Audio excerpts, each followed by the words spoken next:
Welcome, everybody, to a very, very long day of chess. This is the Pro Chess League. I am International Master David Proust, and with me is International Master Anna Rudolph.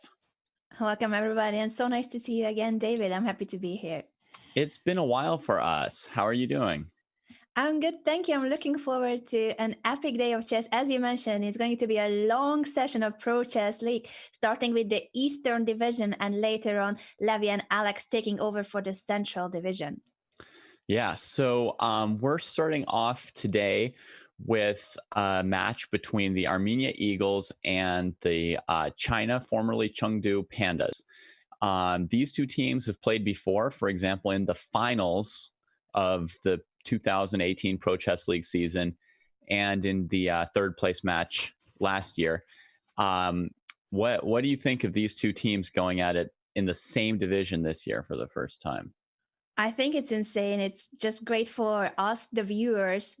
As you mentioned, those epic matches. There's such a big rivalry between the Eagles and the Pandas. Last year, the bronze medal was won by the China Pandas because of a crucial final game on the fourth board between Zhang Di and Anna Sargsyan. And the year before, it was the Armenia Eagles that won in a triple overtime with Andreasen taking over Wang Yue in the final moment of the match. So it's been always very close, the match between these two teams, sometimes ups, sometimes downs. I'm curious to see what's going to happen today. Yeah, and the Chinese squad this week is going to be stronger than the one which lost their debut to Russia last week. So they have Wei Yi leading them again, but they are also bringing back Li Chao, another 2700 level player, and Li Di, a youngster who's been important to them in the past. So it'll be exciting to see what they've got. On the other hand, the Armenians, who to me looked like the best team last week, may have a slightly tougher time because this week is the Armenian Championships. Indeed, and we have been informed that their strongest player, at least the highest performing player, Shan Sargsyan, cannot participate because of this tournament that you mentioned, the Armenian Championship. He went 4 out of 4 last week, so it's a pity for the Eagles that they cannot have him on the team. But Andreasen himself is participating in the Armenian Championship, and we are informed that he still has his classical game on, and he was granted a special permission that he can play the PCL on his phone. How crazy is that? Well, the Armenians are really behind this team, right? So it's, the team has been representing Armenia for years now, and they're really committed to it. First of all, they gave him a special start time to try and get him into this match today. So they gave him a special start time. He started his game a couple hours earlier than the other participants in the Armenian Championships, trying to fit both in on the same day. Now he's trying to fit both in at the same time since his game has gone a long time, and the organizers said, sure, start playing your chess game on your computer while you're at the board here, playing out the end game of his championship game. And Zabin scored 3.5 out of 4 last week, and that's super important for Armenia because 2 seasons ago he was the motor behind their championship run. And last season, he had a more mediocre season. And it was Shant and Martirosyan who really made Armenia, helped Armenia get back to the Final Four and be like a competitor for the best team in the league. So having Zabin on form this year, given that they will still also have Shant and Martirosyan in other weeks, is a really, really good sign for them. So that's why I was so excited for Armenia last week when I saw Zabin score 3.5. I fully agree with you. If those 3 players will be in such shape, such a strong shape as you mentioned, then the Eagles are once again favorites for the title. But the China Pandas are here with a stronger lineup, already pointed out by David, that they're bringing on the heavy artillery with Wei Yi and Li Chao on the top 2 boards. Yeah, they're only missing Ding Liren now from, being like, a scary Chinese dream team. And of course, he is on their roster. Let's talk for a second about 1 or 2 of the other players who we're going to see today. We've got Maxime Chigayev, who's going to be a free agent for the Eagles today. And we've got Raunak Sadwani, who's going to be in there for them as well. These are both players who've played a little bit on other teams, but they're new to the Eagles. What do you think of those two players? I was impressed with those two players in the qualifiers, but I'm curious how well they will function as part of the Armenia Eagles, because I think one of the biggest strengths of the Eagles has always been the team spirit. They always play from the same location. They are good friends. They hang out with each other, but now they have two free agents who are playing from different countries for this Yeah. team. So I'm curious how will that work with this team balance that the Eagles have built up. Yeah. And I'm hearing that matches are starting in 1.5 to 2 minutes here. So maybe we should really quickly go over the format, because I imagine every week there are one or two people who are new to the Pro Chess League in our crowd of viewers. So this year, one change is that there are 3 divisions instead of 4, Mm-hmm. right? So we've got Central, Eastern, and Pacific. And we've got 8 teams in each division. Each team is representing a country, except for the U.S. We've got four teams over here. And what else? The time control is now 10 minutes and 2 seconds, as opposed to often it was 15 minutes and 2 seconds last year. But the matches remain these 4-on-4 affairs. So each team may have a lineup of 8, 10, 12 players. But each week they pick 4 players to play, and then those 4 players will each go up against each of the 4 opponents on the other team. So it's a 4-board match that happens 4 rounds in a row, alternating opponents for a total of 16 games. And you need 8.5 to get the all-important 10 bonus points for a victory. That's indeed the format for this year. And the big difference from previous years is that there's no rating cap. That is, every team can have quite a strong lineup with super grandmasters. There is a limit for how many 2700s and 2600s can be on a team roster, but apart from that, there are no other limits to how strong a team can be. And that's why we see really heavy favorites with grandmasters on almost every single board, if not every single board. Yeah.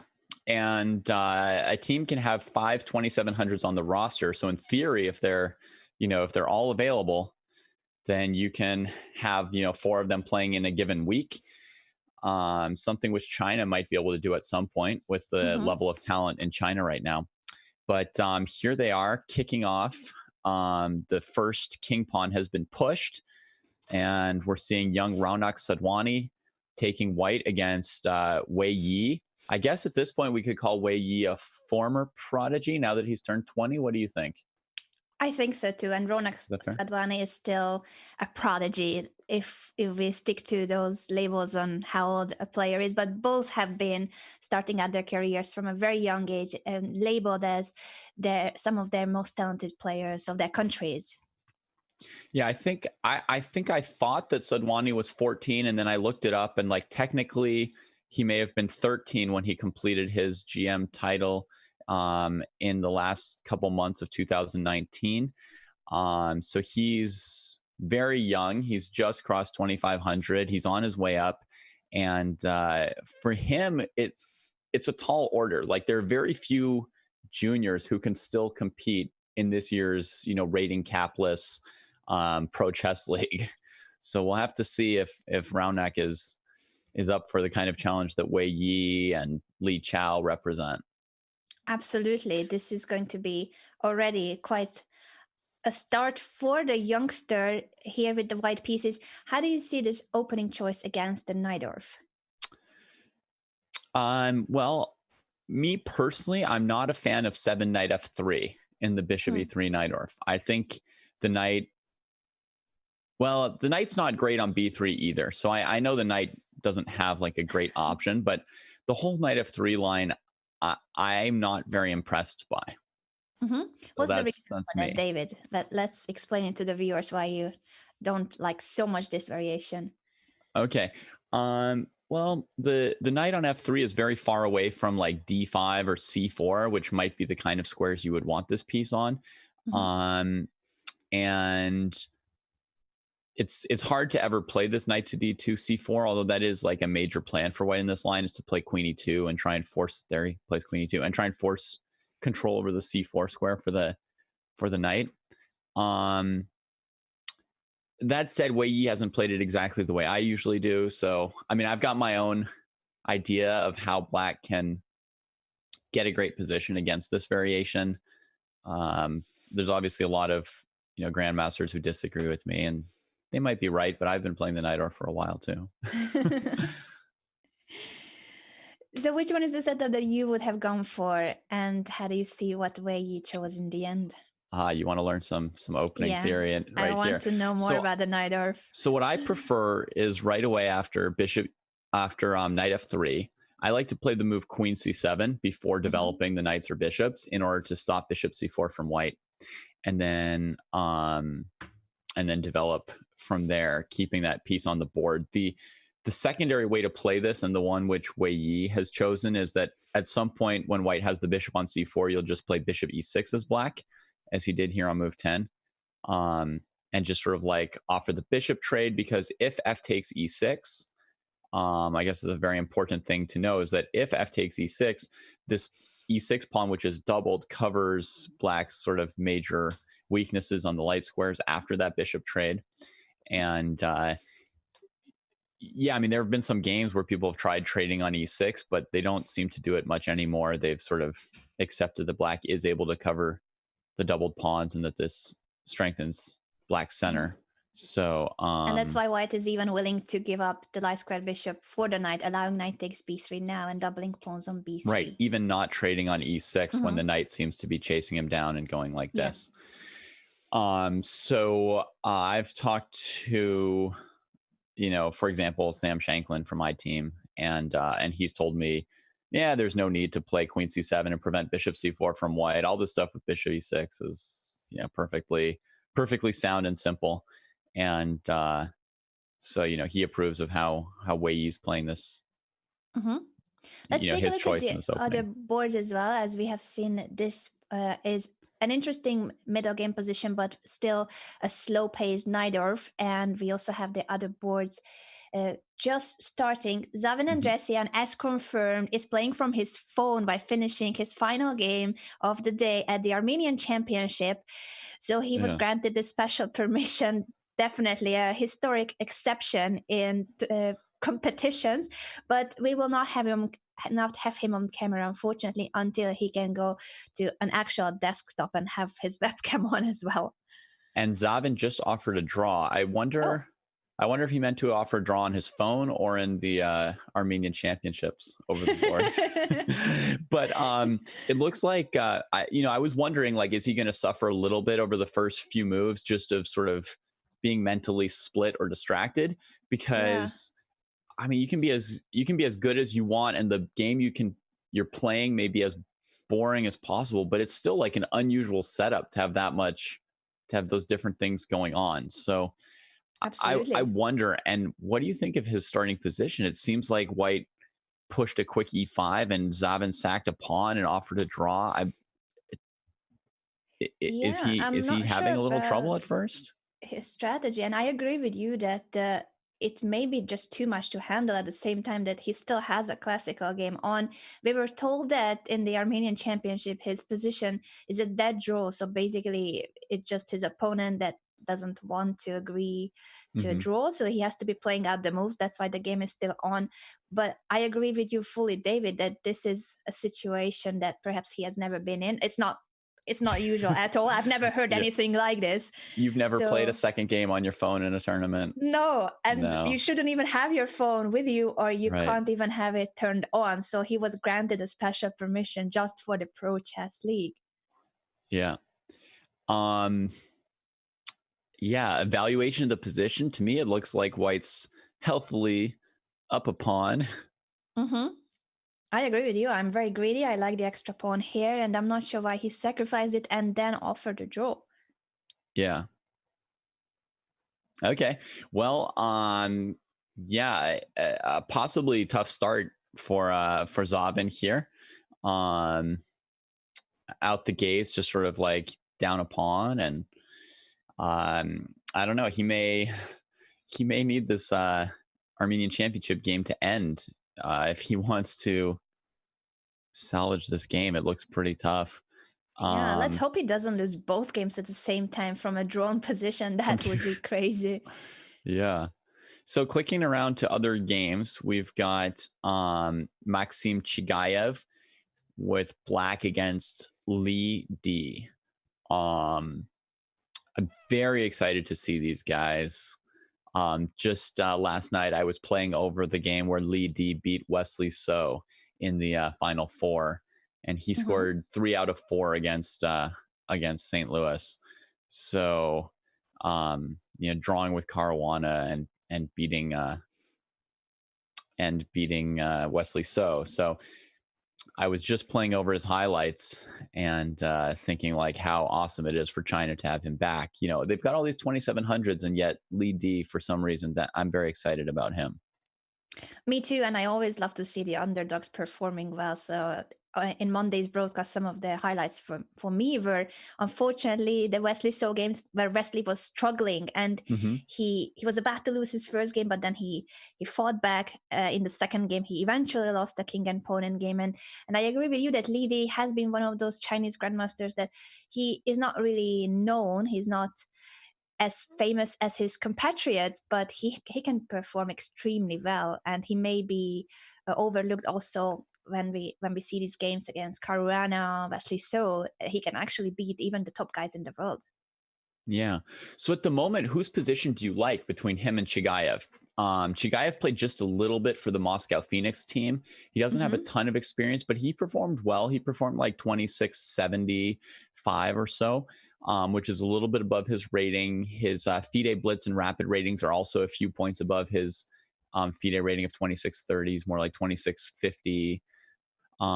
So I would expect him to also be a good player. But if we just look at the board, whose position do you like? I like Black's position for the fact that he has managed to bring this bishop to d5. It seems to be a powerful piece.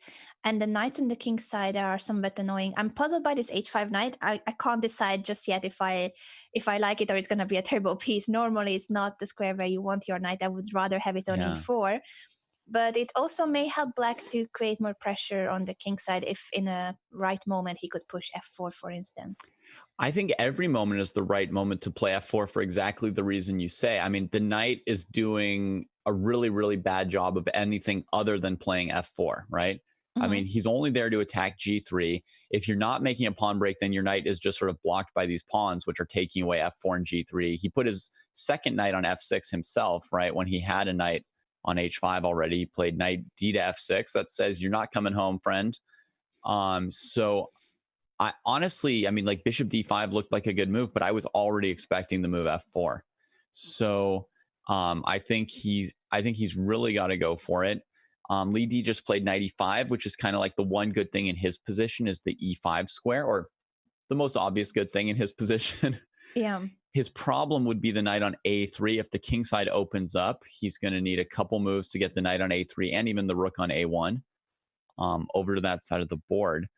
So I think I'm expecting to see Chigayev go for it with f4 at some point soon. Um, I'm expecting that too, although 95 has prevented that push for now, maybe as it so. cuts the connection between the queen and the f4 square. So I wonder Yeah. how can Black prepare for this push. Also, is Black interested in taking on g2, or will he wait for bishop takes d5? Will Black want to try to undermine the e5 outpost of white by pushing c5? That would be another idea. Right. My worry, and worth like maybe just playing one or two moves for people to see, is my worry is if we play f4, that white might even play g4, Hmm. trying to trap the knight on e5. But then I would probably be looking at rook takes e5, an exchange stack, followed by knight takes g4 and knight e3 and so forth. Because if white took my pawn on f4, then we could trade on g2 and play knight d5. Hmm. And probably white can't defend the f4 square enough times. But he's just played a move, so let's see what he went for. Just more Rook simple a centralization. d8. Yes, I'm it's really shocked how logical. calm He's very this is. calm for such a dynamic position, but I like that he's bringing his last piece into the game. He's not in a hurry with f4 or c5. He says, I'm going to bring the rook first. It's very instructive that he does everything as it's in the textbooks. Bring all your pieces and then go for something concrete. Yeah. Well, I mean, maybe he won't even play f4. Rook d8 seems like a move that would be associated with c6, c5, which is not a terrible looking move. It just, that knight on h5 was telling me we're playing f4. I was like, I couldn't think of any other reason for it. I think that must have been his idea, but he's combining it with c5, which is interesting. So he has an eye on both on the king side and the queen side. Yeah, maybe playing everything. So I think I want to click briefly to Li Chao's game because his game is like the furthest along, and we may have time to come back to some of these other games. Sure. Li Chao kind of blazing through this first game here.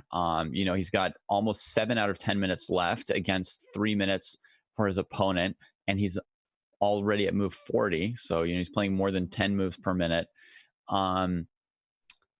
And so this game looks like, whether it's good or bad for white or black, it looks like it's going to finish before the other games. I'm just counting the pawns, and that's an extra pawn for black, but doubled pawns on the g file. And white's pieces are very active with the king on g5, this bishop on e4, the rook. Basically, every single white piece is more active, except for this d2 rook. So black's rook I really like, and he's just about to take either the f2 or the a2 pawns. That would be a second pawn up for black. a4 seems to be the most logical because that's a pass pawn for white. So if rook takes f2, will he just keep pushing, or is there something? Well, no, he can take on c5. He could take on c5, or he could keep pushing. Black could also try the move like rook d4 to simplify, but white actually might be able to trade rooks despite being down a pawn and then push the a pawn because his bishop's kind of controlling everything. And it's hard for black to answer that a pawn. You really see the difference in power between the bishops if we trade off the rooks. Then we see that even though black had an active rook, there's this difference between the remaining pieces that's dramatic for white. And if this black bishop tries to go defend that pawn somehow, which I don't even see how, then the white king could just take h5 and g4 meanwhile. So black's other option would be like rook a2, try to deal with the a pawn with the rook right away instead of taking the f pawn. That seems to be a good alternative as well, since the a4 pawn will drop no matter what. I guess I would feel like white has enough here with the a pawn and the activity to make up for the pawn, now 2 pawns that he's down. So rook e2, that's preventing rook c5 by attacking the bishop. But what's preventing a6, a7, etc.? Yeah, nothing really. I'm looking at a6 myself, and if there's anything concrete there, bishop b5, white can still push with a7. Doesn't matter that the rook would be hanging. Yeah. So is he planning rook takes e4 and bishop c6? He'll lose like all his pawns there because, well, I'll just show everybody for a second. I mean, oh, he plays king f4, something else. Okay. We won't see. But I mean, a6 was a strong consideration there. It was a very tempting move for white. He must have not liked something that he calculated, because that was the most forcing move for sure for Petrosian. Yeah, and if black played rook a2, he had bishop b7 by that point. So, rook e1. So he's still not going behind that a pawn. I'm not sure I understand rook e1. Well, so now if rook takes c5, he has the move g5. He seems to be, well, I mean, at least like from what we can read from just looking at these moves, he is preventing white from playing rook takes c5. And the king comes back to g5? This is suspicious play. Okay, finally a6. We don't know why they didn't want to go for it. Yeah. This is a move that white could have played 2 moves ago as well. The king f4, king g5 may not have been the most precise. Yeah. And for anybody worrying about the eagle, Zavin has drawn his rook endgame. So he is, free to devote himself to his Pro Chess League game here. Hopefully, it's not too late for although Zaven, so he finished his classical game at the Armenian Championship. He's down 2 pawns instead of 1 now, so I'm pretty worried about him. Oh. But let's see. Tigran is really thinking to a very low point on his clock here when some of the moves seem like pretty obvious, like bishop b7 last move, but he comes up with something less obvious. Yes, I'm a bit puzzled by White's play, and also he's going very low on time. It's 1 minute versus 5. Now he goes after the g pawn. Okay. Yes, Black has still 2 extra pawns, and he's about to take the g3 pawn. That g4 pass pawn, he still has some possibilities. Well, I'm doubting actually, because if White takes, well, king takes h5, rook takes g3. Yeah.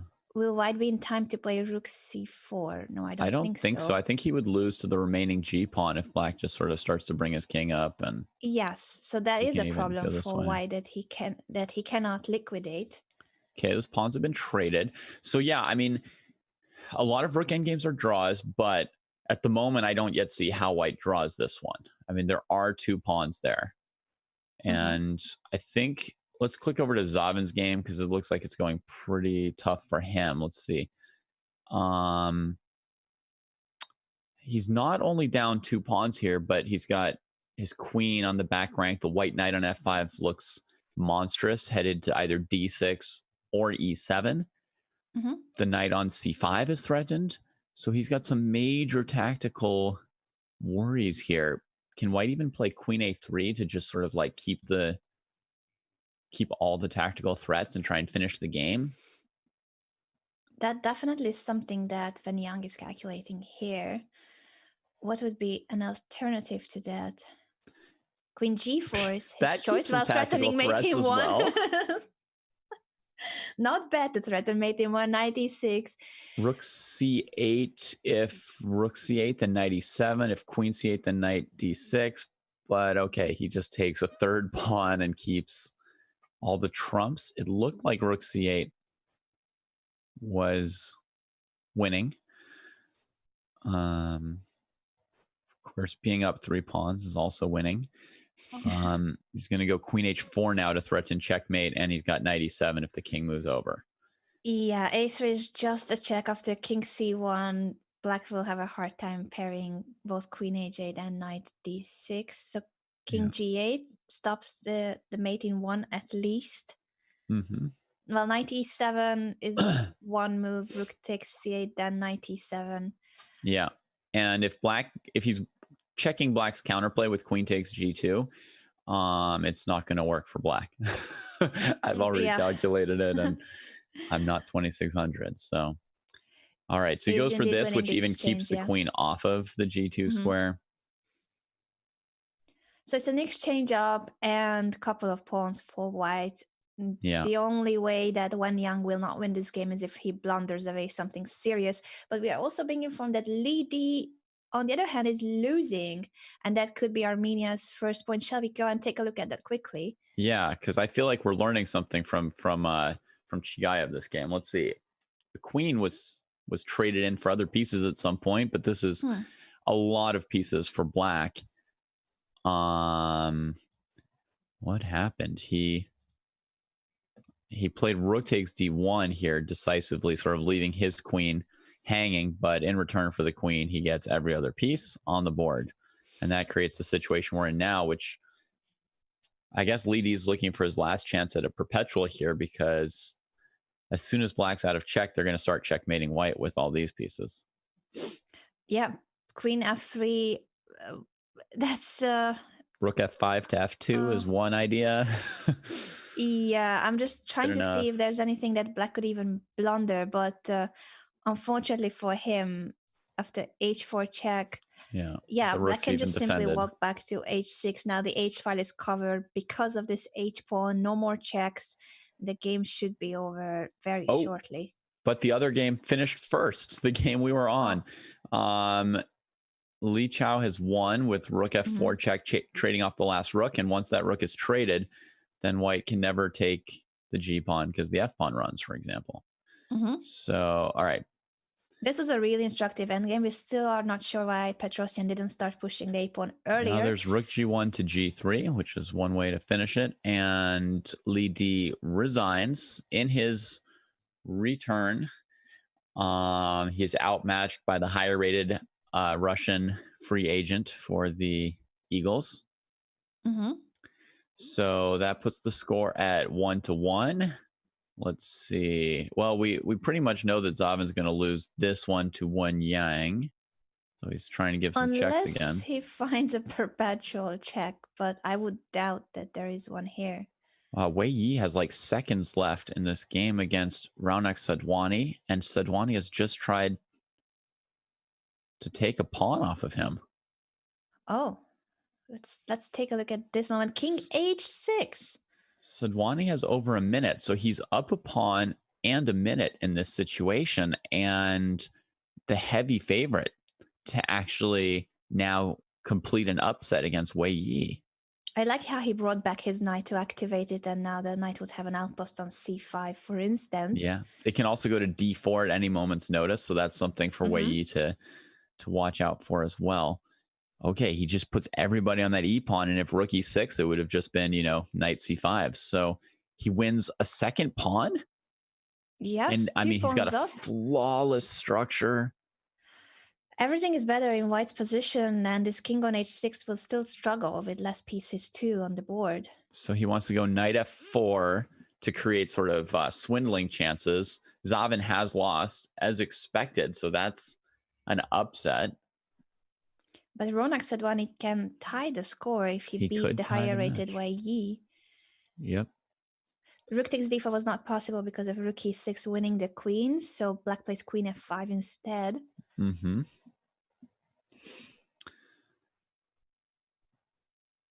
Okay, so you would think you want to play like rook e5. Rook takes but instead a third check. pawn. Oh my goodness. And he's painful. looking at another pawn. He could play queen e4 if he thinks that 3 pawns is enough to win a rook endgame. Or he may just keep the queens because or he may the just keep king the is queens. more vulnerable. Exactly. He could. All right. Okay, he's going for the secure.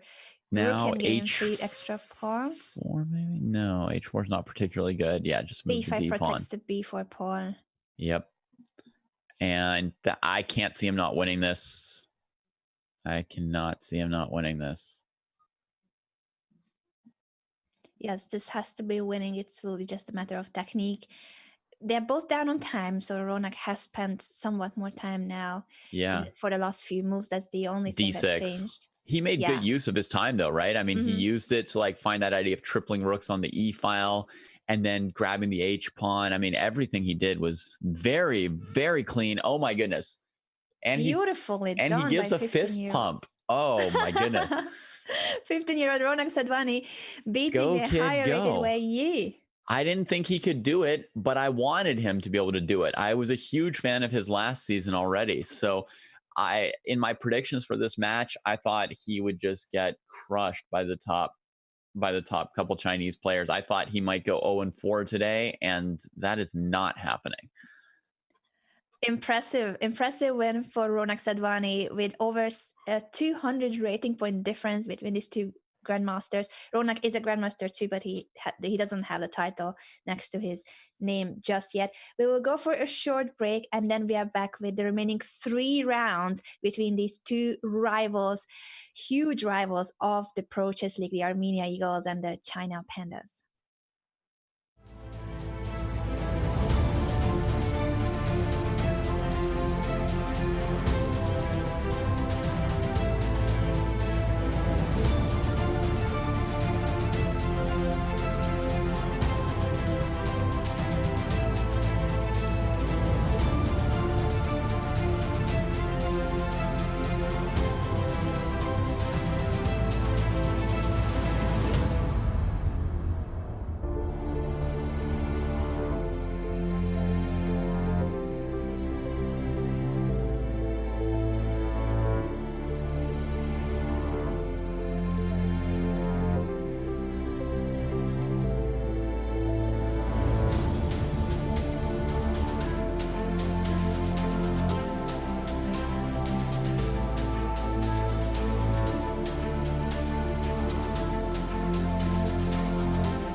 Welcome back, everyone, to the broadcast of the Pro Chess League. We have our daily question that you guys can answer to by using the hashtag ProChess. And it is, in what city should the Pro Chess League host its 2020 live final?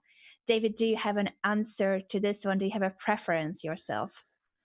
I guess I would like it to be like Chengdu or maybe somewhere in Armenia, honoring one of the two teams that we're actually watching today. Like I would think, the defending champions are St. Louis, but there's already so many chess events in St. Louis. So I'd go for one of the other teams that has really sort of done a lot in the last couple of years of the Pro Chess League. That's an interesting choice. I would have expected you to pick somewhere in the States, but it does make sense that since Chengdu and Armenia have been some of the top teams of the Pro Chess League in the previous seasons too, that they could be hosting to the finals. So let us know about your opinion by using the hashtag on Twitter, hashtag ProChess. And it is now the second round that's kicking off. Where shall we start, David? Well, we've got Ronak Sadwani facing another 2700, and this time he's got white. And this time he's got black, and he's playing exactly the kind of aggressive opening that first caught my eye when I watched him play last year, which is he plays some of these throwback double king pawn openings, and I'm excited to see that. But Li Chao seems to have prepared, I think, specifically for this. I think he took a look at the kid. That is possible when he chose to play this D3 line. Yes, the pairings are known in advance, so the players have some time to prepare for their specific opponents. They need to prepare against 4 players since it's everyone plays everyone on all 4 boards. But I do agree that you go for this very concrete line after exact preparation. Yeah, so my understanding is the correct approach from black is to play h6, knight f3, e4. But Sadwani definitely paused for just about a minute there to review that. And if you look at the speed of Li Chao, I don't think there's any doubt that he prepared. Even after e4, knight of d2, that would not be the most logical if we have no idea about the theory, and he played it immediately. Yeah. It's also, I mean, as far as my old knowledge of this line, and I don't think this is a line that's like developing super fast. According to my old knowledge of this line, that's not, the old main move either. So, and I see him super, super relaxed, right? Just sort of leaning back in his preparation. He doesn't even know that Sadwani's moved. He's just totally chill. Once he notices that Sadwani's moved, he'll play his next move instantly. Yep. That's what's happening. He's still waking up, it feels like. And in China, it's not even morning. Maybe he had a little nap in the afternoon because I think it's evening in China right now. I'm very bad with time zones, but I would expect it's evening there. Yeah, tell me how I feel, Li Chao. It's like, I started work at 5 a.m. today, so. That is true. David, you're a hero. For me, it's at least afternoon, but for you, geez. Well, what is going on? Zavin offered another draw. And it has been accepted? What's going on with Zavin? Is he still on his phone at the Armenian Championship? Well, his other game was supposedly done. Maybe he's tired or gassed out or something, but I do not understand that.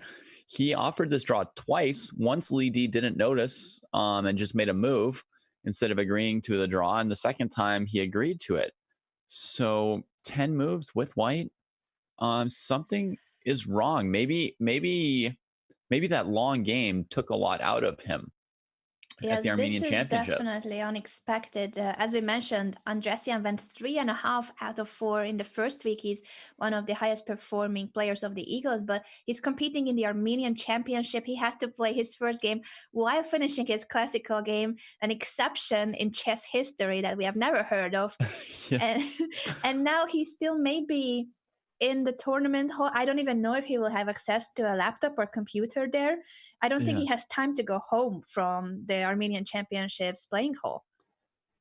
Yeah, something's wrong. And in my early sort of like breakdown of this match, I kind of thought that the Eagles would need Andreassian to really be in form today if they were going to compete with a Chinese team that's slightly higher rated than them. With Shant not playing, I thought they really needed a huge performance from Zabin, who scored 3.5 last week. But if their 13-year-old Indian prodigy can deliver for him, maybe this can be a very close match with or without the top form Zabin, because it is tied 2.5 right now. So Yeah. And this is definitely not something that the Eagles were expecting. As you mentioned, David, the game in the Armenian Championship, the round for Zaven started a couple of hours before so that he could finish his game by the time the Pro Chess League begins. It was just this unlucky case where he had to go through a really drawn rook endgame, but took him ages to finish the game. And that's why it clashed with the beginning of the first round. But they were absolutely counting on Zaven finishing his classical game first, making it home, I'm guessing, or making it to the venue where the Eagles are playing from. And then he could have played in under normal conditions in the Pro Chess League as well. yeah, you see what I'm seeing here with Wei Yi sort of throwing a, what could be sort of like a tilty kind of opening against Tigran, although it looks good to me, but just rushing down an angry H pawn straight out of the opening. These players both lost in the first round, and they both had sort of not the best showing in the first week last week. So these are both players who sort of may have something more to prove today. And Wei Yi is playing, a pretty angry approach to this first game. Yes, we shall see whether it will be giving him something or it's just a bit too aggressive of an opening choice. Queen For d5 now, looks good, doesn't it? yes, Queen d5 I was thinking too, because the pin is really annoying with The this pin's g5 annoying bishop, but otherwise, Queen right? d5. Yeah, Queen d5 is a way to get out of And the pin. and Wei Yi sacked a pawn, so if he just trades queens, it's harder to checkmate on the h file without a queen, and now he's down a pawn in an endgame. If on Queen d5 he retreats his queen, Tigran could not only play knight f5, but he could even consider throwing in queen takes f3, maybe, depending on the tactics here. How about Queen d5 c4, so that I'm still trying to keep the queens and force you go back and Oh, you're defend even the knight. stopping my queen f3 move. Yeah, that's the lucky Yeah. case where the queen defends the pawn on f3. Okay, c5 was played. So, well, Wei Yi's down a pawn and he doesn't really have anywhere to castle, so I would say he's fairly committed to doing something violent. c5, how will he react to this pawn push with the king in the middle of the board? He certainly doesn't want the position to open up against his king. I was going to ask you what you could read on Wei Yi's face as far as, if he's like angry or confident or tilt, but then I remembered you can never read Wei Yi's face. I think there's a chess meme out there that would be just, once again, a list of emotions, and it's the Right. same Wei Yi I'll expression. just Wei Yi. Copy pasted. He definitely has his poker face on. Yeah. So hard to tell. At first, I liked the H pawn rush. Now that he's down a pawn, I'm not liking it as much. So we'll see. Okay, castle's queenside. So he says there is somewhere for his king to go, and coordinates all the pieces before trying for checkmate. So this isn't quite like, angry bullet tilt. There is some positional foundation for White's attack here. Queen c7 I do like, because now after c takes d4, rook takes d4, well, that pawn on e5 will be hanging, and he can't take back on d4 with the c pawn because of the pin on the c file. Yeah, but look at this. Look at this, Anna. Look what Sadwani did. He already played a bishop takes h2 sacrifice, completely unintimidated by the fact that Li Chao had only used a few seconds to reach this position. He invests a minute and just sacks on h2. That's and Li insane.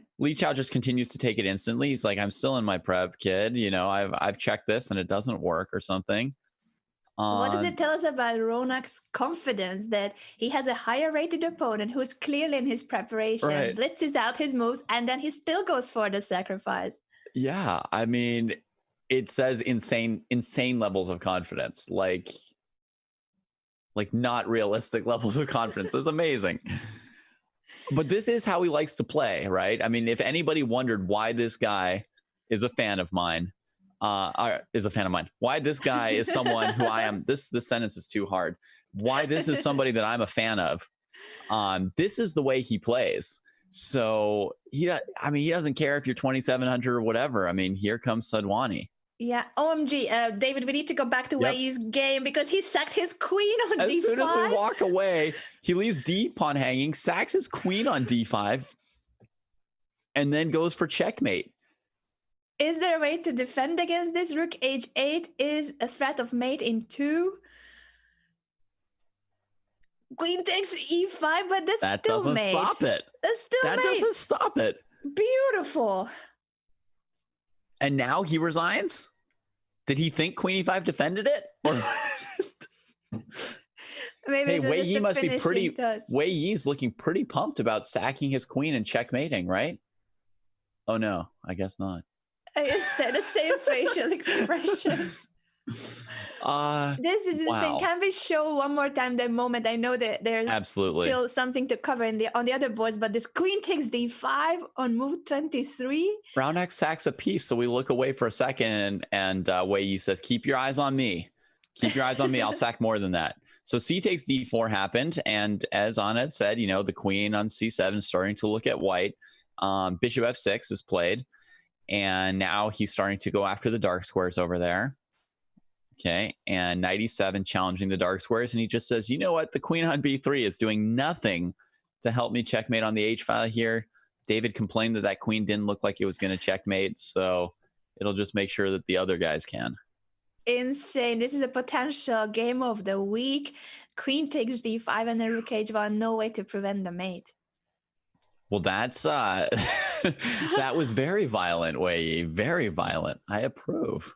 Yeah, he chose a violent opening, and he proved us. We've got a sack on the last board too. We don't have any board without a sack other than Zavin and Li Di, who just sacrificed the whole game by not playing it. So if we go back 3 moves here for Chigayev against Wen Yang, it's what's called a quiet Gyoko here instead of like a loud Gyoko. But in this position, he's just played this Queen D2 move, which I guess telegraphs his violent intentions. After Bishop F5, and maybe there was no other move to defend G7 and H6, he just tosses in a piece to get in here. And it looks like Wen Yang saw it coming, like Bishop F5, is helping to cover the king after the sacrifice, but Chigayev went for the sacrifice anyway. And now just follows up with the quiet Bishop E3. He's got to bring reserves, If there's one thing that I want everybody to remember and learn from Wei Yi's game, other than that, violence is awesome, it's that castle's queenside move, right? Which was the prelude to the queen sack. He would not have been in a position to be sacrificing anything if his king were on E1. Absolutely. When he needed Tigran played knight D5. Gotta have that coordination between those pieces, where you bring every piece. And here Chigayev's Bishop E3 move, which may not look exciting, the intention is on Bishop takes E3 from Wen Yang. He actually wants to take with his rook, not his pawn. And then he's trying to bring new pieces to the king side, like rook G3 could be threatening. There's no knight takes E3 because of Bishop F7. So that's the simple tactic to be aware of that tells us that Chigayev is trying to get another piece into the game with rook E3. Wen Yang brings his bishop over to the king side to defend, and we could still see, could we see bishop takes B6, rook E3, or does the bishop on G6 allow him to now play knight takes on E3? Whoops, sorry about that. Maybe this bishop G6 move will actually allow the knight to keep the white rook at bay. It's an important defending move, and it brings the last piece out again. Yes, brings the last piece out again. He always does. Very instructive. But now he's a piece down, and he needs to prove what he has for the piece that he does. Sacrificed. And he's a little bit low on time. Although Raunak's even lower on time, trying to justify his sacrifice. Raunak has under a minute, and he's still down a piece, and he's got like no attackers. Oh, let me switch to that board now. I've been just still calculating the Chigayev position. Yeah, this was a bold move by the 15-year-old prodigy. Bishop takes H2, going for the sacrifice when Li Chao prepared this line. It seems to be now unjustified Losing, that he right? went for it. Yes. Like hopelessly losing.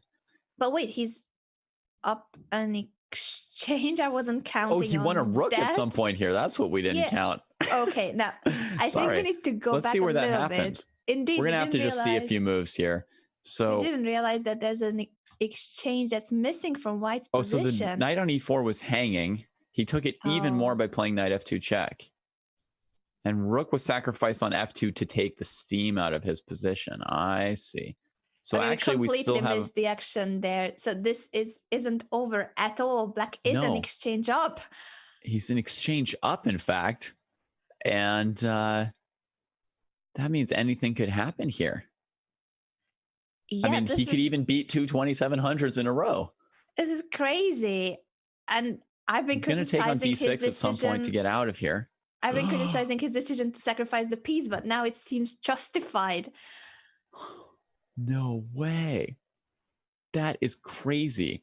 It would be awesome if every sacrifice triumphed this round, because, you know, I'm always rooting for the sacrificers. Mm-hmm. So now he's up one pawn in this endgame. Well, just another 2700 that he's about to beat, or he's trying to beat at least. Yeah. Yeah. Should maybe bring his king up to f6 at some point. White's going for rook a4. That's how you fight those pawns. Rook a4, yes. So 6 minutes and 40 seconds. 6 minutes and 40 seconds for Li Chao again. I mean, this guy is not burning the clock. He's like 10 minutes. This Pro Chess League is slow.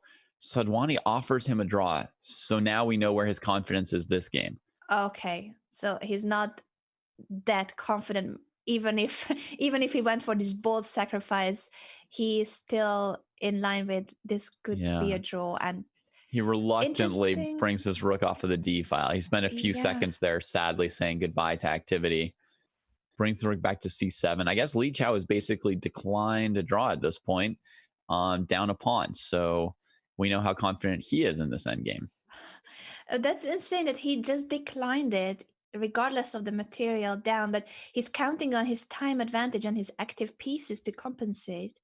Yeah, he just wants to move around and let White flag. So we're going to see Sadhwani's nerves now, right? We're going to see if he can keep everything together. Mm-hmm. With 8 seconds, he is down a pawn, but he is so passive right now. His extra pawn is not like moving forward or doing anything. The knight is very dangerous. So basically, it's a tough position to play. Bishop back to e4. How can White proceed? King c4 is logical to activate the king further. Yeah, so at some point, White could win the c5 pawn. That doesn't seem quite defensible. Oh, that was a good defense, though. That said, he's ready to answer, you know, knight d3 with bishop f1 or other moves with bishop f1. So that's it's a good defense to have ready. And now he just go back to e4 with the bishop. Yeah, he seems to have created a sufficient defense here, but he's still down to 6 seconds only. I'm just going to take a very quick look at the other game. Sure. Ooh. I'm with you. It's hard to look away when someone has 6 seconds, but... Yeah, I know. I was just checking if there's any mate pattern here, because it is still a piece down for Chigayev. Yeah, he's still got 2 pawns for it. I mean, he's got... Oh, that game just ended. Ooh. White won maybe by the wrong moment. Timeout. It's okay. It's okay. It happens. I mean, the position, we didn't miss anything in the position. He was just playing bishop g2, bishop e4, and then flagged. Oh, that was another fist pump, but for a different reason, unfortunately for Ronak. Oh, God, slapping his head. He's so mad that he let the last second go. Yeah, I think often, like, somehow when you're that low on time, you flag sort of by accident, right? Like, you think you've got like 3 seconds. You know, you can play a move in a second. And then somehow one time you just don't play it fast enough, and you don't even understand how you could have let it flag. Yeah. Okay, so Chigayev has traded queens, and what I was trying to say was he's got this situation where even in an end game you don't necessarily lose, right? Because he inflicted those double isolated pawns on the queen side earlier at some point, and then he's got 2 pawns against a piece. So it's not anything that's going to be easy for Wen Yang to convert. Absolutely. I'm still just so shocked that Ronak Sadwani flagged, but he was very poor with his time management in this second game where he played really bold, brave chess, and it was paying out for him, except for the fact that he had no time and got flagged. Yeah. Yeah, and as Robert is saying, it almost looks like Li Chao's strategy is like, who cares about my position? I'll just play faster than you, and then it doesn't matter. Like, Yeah, well, in Blitz, which is it a thing in may Bughouse, be, but yeah, it may be a good strategy. So far, it's working out well for Li Chao. He was very chill in the opening. He prepared well, so he came very well prepared. yeah. But then, even though he was well prepared, something went wrong for him in the position. So we see here Won Yang going super passive to protect that last pawn. I don't even know if Chigayev would have taken on b7 with his knight if you'd attacked it. Like, that's a pretty sketchy square to go to on b7. Mm-hmm. But Chigayev's going to start expanding the pawns that he has with h4 and g4 and stuff, just to make them a little bit more threatening, I imagine. And I think this endgame is going to be a pretty close fight as well.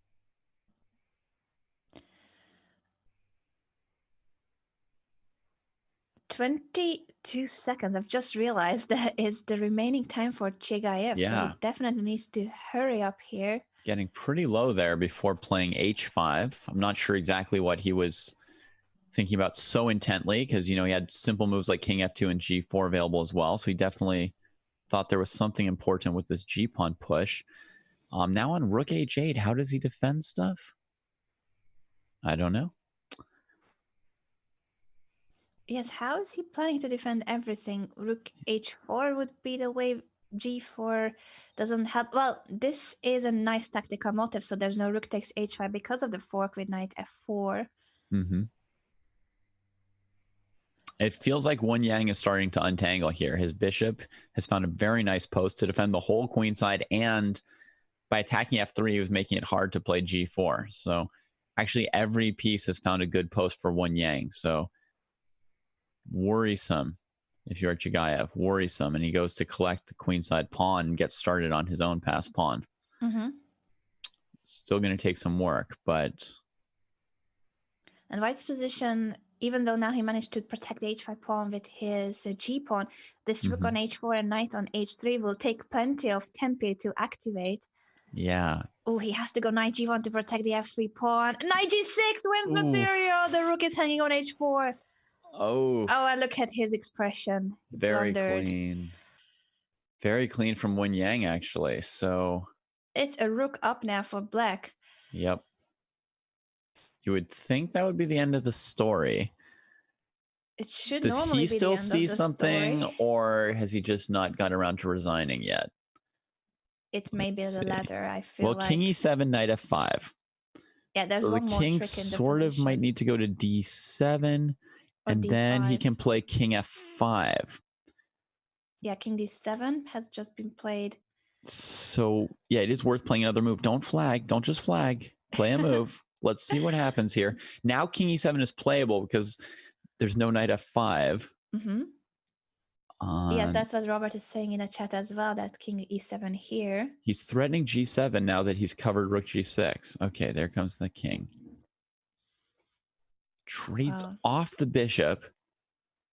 Does he still see any chances here with the rook down f4 g5? Is that what he wants? It has to be completely I don't really. lost. I would think rook h1 to g1 should be the correct technique to just win this for black. He may be just taking his time to and now you can accept the fact that he's you can just push the b pawn down the board. Yeah. Chigayev still can't believe it. He sacrificed the piece for attack, and he did have compensation, but eventually he blundered a tactical motive knight g6. So two of our sacrificers go down this round. The only sacrificer to win is Wei Yi, and his pandas take a pretty decisive lead this round with a 3.5 out of 4 round. They're up 3 points now with 2 rounds to play. And we will be back in a couple minutes with that third round.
Welcome back, everybody. We are prime time here with the featured match for the second week of the Eastern Division's Pro Chess League.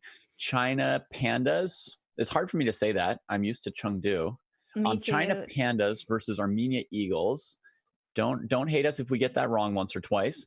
But the Pandas are now up with 5.5 to 2.5, 3-point lead, and we see two of their players out to 2-0 starts. hmm The match started out as 2-2, but this second round has been a massive score for the Pandas, where we have seen games, for instance, the one between Ronak Sadhwani and his higher rated opponent, Li Chao, where Sadhwani went really bold and brave, and it seemed that it was working out well for him, but he didn't use his time very well and got flagged in the end. So ups and downs, but mainly downs lately for the Eagles. Let's see if they can come back, and if Andresian is playing already from a desktop or a laptop and not his phone. Yeah, I mean, he's got white here against Wei Yi, so it would be great. It looks like he's got a mouse finally. It would be great if he didn't have to give up a quick draw with white here. It would be great if he could really go for it.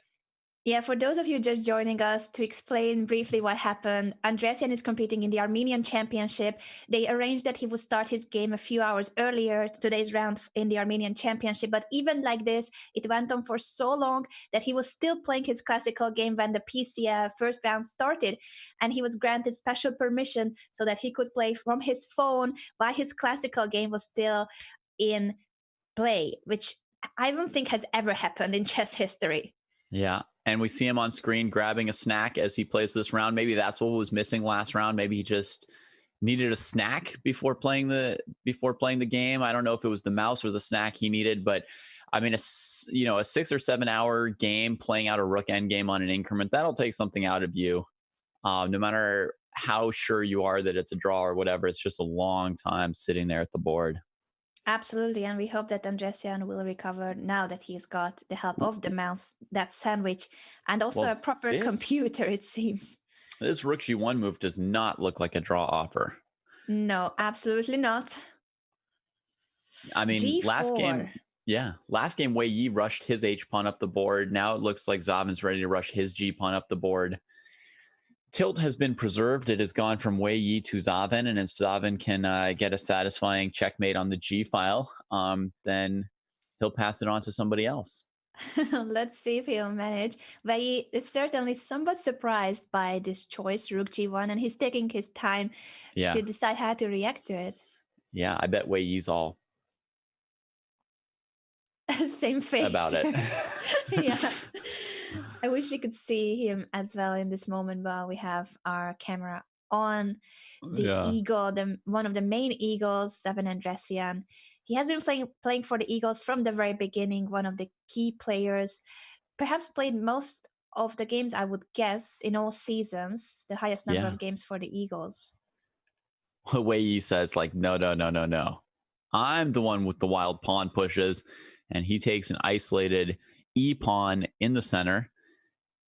He has the small advantage at the moment of having castled, so we'll see Zavin with bishop e3 trying to rush his king to c1, in which case he could happily open up anything else that Wei Yi is willing to open up in the center of the board. He's not the only one who wanted to move his g-pawn. Ronak Sadhwani is aggressive as usual, I want to say. I mean, obviously GMs can play in like every style, but Raunak's preferred style is throwing everything at you. And he played g5 on move 6 here, which is about as fast as you can throw a g-pawn with black in a legitimate GM game. So yes, especially in the Italian game, it's not the most common to see h6 g5 by black. Man, I kind of like what Raunak's done too, because it just seems like he's moved like 4 times more than white at this point, because white played, knight d2 to f1 to g3 and pawn to c3. And I mean, Sadhwani's position is just a lot more impressive at the moment. Mm-hmm. I agree. It looks harmonious, and he's ready to castle queen's side, where the king would be safer than on the king's side, it seems. Shoot, I didn't get there in time, but for 1 second out of the corner of my eye, I saw that Maxime Chigayev had a 2-second time advantage on Li Chao, Oh which is an my. absolute first for the Armenian team against Li Chao today. If Li Chao thinks again, we'll see it again. Look at that, folks. Li Chao down a couple seconds on the clock. Take a screenshot because you may never see this again. Absolutely. Li Chao has been the Speedy Gonzalez of the round, and it seems that, as you mentioned, time is more important for him sometimes than the position. Of course, he is a very strong grandmaster and the manager of the China Pandas, but he certainly has the strategy where spending time is not a good idea. Oh, look, And the that's dog why he's down on appears. time. That's why he's down on time. Okay, He's everything playing with has his an dog. explanation. Oh, that's adorable. Yeah. Oh, another Oh, screenshot. Oh, puppy, yeah. puppy, puppy. For a Oh. different reason. We'll need to ask the name of the dog. Yeah. He's like, oh, the guy moved. Give me 1 second. I need to get to my mouse. No, you don't want me to play. All right. I don't need to play. I don't need any of this time anyway. Oh, this is the cutest thing that happened today on Yeah. PCL. Yeah. And the position they have, I guess we should mention before we click to another game, we should mention their position for a second. It is a chess show. And the position is that it looks like a Sicilian with C4, so a Marassi bind of some kind. And Li Chao quickly played A6, B5 successfully, breaking the bind and gaining some space for himself. But Chigayev wanted to do this thing here. He wanted to play A4 and get that passed pawn. That's what he was aiming for from the moment that he played knight to B1. And now they're fighting. So he got that move in and plays knight c2 to put pressure on the b4 pawn. He can't take it at the moment because the b3 pawn is hanging too, but well, he still goes for it. I was just thinking there's no way to defend the b3 pawn, so it's a trade, but the d6 pawn falls as well. The a4 pawn is hanging too. Everything is being traded. Well, it went from unclear to clear in a second there, right? They traded off all the pawn structure, and now it looks like a very, very equal position. So yeah, we can actually confidently give you an evaluation here. I think that the game looks very balanced. Yes, let's move on to another board because this is likely to lead to a draw. Yeah, what do you think of Tigran Petrosian, the only game we haven't talked about yet? And he also threw a G pawn, not on move 6, but at some point here in the early middle game. And it looks like they're both trying to attack each other's kings on the king side at the same time. So I'm impressed with the really knight attacking. g2 move, as it gives up a pawn. Well, that pawn was won earlier on h3. Now he gives it back, but it's for trading the light squared bishop of white, which is a very important defender in this fianchetto structure. So I think that's a good deal for black. White is not taking on g2 just yet, but plays knight to f3. Now, I don't know if this is going to matter at all in a game where they're just, throwing stuff on the king side. I was expecting h4. I was going to mention that, in theory, white has a positional advantage in the center with this d5 pawn. If everything gets traded off, white would have, the better end game or the better positional game. But I guess that's pointless, whatever. Somebody's king's going to get smacked. So let's just keep our eyes on that. So if bishop e3 threatening bishop to g5. Yeah, that's a major almost threat. Trapping the queen. It's a major threat. He could probably afford to take on g3 anyway, and not care about the rook. So that is happening indeed. Yeah, he bishop doesn't g5 care or about knight anything. g5. But knight g5 will just lead to king g8, and he wants the rook on the h5 regardless. Yeah, so he white kind of takes wants back to on play g3. that king move anyway. Okay, so now the trade on f5. The question is, where is knight's going? I've been looking at bishop f5 every move, but wondering, can we somehow play, knight h4, knight f4 for black? But finally, he decides he can't. Trades anyway, looking at the f5 pawn. And so bishop to g5, will he... I'm looking probably at queen play b6 check. probably or play queen b6. And then if like king g2 or queen f2 or something, he's going to be looking to play the move f7, f6, followed by taking the d5 pawn, probably. Maybe he'll take the f pawn, maybe the d5 pawn. I would, yeah. He takes on something f5, entirely which is other, which is a sack. Yeah, he's giving up an exchange after queen takes, knight takes, the rook can be captured on d8. And now e5 is hanging. I'm not quite clear on the reasoning behind this. Knight e5 seems to break black's structure. I don't really see what they'd have left in this endgame. Yes, I liked more queen b6 check and trying to keep the material on the board. Knight f7, king g2, knight f7, pawn to d6. I mean, I guess white doesn't have tons and tons of material to work with to win this game with just 3 pawns on the board. Yes, maybe he sees this as his best chance to play for a draw since there's just few material left on the board, but I'm puzzled by this decision. Let's check also on the other boards in the meantime. Yeah, he's just groveling. The one game that we thought was really balanced has ended in a draw with, with the symmetrical pawn structure, no further blows exchanged. And Li D has just grabbed the pawn on f7. So we'll see if this bishop takes b2 is, enough to remove some of his pawns. What else do we want to check on? We've got Zavin Andreassian and Wei Yi in a pretty hard to evaluate position, unless Zavin's just winning. An exchange up for Zavin. He won it at some point of the game. He went really aggressive earlier in the opening with Rook G1, if you guys remember that moment. Yeah, it looks like just completely winning. I mean, he's doubling rooks on the e5, threatening rook e8, queen c4 check. The bishop is hanging on g4.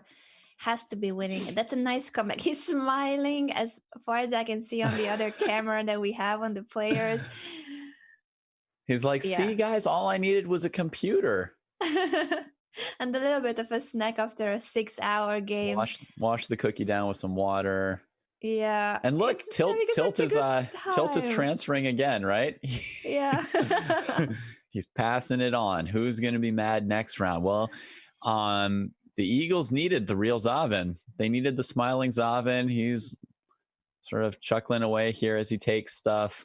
Let's see how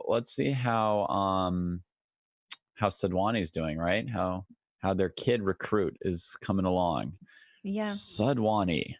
I love what he's doing. And a good point by Sam Copeland about the Andressian game that he played Rook G1 and then never moved his G2 pawn. Oh my goodness. So if Rook A1, Bishop D5, also trying to grovel down an exchange. If Knight F4 check, King to D2, Rook to D8. Wouldn't White just lose there? Yeah, wouldn't White just lose there? Knight F4, Rook D8? Yes, I don't see how White can defend there. Bishop D4, C5. You're trying to save it with Rook F6 at the end?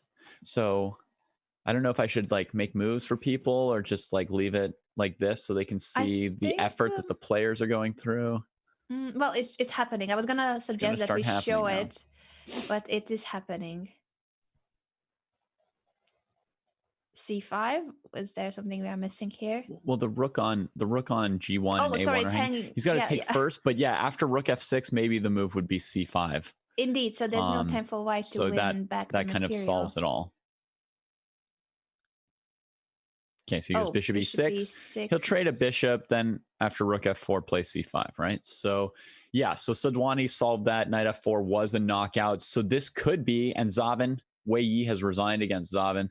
So Zavin and Sadwani look like they could be putting the Eagles right back into this match, despite that 3-point wipeout last round. And Sadwani, this is normal for him now. He's no longer fist pumping. He's just calmly drinking his water.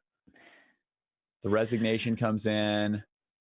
There you go. And as if nothing happened. There you go, champ. You just take your point and you move on. That's right. What a comeback by the Eagles, both Ronak and Zavin, with a beautiful win. And there's one more game that's still One more in game still going. progress. And Petrosian is, I mean, it's the grovel game, but that's what they need now. They need a grovel. So Petrosian needs to hold this so that the Yeah. match would be as close as possible. Yeah, they're down by only one game right now. And I mean, he has managed to trade off 2 more pawns. I mean, unless he's like directly losing here to some tactics with rook d5. Yeah.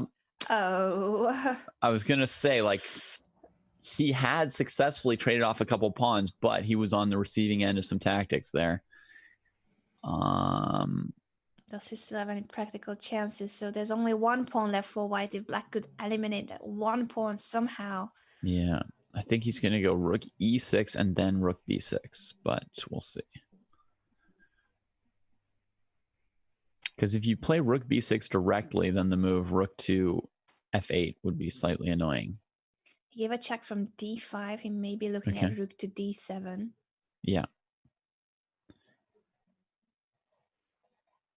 Still 5 minutes left for Petrosian, but unfortunately for him, this is now a piece up for a pawn, and there's one pawn left for white. So if black can trade that one pawn, then it's a theoretical draw. But how do you get rid of the pawn? Yeah. And if the black king were on like a7 or something, just, you know, you just hunker down and defend that 1 point on b7. I'm not sure if white could win that. It seems a little bit tough to win with that kind of reduced material. But with the king cut off on the d file, white might be able to. I guess it largely comes down to whether black could play a move like rook d8 and survive just the king and knight versus 2 pawns.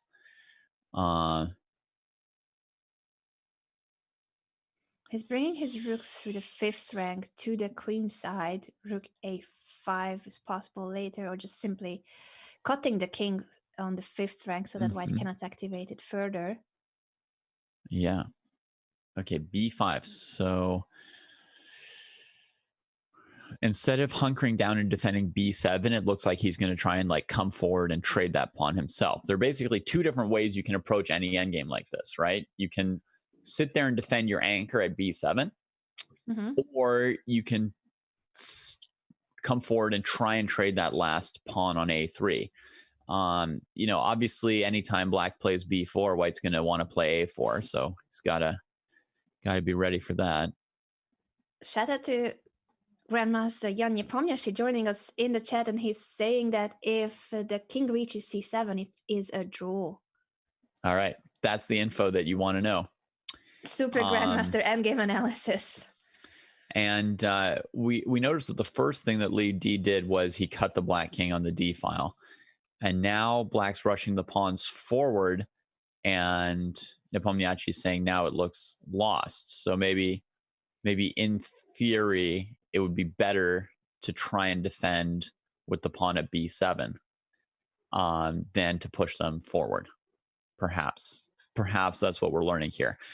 I definitely don't see how Tigran is supposed to trade pawns by going b4 when white can just play a4.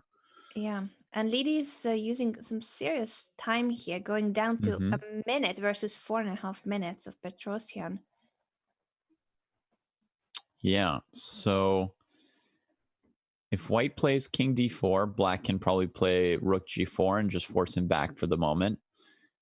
This move is attractive, and then he'll have to block the rook on the 3rd rank, either with knight to d3 or with knight d5 to e3. I think that's what he's planning to do. I would just go to d3. Yeah, simpler.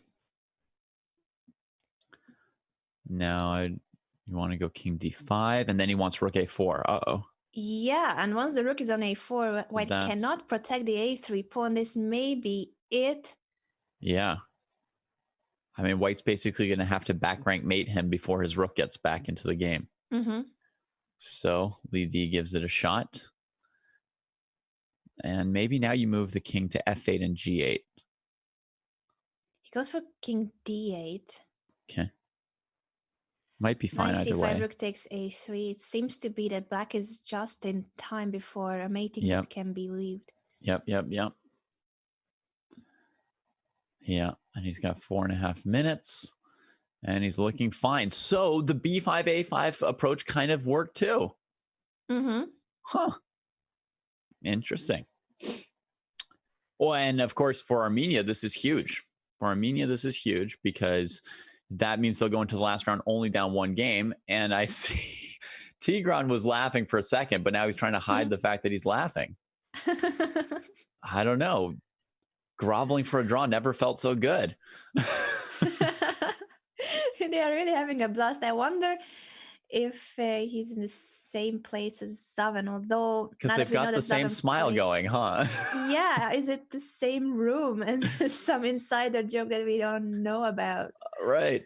Oh yeah, that would explain it. If Zaven's like making jokes about the game while he's playing, then that would explain why he's got to hide his laughs. He's like, they shouldn't know we're having this much fun. Yeah. They shouldn't know how much fun we're having. Now he's declined to draw. So declined to draw because he's the only one who's got pawns. He's telling Li Di, like, if you keep thinking about weaving a mating net, I will queen a pawn. So all right, now on a move like rook a1, he can play knight takes a4 and we can move on to the fourth round, right? Pretty much, unless there's some more jokes to be had. It seems that now they will agree to a draw. I see him laughing even more with his eyes. I know there's still more jokes going on. This has been epic. What a comeback by the Eagles. It's still a lead for the Pandas, but only a 1-point lead. So the Armenia Eagles have done everything they could to enter the final round with just a small margin. We're going to go for a short break, and then we are back with the decisive last round.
Welcome back, everyone, to week 2 of the Pro Chess League. Let's take a quick look at the standings as they are without today's match just yet, which is the Armenia Eagles versus China Pandas. We're going to see the final round starting very soon. But before today's round, the Eagles were the top team of the Eastern Division. They won their first match 11-5 against the Hungary Hunters.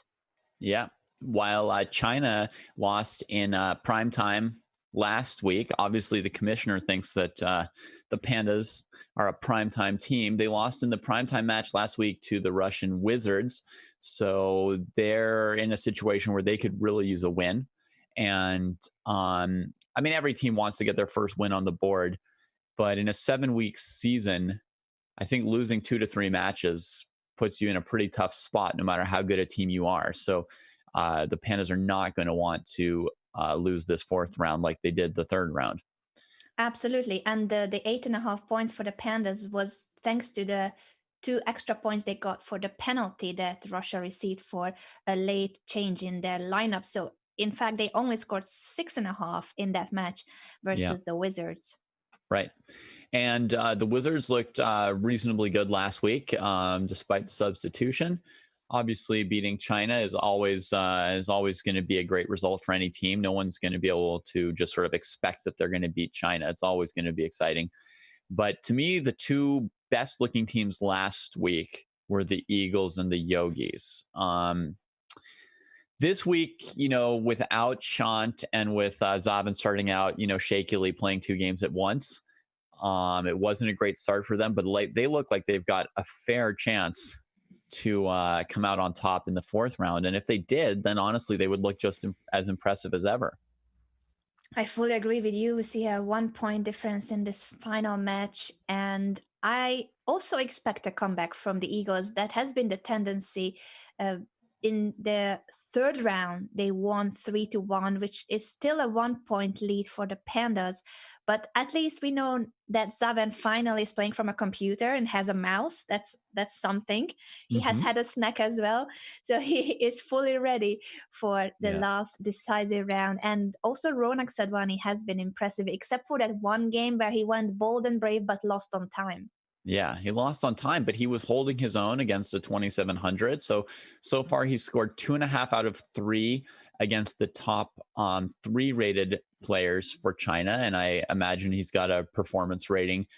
Oh, sorry, he's got 2 out of 3, right? And I imagine he's got a performance rating somewhere in the 27 to 2800s. So here they are getting underway.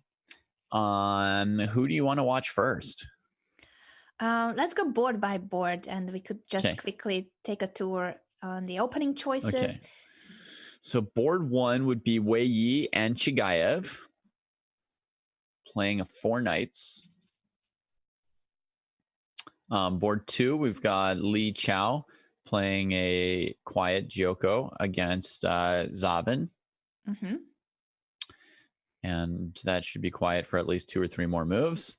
Then on board 3, it's Tigran Petrosian playing against Wen Yang, and he's got sort of a reti structure, more or less. And board 4 is Ronak Sadwani with the white pieces against Li Sadwani.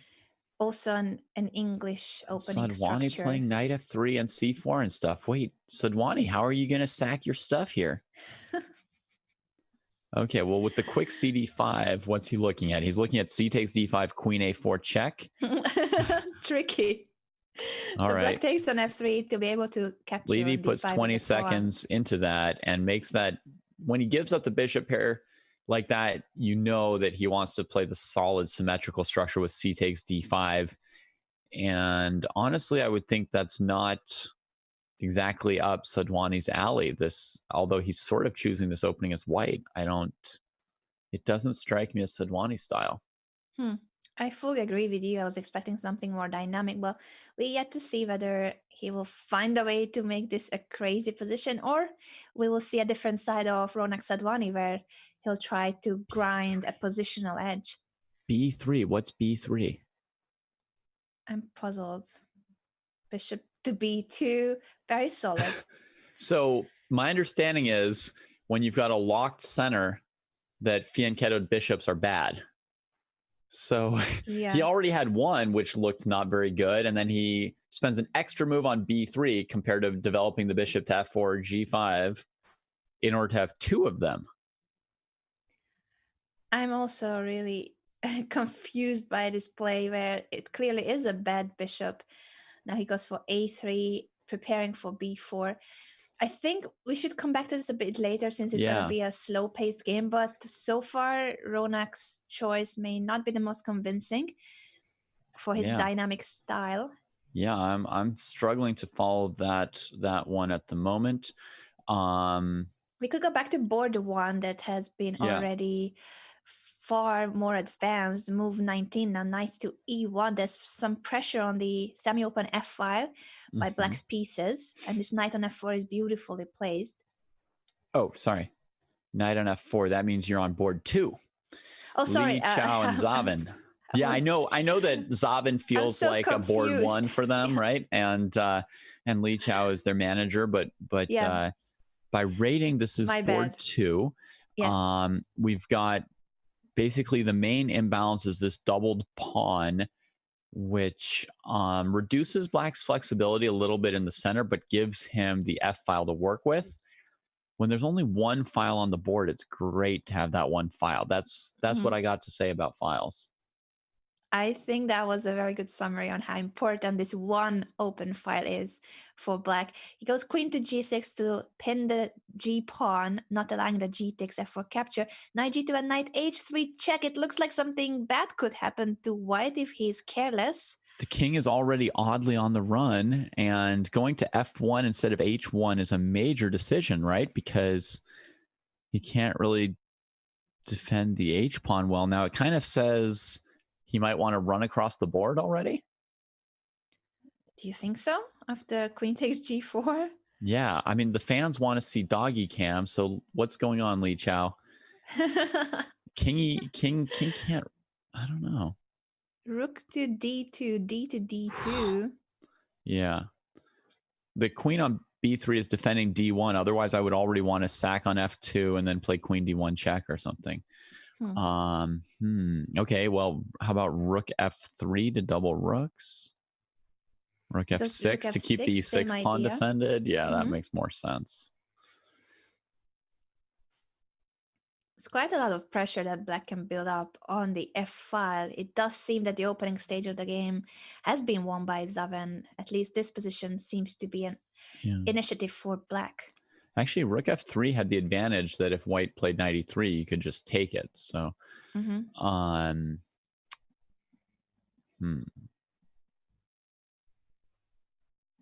interesting. We'll see.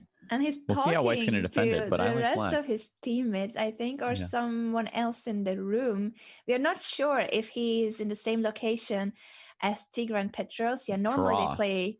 Oh, Draw okay. for Sadwani. Not this game. Okay, you scared me there. I was no. Zavin?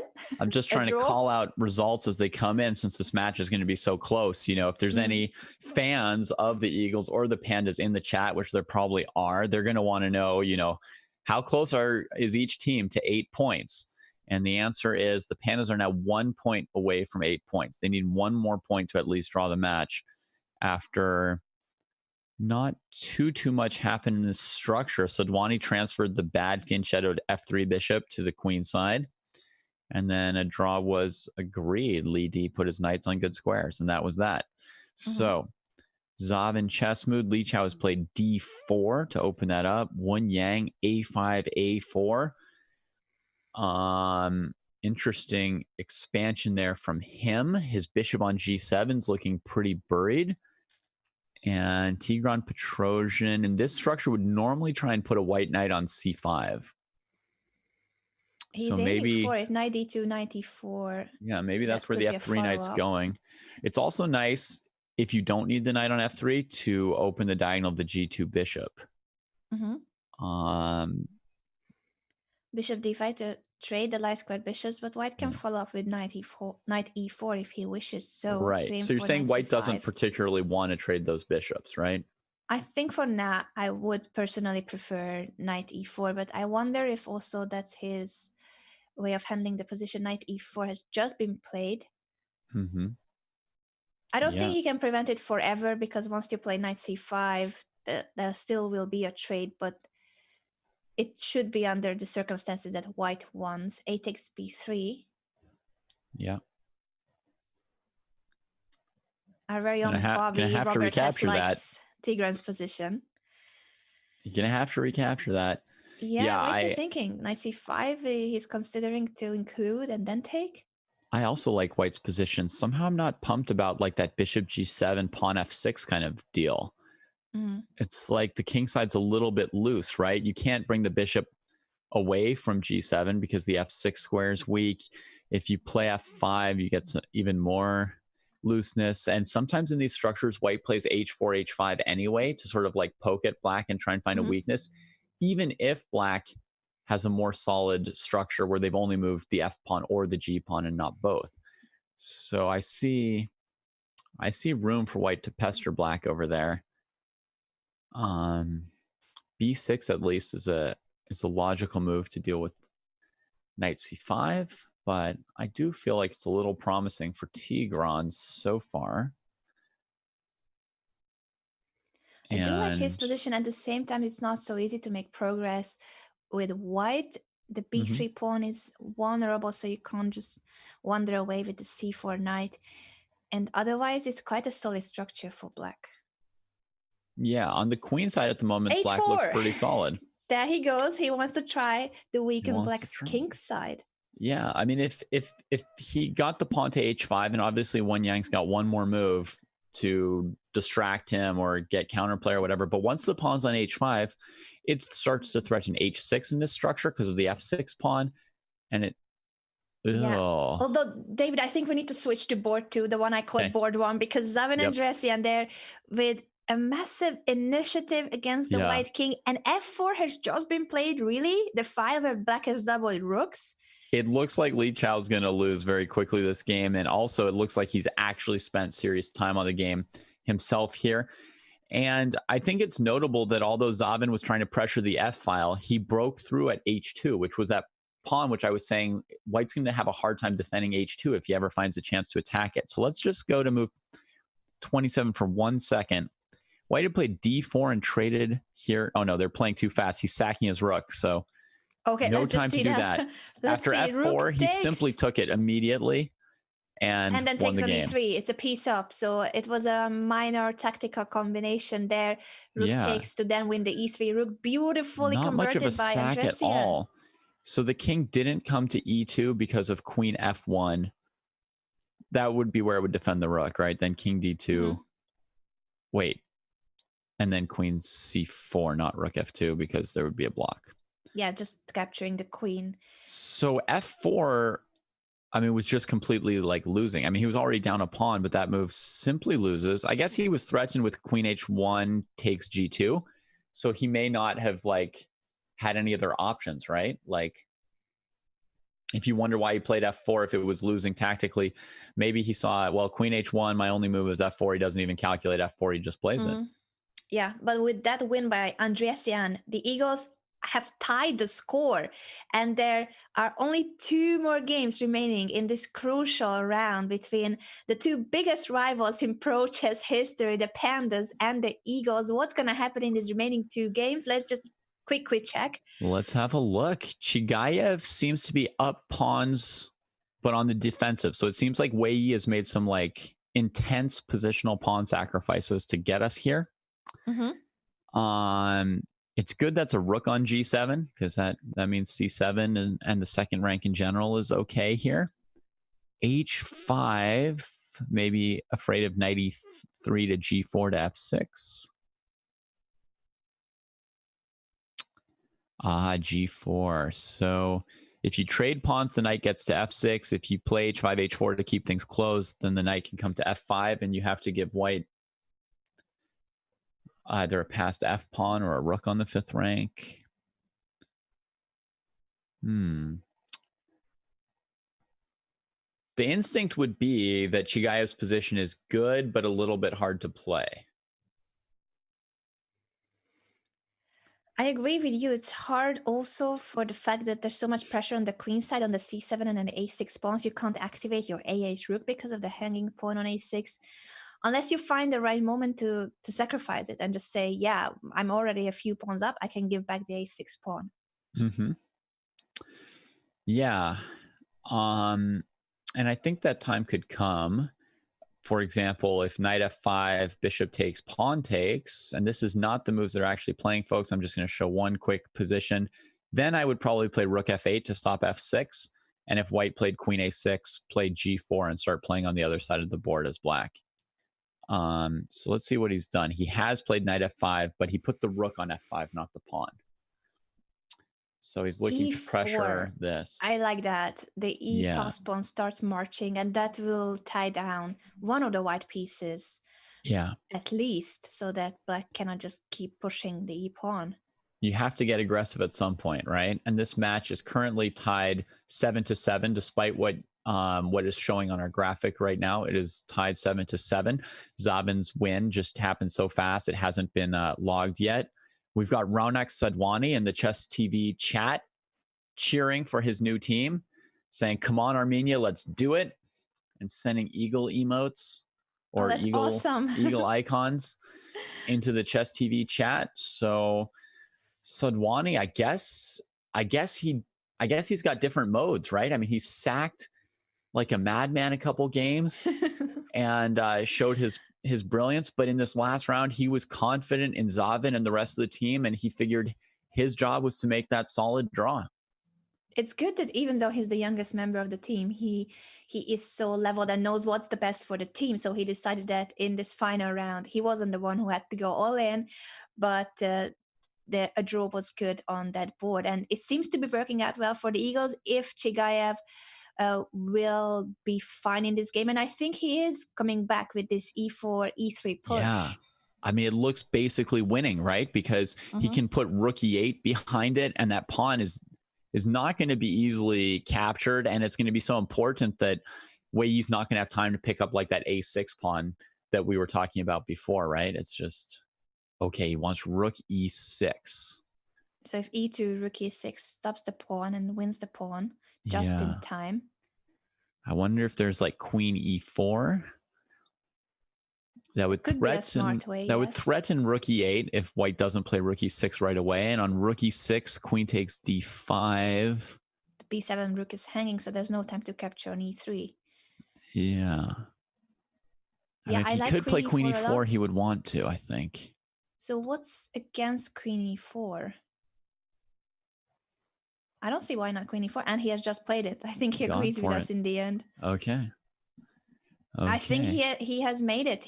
This knight f5 maybe, or earlier somewhere, where he must have slipped because it seemed that he had enough compensation for the sacrificed pawns, but in the end Chigayev managed to break out with these pawn pushes in the end on the e file.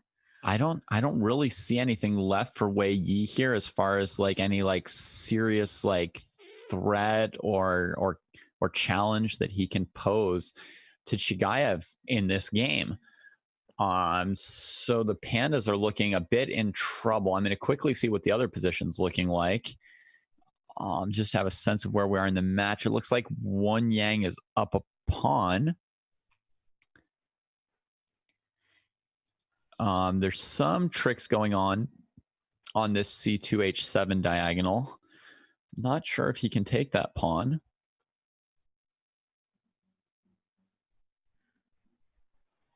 I'm just checking also at the same time one more time the way he positioned rook takes d6 seems to be an important variation where the rook cannot be taken because of the g7 rook hanging with mate. So if rook takes d6, e2, rook e6, what is that leading to? Queen takes d5. Rook takes d6, e2, rook e6, queen d5, which is basically a fork here. And then you're just checking that this fork is going to win something, right? Because now black's structure is all messed up. I mean, there's queen c2 check, but then king to g8 seems to avoid further tricks. Yes, and if there are no more tricks, then the two rooks hanging should be the end of the game. Yeah. This could be a very good variation for Chigayev. And if rook takes d6 doesn't work, I don't really see what other move would bother black. So Right. let's switch to I think the Wei has endgame been then. thinking here for like 2 minutes as well, right? So let's maybe get a sense of this other game. Oh, where something just happened. So after h5, Wen Yang played rook g4, just covering things. Queen's trade on f5. Interesting choice with rook to c1 and the classic, you know, oh, and I see him laughing again. Oh, he's hiding again. He can't control the laughter, so he's got to try and hide it. Tigran Petrosian is just having the best time I've ever seen someone with 1/2 out of 3 points have. They need to let us in on their joke. We need to know what the situation is. We are being missed out. It could be the best time of our lives if we were involved as well. Yeah, if we were only on the Armenian team. So that pressure on the C file wins back the pawn, and now Petrosian seems to have a sort of equalish kind of position here, which means they might be in position not only to tie the match but to win it if Chigayev can convert his game. I'm going to click back for a second, see if anything decisive has happened since Queen e4. Rook takes d6 played after over 2.5 minutes of thought. And now Chigayev is checking things, right? He could play e2, like you said. He may also have the move rook to e8. Queen d4 instead. And apparently he's got logical. the move queen d4. Well, that threatens everything. It threatens queen takes queen. It threatens e2 check, making an extra queen. And it threatens pawn takes d6. So I assume that queen takes queen be played, but maybe there's also queen c2. I mean, that leaves so much hanging for white. Queen c2, king g8, rook e6. Could that still hold? It feels so shaky. He's got 15 seconds to decide. If he trades queens, how bad is it? If he trades queens, he is trading. Rook I was thinking e6, black's going to want rook d8 to d5. e2 check was very strong, so white takes the queen on d4 and now plays rook e6 to stop black from pushing either d3 or e2. Right.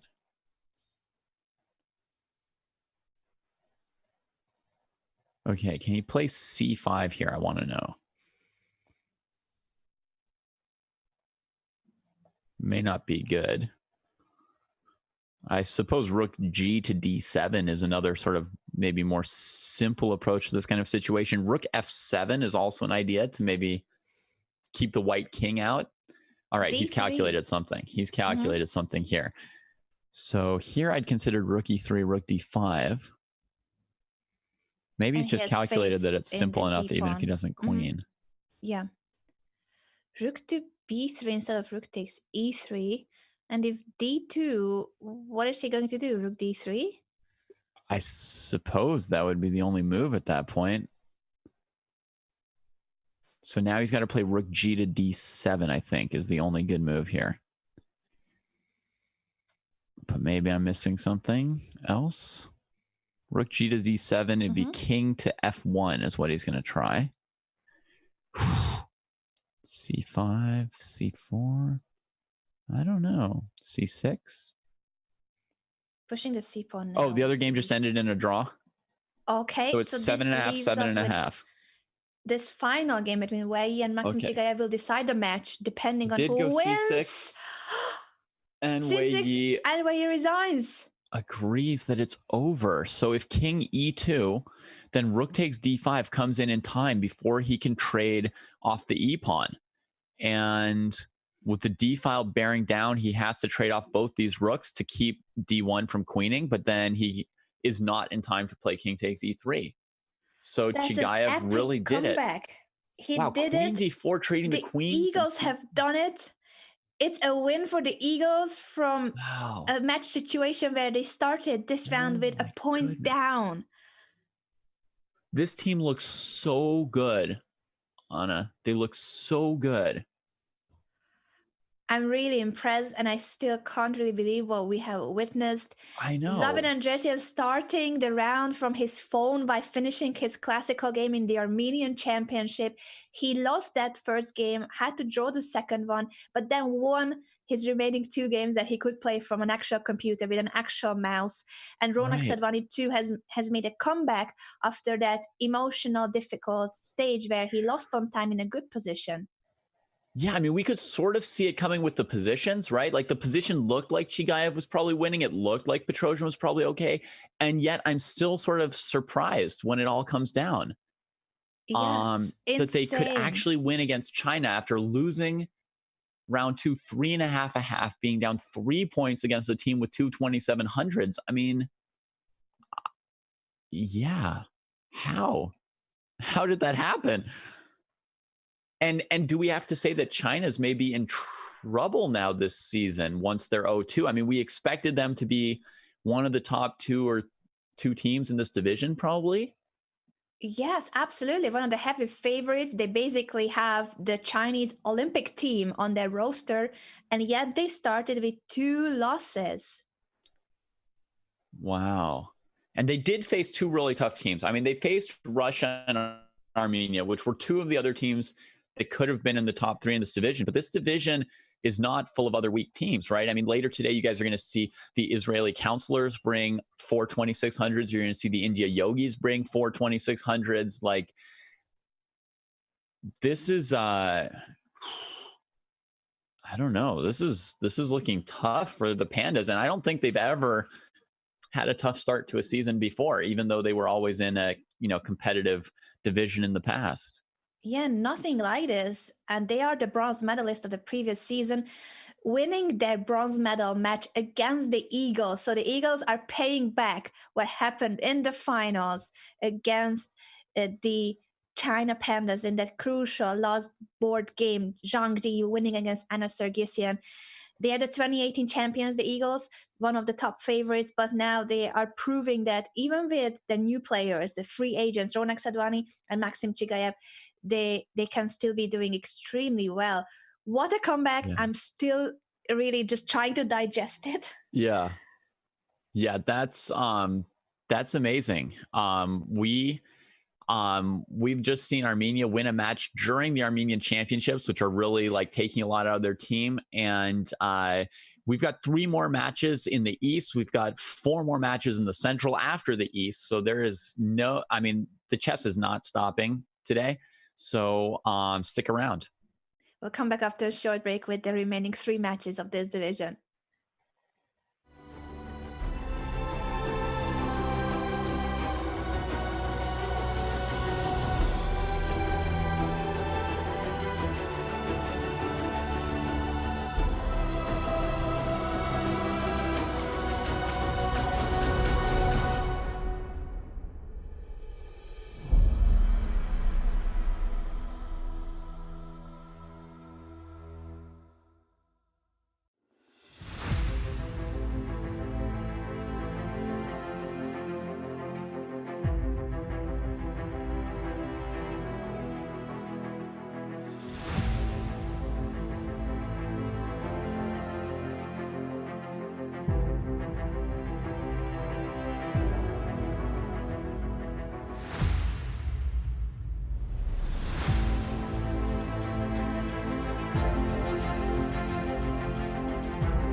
Hey, everybody. Sorry to have left you for a bit, but we are back.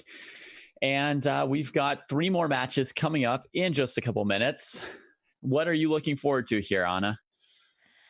Uh, I'm still trying to digest what happened in the match we have just covered. That was the biggest rivalry in pro chess history, the Armenia Eagles versus the China Pandas, where the Armenians have made an incredible comeback from a match that seems to be going in favor of the Chinese team. But now I know I should switch my rest of the matches are Yep. just as important mode on. Yep. Starting with the Croatia Bulldogs versus the Hungary Hunters. Some of the Hungarian players have been teammates of mine in club championships, and Chang Huang was my teammate on the Olympic team of Hungary. All So right. I have a personal preference on that on that match. But apart from that, I'm also looking forward to seeing how the Russian Wizards will do this time without their top scoring player, Vladimir Dobrov, on the lineup. Right. Okay, so if we want to look ahead, there are some key players and some key matches that are coming up. We'll start with Rodstein versus Audibon.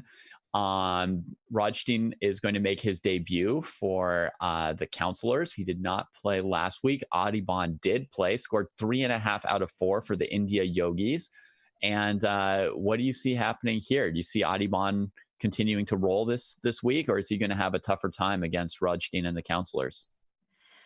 I think we'll yet to see, but Roshtan is making a debut as well as Boris Avruk for the Counselors. They still don't have Pavel Yanov on the lineup, who is their top rated free agent, but it is a better lineup than what they had in the previous week, the Israeli team. So definitely they're trying their best to score against India after their lost match last week versus Turkey. Yeah. Well, I would expect Audibon to have another good week. But as you say, that remains to be seen. The Beast probably has a fair number of fans here who will be rooting for another strong performance from him. Moving on to the Knights versus the Wizards. Both of these teams won their first match. So this is, a fight for 2-0 and perhaps a share of the lead in the division along with the Eagles, who we just saw. And we've got a debut here for Turkish young player Sanal, who I had never seen play before I checked him out a little bit yesterday in preparation. He'll be going up against a player whose name most of us do know, I think, in Yevgeny Tomashevsky, who's over 2,700 and had his debut last week. So he's already a little bit more practiced. And he'll be looking to build on last week and play even better this week, I think. Yes, the professor, as he usually is called, Tomaszewski, scored 2 points out of 4 the previous week. So he certainly will be looking for trying to improve on that score. Wahab Sanal, as you mentioned, making his debut. And that's basically also because the Turkey Knights can't bring their strongest players this week. I see both board 1 and 2 missing and board 3 as well. So their top 3 rated players are missing this week. Last week, it wasn't their top rated player, but it was Jan and Ilmaz, who were the strongest performers in getting them that win. They are not back this week. I expect Sanal, even though he's playing down on board 3, to be their top scorer this week, since he's super high rated in Rapid and Blitz Chess Online. So I think he will pose a serious challenge to Tomaszewski in round 3. And then the Bulldogs versus the Hunters, where we will have David Navarra playing board 1 again. And Tuan Min Lei will be playing board 2 for the Bulldogs this week as they play a Grandmaster for the first time in their International Master Latin history. Absolutely. Both players scored 2 out of 4 in the previous week's matches. And I'm curious how well Tuan Mi will do this week. He's a free agent for the Bulldogs, playing now on board 2 since Peter Michalik will be taking on the board 1 duty for Croatia. Yeah. Well, I predict an upset for the Bulldogs. They had an incredible performance before losing to the Yogis last week. The Yogis obviously a very strong team. And I think this GM that they have brought, Peter Michalik, will be quite good in his debut. That's a little bit of guesswork on my part, but that's what I came up with. So I think that the Bulldogs might actually pull an upset, which even Greg hasn't predicted, because in his fantasy game, I saw in his fantasy game, it said that, the Bulldogs only had to score like 7 or something like that to be the right pick. So I think the IMs might actually notch a win, although they're cheating slightly with Michalik. Could be that there will be an upset, the Bulldogs being the only team that has more IMs than GMs, facing this week the Hungary Hunters, where there are 4 GMs listed, including Chang Huang, who is the only female player this week on the lineup. Yeah. I think the games are about to start. They are. Which match will you want to focus on first, David? It's a difficult choice. Yeah, it's a difficult choice. I mean, it's partly like what match is going to be the closest. I think we could start with the Bulldogs versus the Hunters, actually, because you've got your little allegiance there, and I think it might actually be like one of the bigger upsets if a team of IMs, whenever they do win a match, if the Bulldogs do win a match at some point, it'll be kind of an upset anytime, right?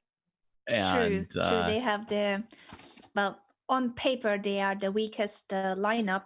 But as you mentioned, the classical ratings sometimes can differ from Rapid and Blitz and online chess in general. So maybe these international masters on the Bulldogs team are really strong online players. Mm-hmm. All right. Let's go to Jadranko Plenka, Jadro 9. He's playing against David Navarra. So Plenka is board 4 for the Bulldogs. He's rated 2450.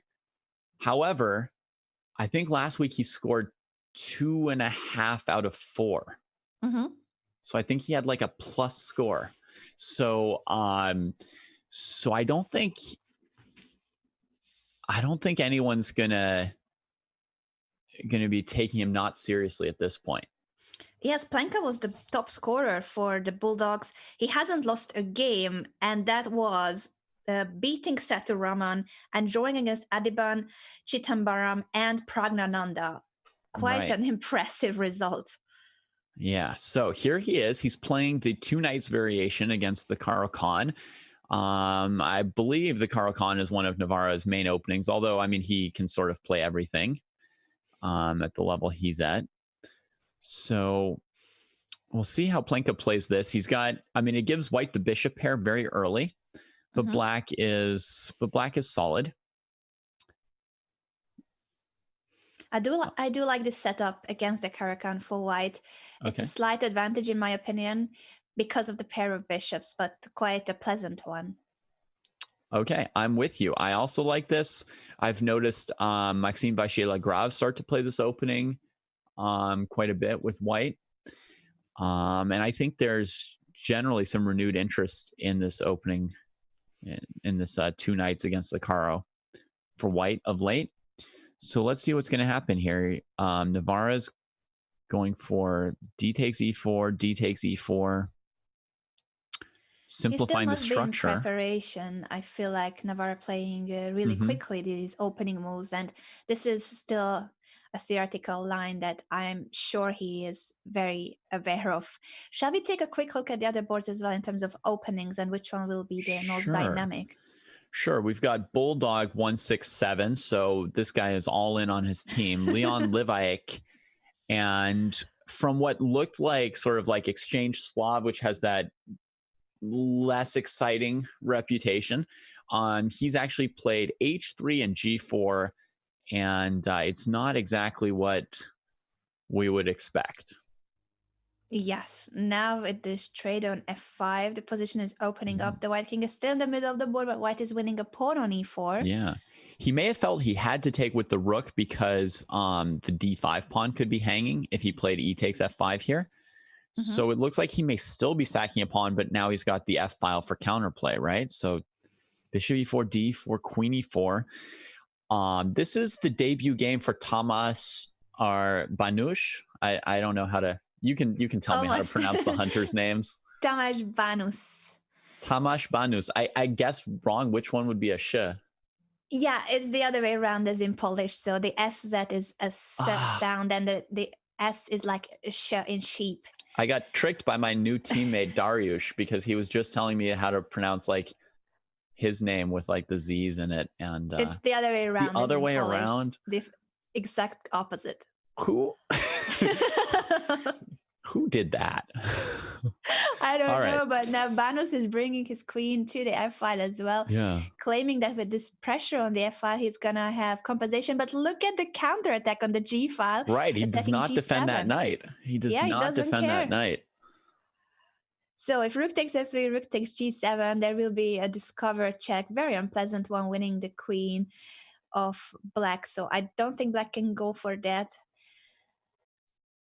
How will he deal with the hanging g7 pawn? Yeah, so we're gonna have to pop back to the previous board for a second because something really weird has happened in just like 2 moves here. So Jadranko was right in this position here, and he thought for a while before recapturing on e4, and now I think I see why, because Navarra plays knight e5, and you said he was still in his prep, but there's this devastating threat of bishop takes f2 check. And everything is happening so quickly. The queens have disappeared from the board. It's an exchange up for Navarra. Yeah. And the reason he won this exchange, everybody, is because Plenka realized that if he retreated his queen, bishop takes f2 check was coming, and then queen takes d1. So he just gives that exchange and goes for this position here, which frankly might not be like trivial to win for black. But it's material up out of the opening. It is material up out of the opening. And, you know, Navarra did that whole thing so quickly. And when he took on e4, Plenka went into that think. And I believe it's, as you say, like Navarra was like, this is actually a trap. You're sort of playing the right idea, but on this move, you can't play knight e2. I know this by heart. And put Plenka in a tough spot right away. Yeah, it's going to be difficult for Plenka to defend. I love the fact that David Navarra has chosen a username that's called Former Prodigy. Yeah, it's a very funny name. There's a lot of former prodigies playing today, as well as normal prodigies, current prodigies. All right, so shall we take a look at the other 2 boards as well that we haven't covered yet, just to see if there's anything crazy going on? Sure. Wonderful Time against Peter Prohaska. They have the kind of position that makes people usually think that the Slav exchange is pretty solid or less thrilling, right? Compared to the H3 G4 vision. David. I mean, there's got to be players who enjoy this, right? Everybody likes different tastes. You know, some people like eating flavorful food. Other people like cardboard. And are you saying the exchange Slav is cardboard? I am. But but at first I was trying to, you know, diplomatically say, you know, but then you said that's very mild. So yeah, I mean, truth. A lot of people are not thrilled by this exact kind of position that we have here, the presence of a symmetrical structure and exactly one open file. It's not just the symmetry, right? It's the single open file that often compels both players to double rooks on the C file, which we're kind of seeing here. It's the same thing that the exchange French had a bad rap for, is like you put all the rooks on the one open file and you trade off all the rooks without anyone gaining any major advantage or disadvantage out of it, right? So we'll move on from this board, right? I mean, they're going to play rook c1 and rook c8. Let's take a quick look at board 4, and then we head back to Bulldog versus Bancho. That is heating up. I just want a quick evaluation here on board 4 of the Hunters, Chang Hoang, my former teammate and the Olympic team of Hungary. Yeah, I would slightly like Black's position. Maybe it's basically equal. I think that she made a very important decision over the last 2 moves with G3 and H4, because it dramatically weakened Black's dark squared bishop. what she did there. This bishop was really strong. It's annoying that it's covering d2 and c1. And because of the pawn structure that has c3 as the root, what white doesn't want is for that bishop to be playing from behind the pawns. And so when she forces that bishop back to f6, now that bishop is not really going to be very effective against her pawn structure. So maybe she's doing fine. I think so. And she's a very strong positional player. So this kind of setup clearly suits her style. I think she will be doing just great in this game. That is, I think, at least holding the top board of their opponent's team, the Croatia Bulldogs, having their only grandmaster on board one, Peter Michalik. Let's go back to board 2, Leon Levaich versus Tamás Banos. Right. That's what I want. That's what I want. The open G file beckons. So Banos has defended the G file by putting a pawn on G6. Obviously, the Bulldogs' number one desire would be to play H4, H5 at some point and soften up that G file. Will Levaich manage to push H5 in the right moment? He's going for knight G5 here. Okay. That'll probably prompt a trade, but I suppose it's not forced. There may be other moves possible other than taking it, but I am expecting Black to just chop that off. And not be scared about the dark squares, the potential vulnerable dark squares. Okay, so he doesn't. E7 is the one square where he's got enough pieces attacking G5 that H5 might not be possible because Black could take the knight. If he'd retreated his queen to somewhere like, E8 or G7 or something, then H5 could have definitely come. So Queen E7. So what does Leon want to do from here? Take on H7, play H5, or just get the king off of C1 so that, he's got better options with the knight on C3. That makes a lot of sense. Well, moves the king out of the open C file. Logical. Okay, knight there. Very much encouraging white to play D5. Well, although that opens bishop F6 also. Queen D3. I don't even know what he's going for with that move.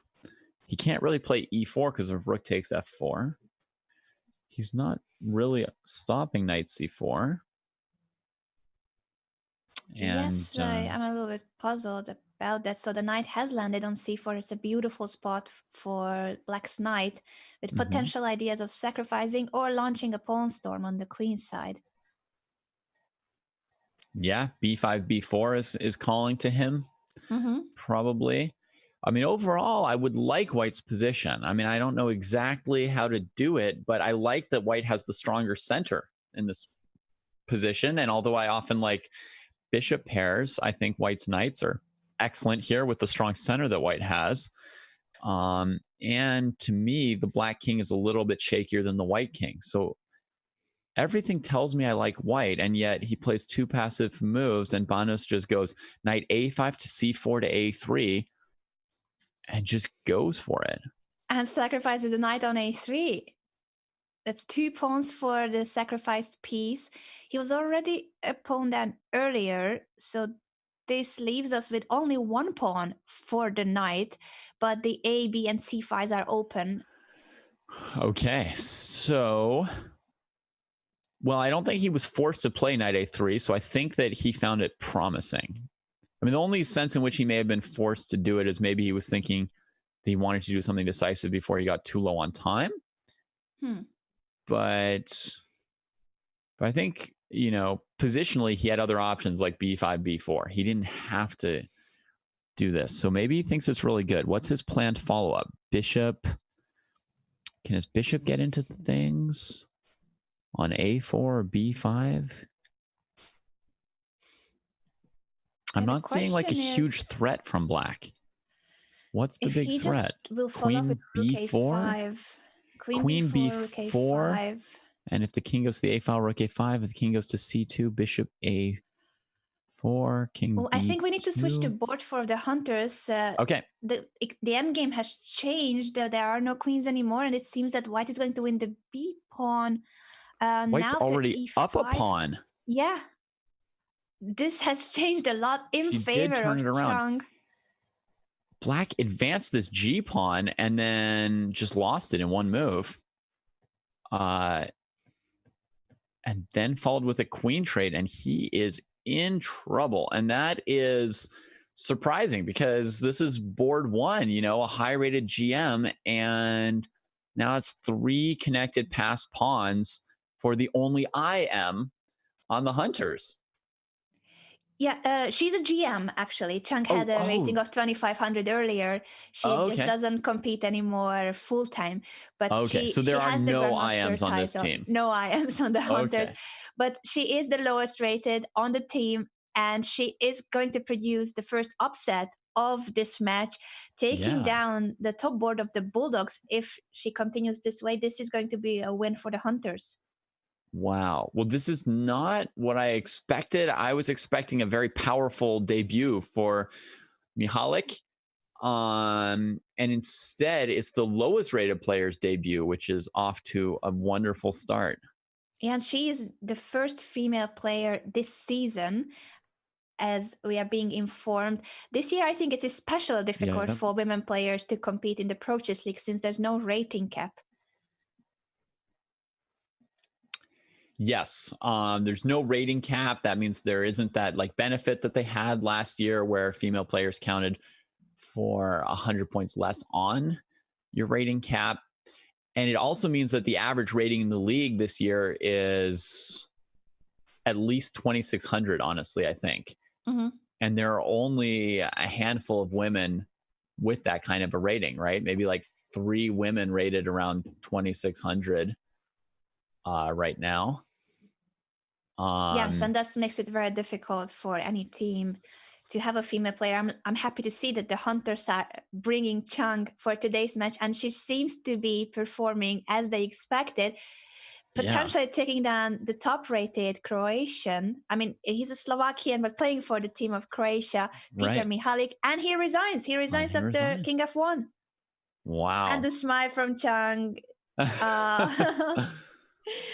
I think she's playing from home, from what I can see, but she must have her husband around.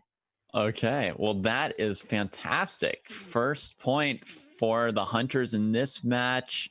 And, she barely got there before Navarra. So just barely, but she'll be happy that they've got a quick 2-0 lead here. Looks like he didn't have too much trouble converting that exchange, which I would have struggled with. And has Banus won the queen somehow here? Oh, it's for 2 rooks, so it's not totally clear, except that I think the white king is still going to get attacked. Yes, and it's clearly an improvement since he sacrificed the piece. He must have calculated that the attack on the queen side would be very powerful. Mm-hmm. And it was justified. At least what we see on the board now is looking promising for Black. I wonder how is the other board that's still in play. Oh, it's way more solid. I don't think we need to switch just yet. It's still the exchange Slav and nothing really is going on at the moment. Yeah, I guess the problem is that Leon Livach reached a point where he didn't really know what to do to improve his position or his situation, right? I mean, he just kind of made a couple moves back and forth, and Banus did have some things he wanted to do. So now he's going to want to open up his bishops probably and go for a win and try and just knock the Bulldogs out right in the first round. So it's already a 2-point lead for the Hunters, and they can still score on the remaining 2 boards. I just quickly want to check the game of Adiban because I heard earlier that he may be in trouble against Boris Avruk. All right, let's see. Adiban has black here, and he has sacked a pawn. But if he was in major trouble before, his position now looks perfectly reasonable to me. Some activity for the pawn that's missing from his camp. I agree with you. This could have been worse. And he's taking on f2. There are tactics with bishop e3 coming in. Well, yeah, but I didn't think that this would be good enough. Knight B. Whoa, and our rook has something else planned. Knight to b2 in response. It also takes away the d1 square from the rook.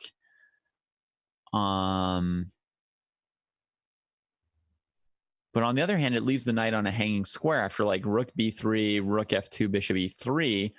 There'll be the threat from black to just trade everything off and then capture the knight. Mm-hmm. So yes, I'm not quite sure this was. Is the knight planning to go to d1 itself? Perhaps in that situation, then black would have rook b1. I mean, this could be pretty interesting. Rook b3 would be the most likely move, and then here and here. So then on knight d1, rook to b1 would be pretty good. So that's not the plan. Oh, another game has just ended in the favor of the Hunters. Now 3-0. It didn't take long for bishop c6 to activate him enough to win, right? He trades on g5 and then takes on f3. And that bishop cannot be stopped. Yeah. Even rook e5, bishop e4. That's beautiful. I know I'm very biased, but 3-0 is an impressive beginning of this match for the Hunters. Of course, with everyone playing everyone, 4 rounds in total, it doesn't mean anything in the match. We saw the Pandas starting very well against the Eagles, and then the Eagles turned the tables. So it doesn't mean anything for the overall score of the match, but a great start for the Hunters, where their final board is Peter Prohaska versus Tuan Minh Le. And that is, I would say, if anyone can play for a win, it's White. Is he a pawn down, though? White did sack a pawn for this and has 20 seconds. So yeah, I didn't realize he was a pawn down before tough situation for White. Yeah. This could be the only board where they can get into trouble. Well, we have seen the other 3 finishing, but in terms of the result, maybe Tuan Minh Le will manage to score here to get the first win for the Bulldogs. Okay, so I'm going to update Audibon's game. He played rook to d4. Whoops, sorry.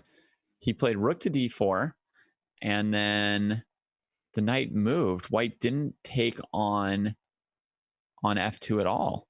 And so he came out of f2 unscathed, and they're continuing to play an intense endgame here, but one where Audibon is now up a pawn and the e4 pawn looks very weak. Oh, I guess knight b5 to c7 is what would happen while he would play knight c5 to e4, and then that c6 pawn could win the game. So 20 seconds for Audibon. A pawn. From a pawn up, he's going to a position where he is a pawn down, but his idea is to capture on b5 or move the knight to b5, then take the c7 pawn.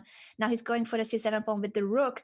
Same idea, but once the c6 pawn is a passed pawn, that creates a lot of compensation, if not winning. But Audibon's going for a mating net with knight f3. This is going to be hard to defend the king, honestly, especially with seconds, because there's the bishop is also in position to join the fight. Yes, the only way was to move the bishop threatening away. Rook f2.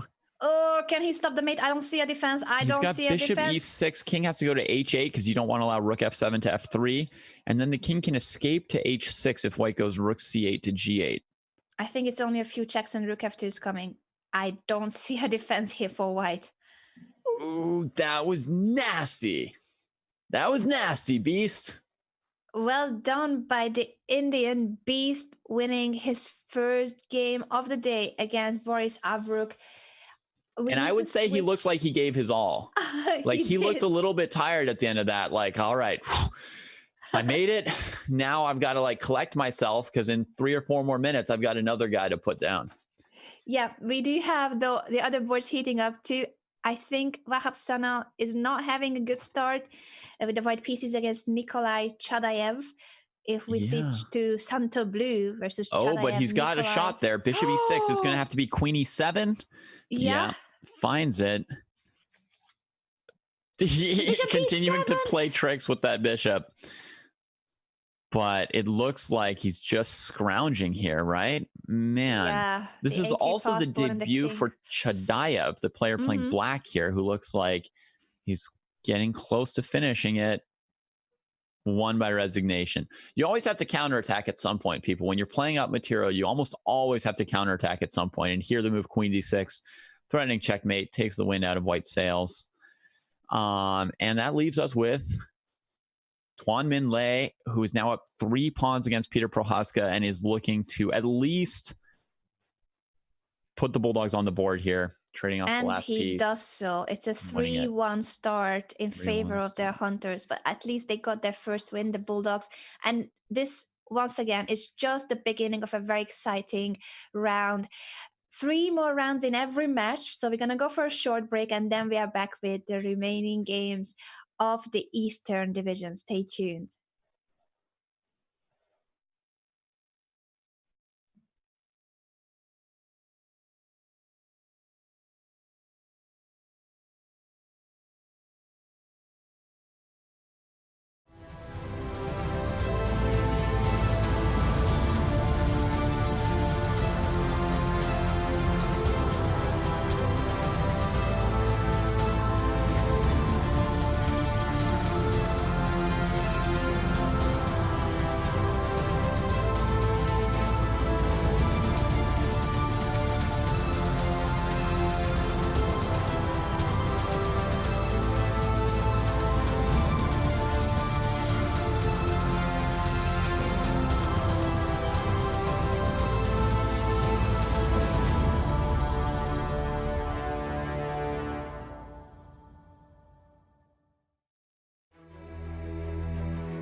Welcome back, everyone. This is a week 2 of the Pro Chess League Eastern Division. We have seen a very exciting start where two of the teams have won their first round 3-1. They are the India Yogis and the Hungary Hunters, while the third match between the Turkey Knights and the Russia Wizards finished in 2-2.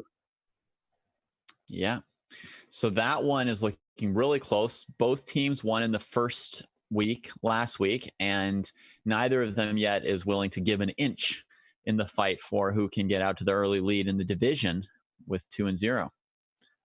I think for the second round, we are going to focus on the match between the Knights and the Wizards since it's a tie at the moment, and both of these teams have won their first round matches. It's going to be crucial which team, whether it's Turkey or Russia, who can win today. Right. And I'll be looking for something from Tomaszewski. Last week, he started out a little bit shakily, lost his first game, I think, and then eventually scored 2 out of 4. But it wasn't bad. And so my prediction for him was that this week we would see some small improvement over that, and as he gets more comfortable playing in the Pro Chess League. So that was my feeling. But his first round game today was a draw with the lowest rated knight. So that actually was not a very promising start yet. And he would hope, Wizards fans would hope that there is better yet to come today. Definitely, and it's interesting that both board 4 players on the Turkish team as well.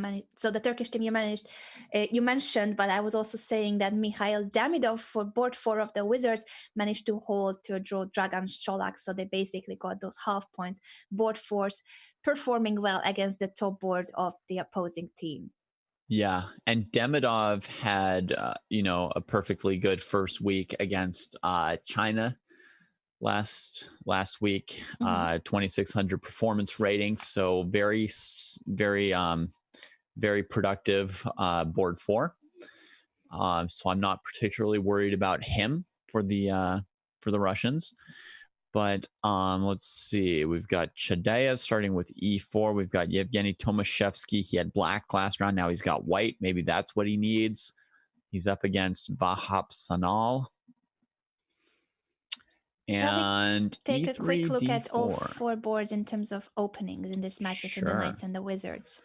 Queen B3. Okay, so this opening here, it's like a kind of Panov-Botvinnik attack that you transfer to. If black puts the knight on c6 really early in the symmetrical English, then this E3, D4 idea is quite strong, I believe. So he transfers here, bishop b5.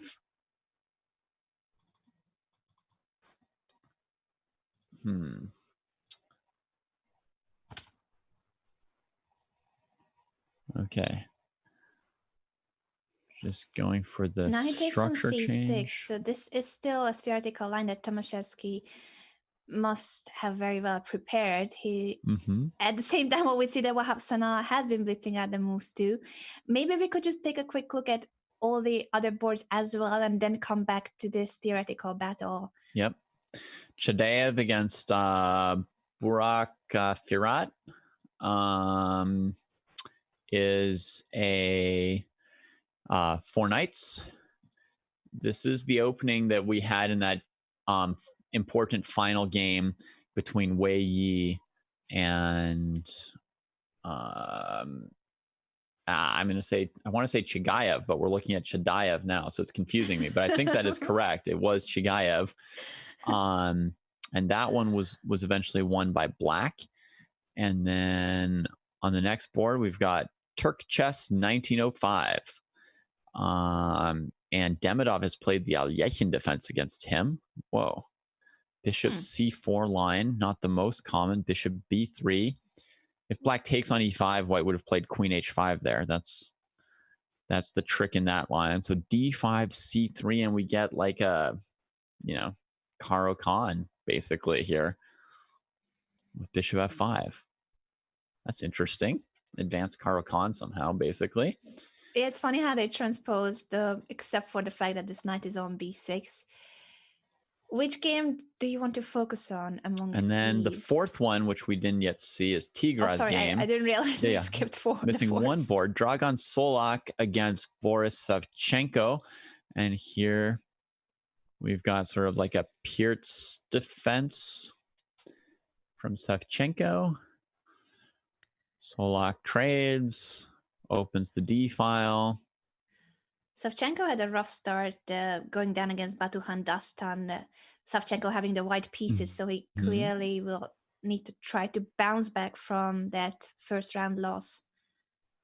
Yeah, maybe even stabilizing could be good at that point. Get a draw with black and see what comes next from there.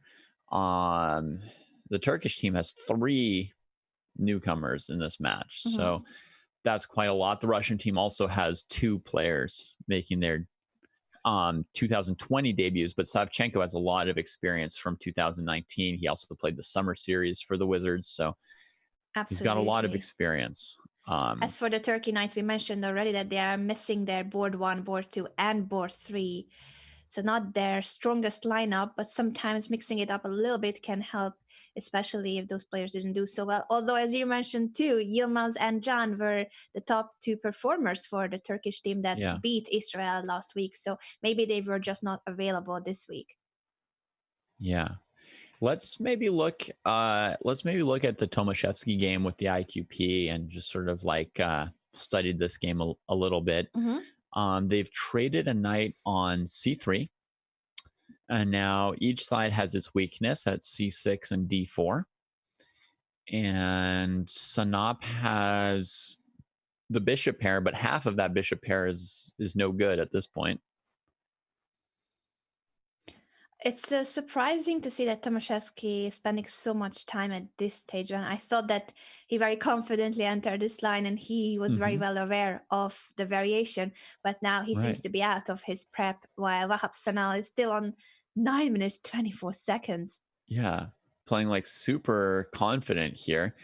And I mean, the obvious move for white here would be bishop g5, like a developing move that attacks something and lets you play rook a to c1. But he's really in the tank about this as well. And I wonder if things are somehow not going the way he wants here. Maybe it's still surprising to spend this much time on a moment where there are quite a few natural moves that he can choose from. Yeah, I mean, my priority here, and it may sound like really, really a long thing, is to play bishop to g5 to h4 to g3 to e5. That's what I would prioritize here. I want to neutralize that g7 bishop, which is putting pressure on my d4 pawn and is really strong at the moment. And I want to isolate the knight against the light squared bishop.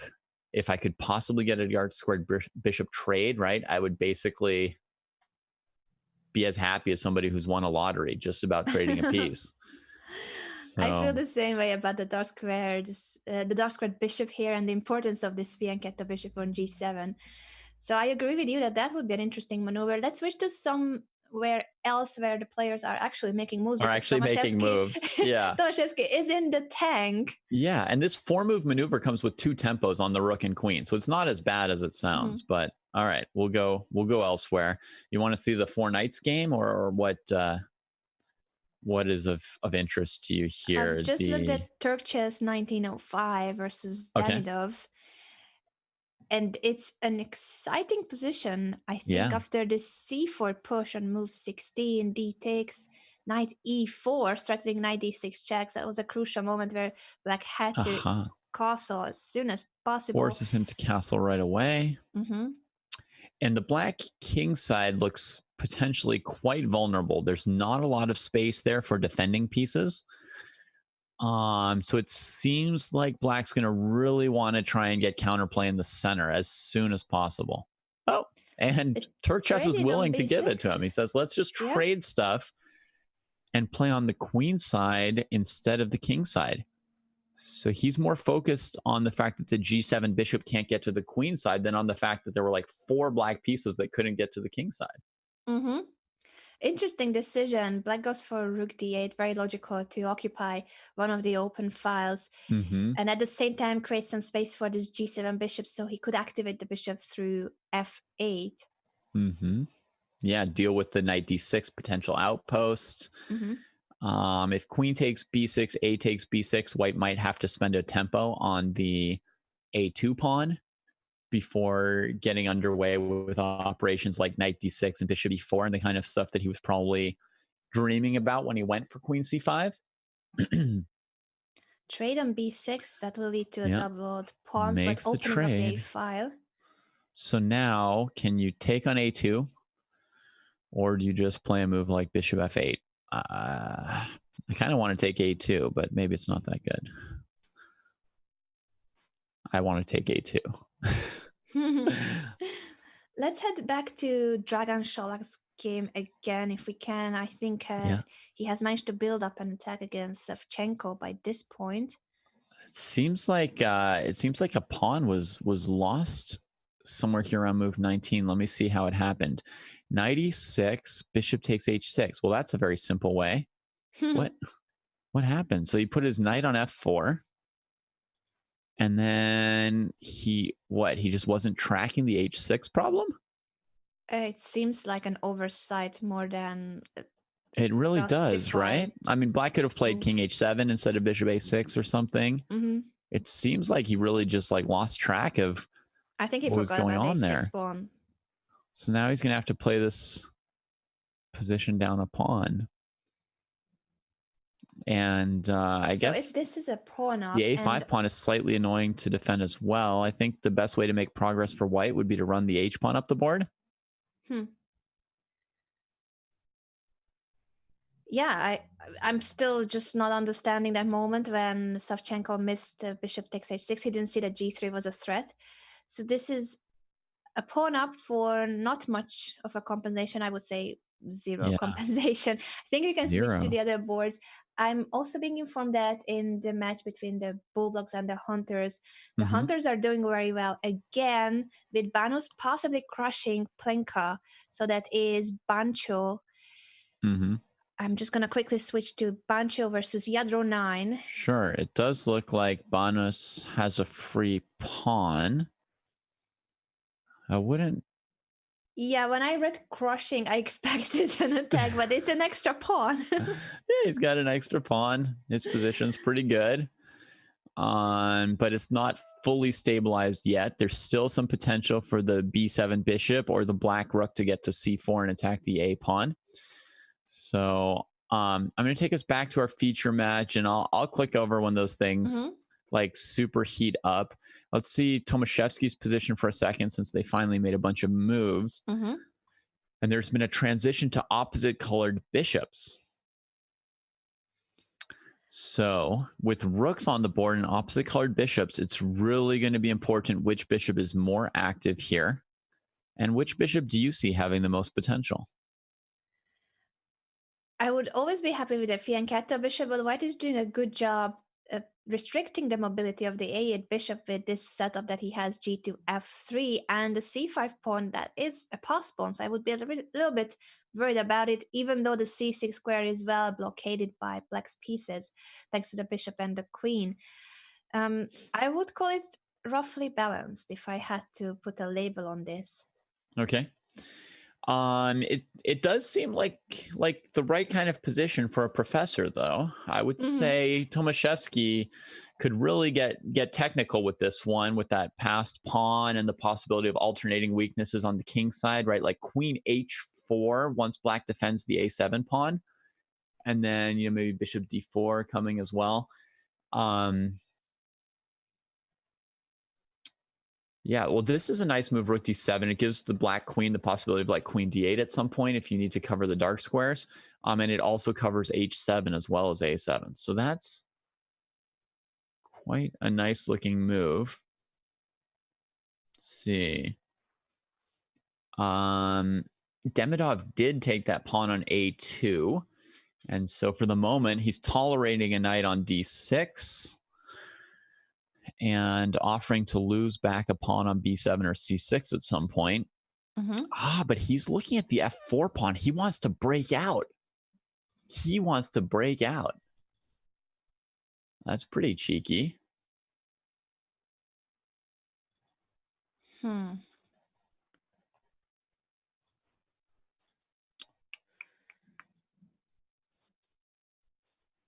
Will he manage to break out though? I don't know. I mean, if white took on c6 twice here, for example, and then he played rook f4, white could play rook c8 check, and his bishop would have to go to f8 before it could get to e5. But this move here is very cool. I was wondering if this could be done to interfere with that rook. So he plays b4, even though it's attacked a couple times. And I suppose he's, you know, trying to get his rook to c8 and try and get black tied up. That's very logical. So if he gets b5 and rook c8 in, then white should be close to winning. The b7 pawn hanging, and there will be too much pressure with the back rank pin. Let's take a look at the other boards as well in this very same match. So we are focusing in this round on the Turkey Knights versus the Russia Wizards. Yeah, the Chadaev game is the one we haven't seen for a while, and it's pretty interesting here, this fight that's going on over the central light squares.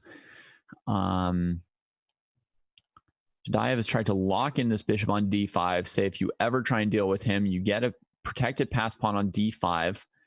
I saw this in Botvinnik's 100 selected games when I was a kid. He said if you've got these doubled isolated c pawns, but you get your bishop on d5, you're good.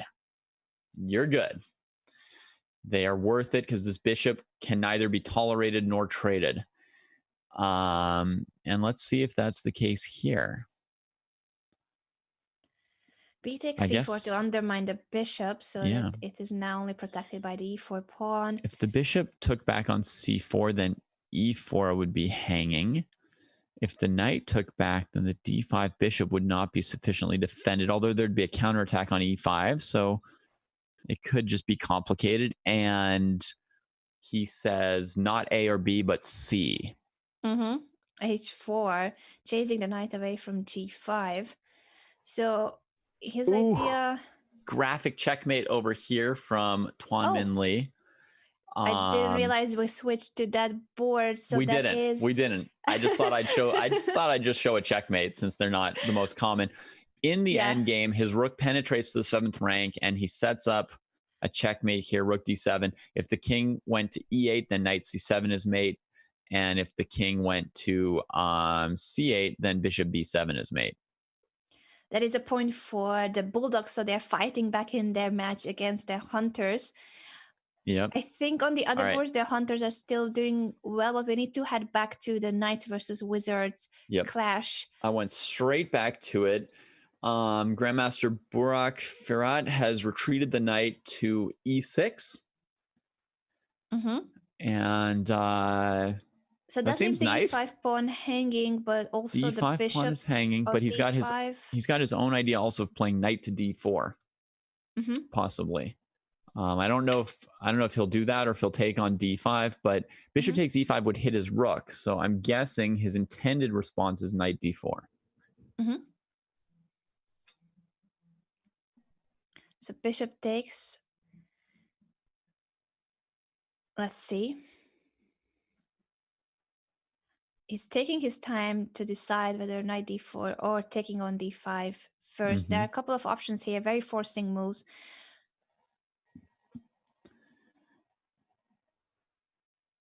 Yeah, if he just retreats with the rook, then white can probably trade on f6 and b7 and play queen c4 and play the position up a pawn. Probably. Even that's not guaranteed. But yeah, I mean, the queen would be the one defending b7 and f6, so black would have to mess up the king side. I'm not sure why he's thinking so long. I don't see a good move other than knight d4. I'm also puzzled, but he must be considering something else seriously as well, or there's something that bothers him about knight d4. Right. If there were no other move, he would do it. What's he double checking? So knight d4 is forcing because the bishop on e5 is hanging, and so is the queen. He will need to take on d4. He has finally played it. He's finally done it. I'm not sure what else he was thinking about so much there.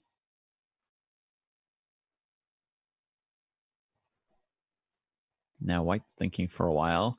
Again, white's Also, bishop and queen are both hanging, so I would expect bishop takes d4 to have been kind of blitzed out here. yeah. And the queen was hanging with a check, so bishop takes f6 was not an option. Okay, so after lots of consideration, the obvious moves have still been played. Now he's got to trade first. If he'd played queen c4, the rook on e1 wouldn't be sufficiently defended when black takes on d5. Mm-hmm. If he'd gone here, then, you know, knight takes or something and queen e1. So he trades on b7 first, then queen c4. Black's got to win back their pawn. They could try knight takes e4.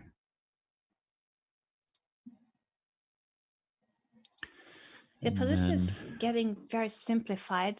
I wonder at the end of all these trades, now for instance, taking on e4 multiple times, that would leave us with equal material, but the a6 pawn is hanging, so is the c2 pawn if white takes on a6. Yeah. It could just lead to a balanced position overall. Let's head back to some of the other boards, if you don't mind. David, do you want to stay here for a moment? Oh, I just wanted to point out that on queen d4, trying to go stay ahead of pawn, black would have rook b to d8, and white kind of loses something. So he has played the simple trades that you expected. Looks like black might be okay. Where do you want to go to now? Dragon Solak has won his game against Tigra, partly thanks to that gift of the h6 pawn. Yes, so that gives a lead to the Turkish team.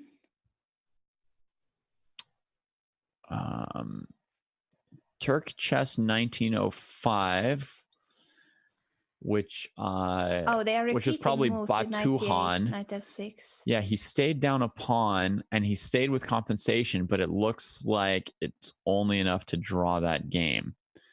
So it's going to be on Tomaszewski really to keep the Russians going here, and he's got 25 seconds and ticking down to try and convert his extra pawn. Looks like he can always defend against bishop f1 with bishop f2 if he needs to, but that means no bishop b6, because bishop b6, bishop f1 will blow his extra pawn. Feels like he may be running out of stuff to win with. I would play bishop f1 here for black. I like bishop f1 to capture the GT pawn as well. The less material, the better. I think, even though this is the match we are focusing on, there has been a blunder by Pragnananda. We may want to check that out. Right. Let's have a look. The Maxime Rothstein. He is now down a rook suddenly, and his king is taking some blows. Queen d8 looks like mate in 2. And it's resigns in 1. Oof. Yeah. Oh, and Tomaszewski just won. Did he? How did he win that endgame in 2 moves that we were just looking at?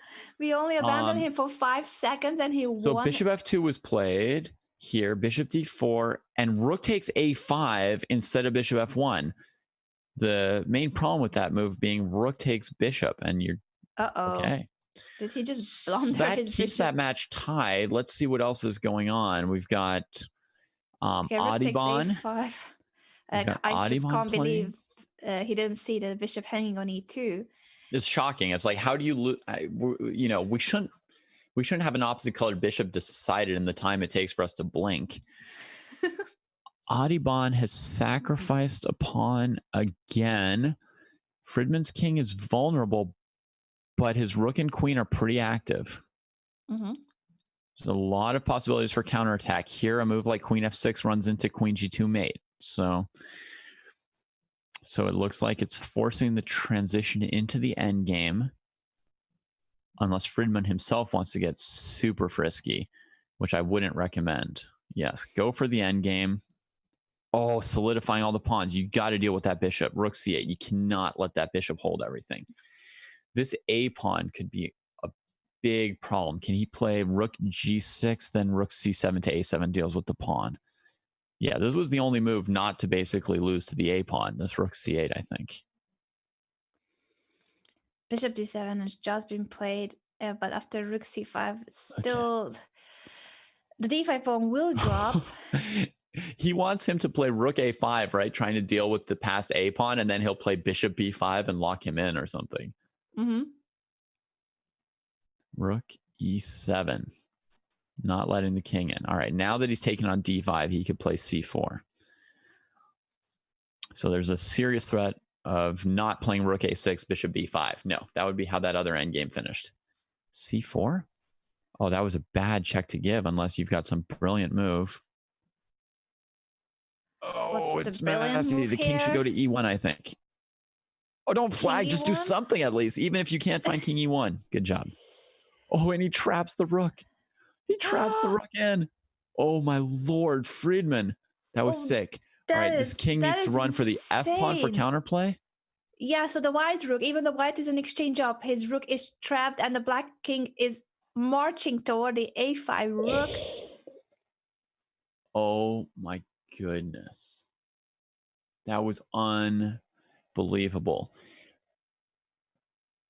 The bishop can stop the f-pawn, and Friedman wins this game. He takes down the beast. Oh, and he gives life to the counselors.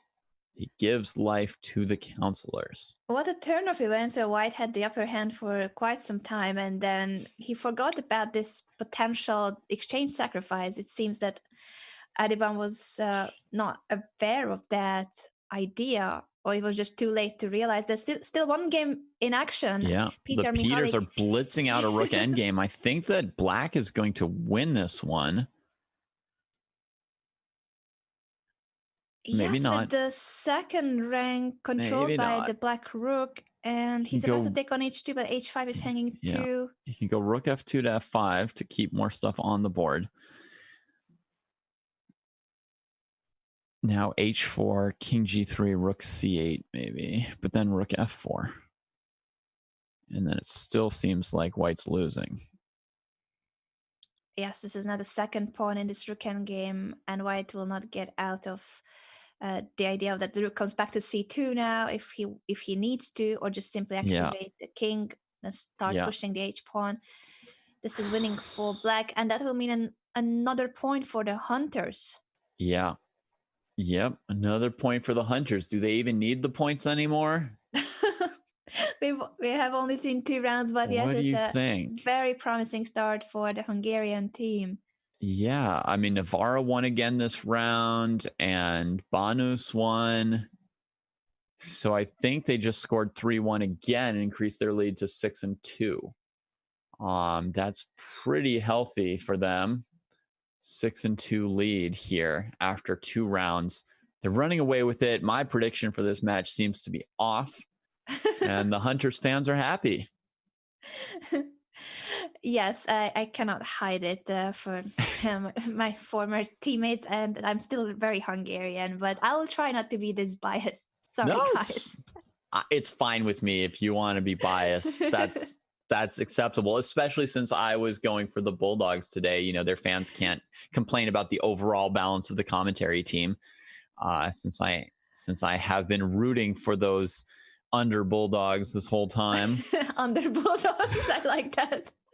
If it was for the name, I would go for the Bulldogs. Everyone knows that I'm a huge French Bulldog fan. So in terms of names, Croatia Bulldogs, absolutely. Is there a puppy you don't like? Well, I like dogs in general, but French Bulldogs and Pugs are my dream dogs. I don't know if it's I don't think it's in the camera caption at the moment, but there's a bulldog pillow behind me that I got from my sister. I think we will go for a short break, and then we are back with the remaining 2 rounds of the Eastern Division. So stay tuned. In a few minutes, the second half of the matches will begin.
to the Eastern Division of the Pro Chess League. And we have 2 out of 4 rounds in the books for these 3 matches here.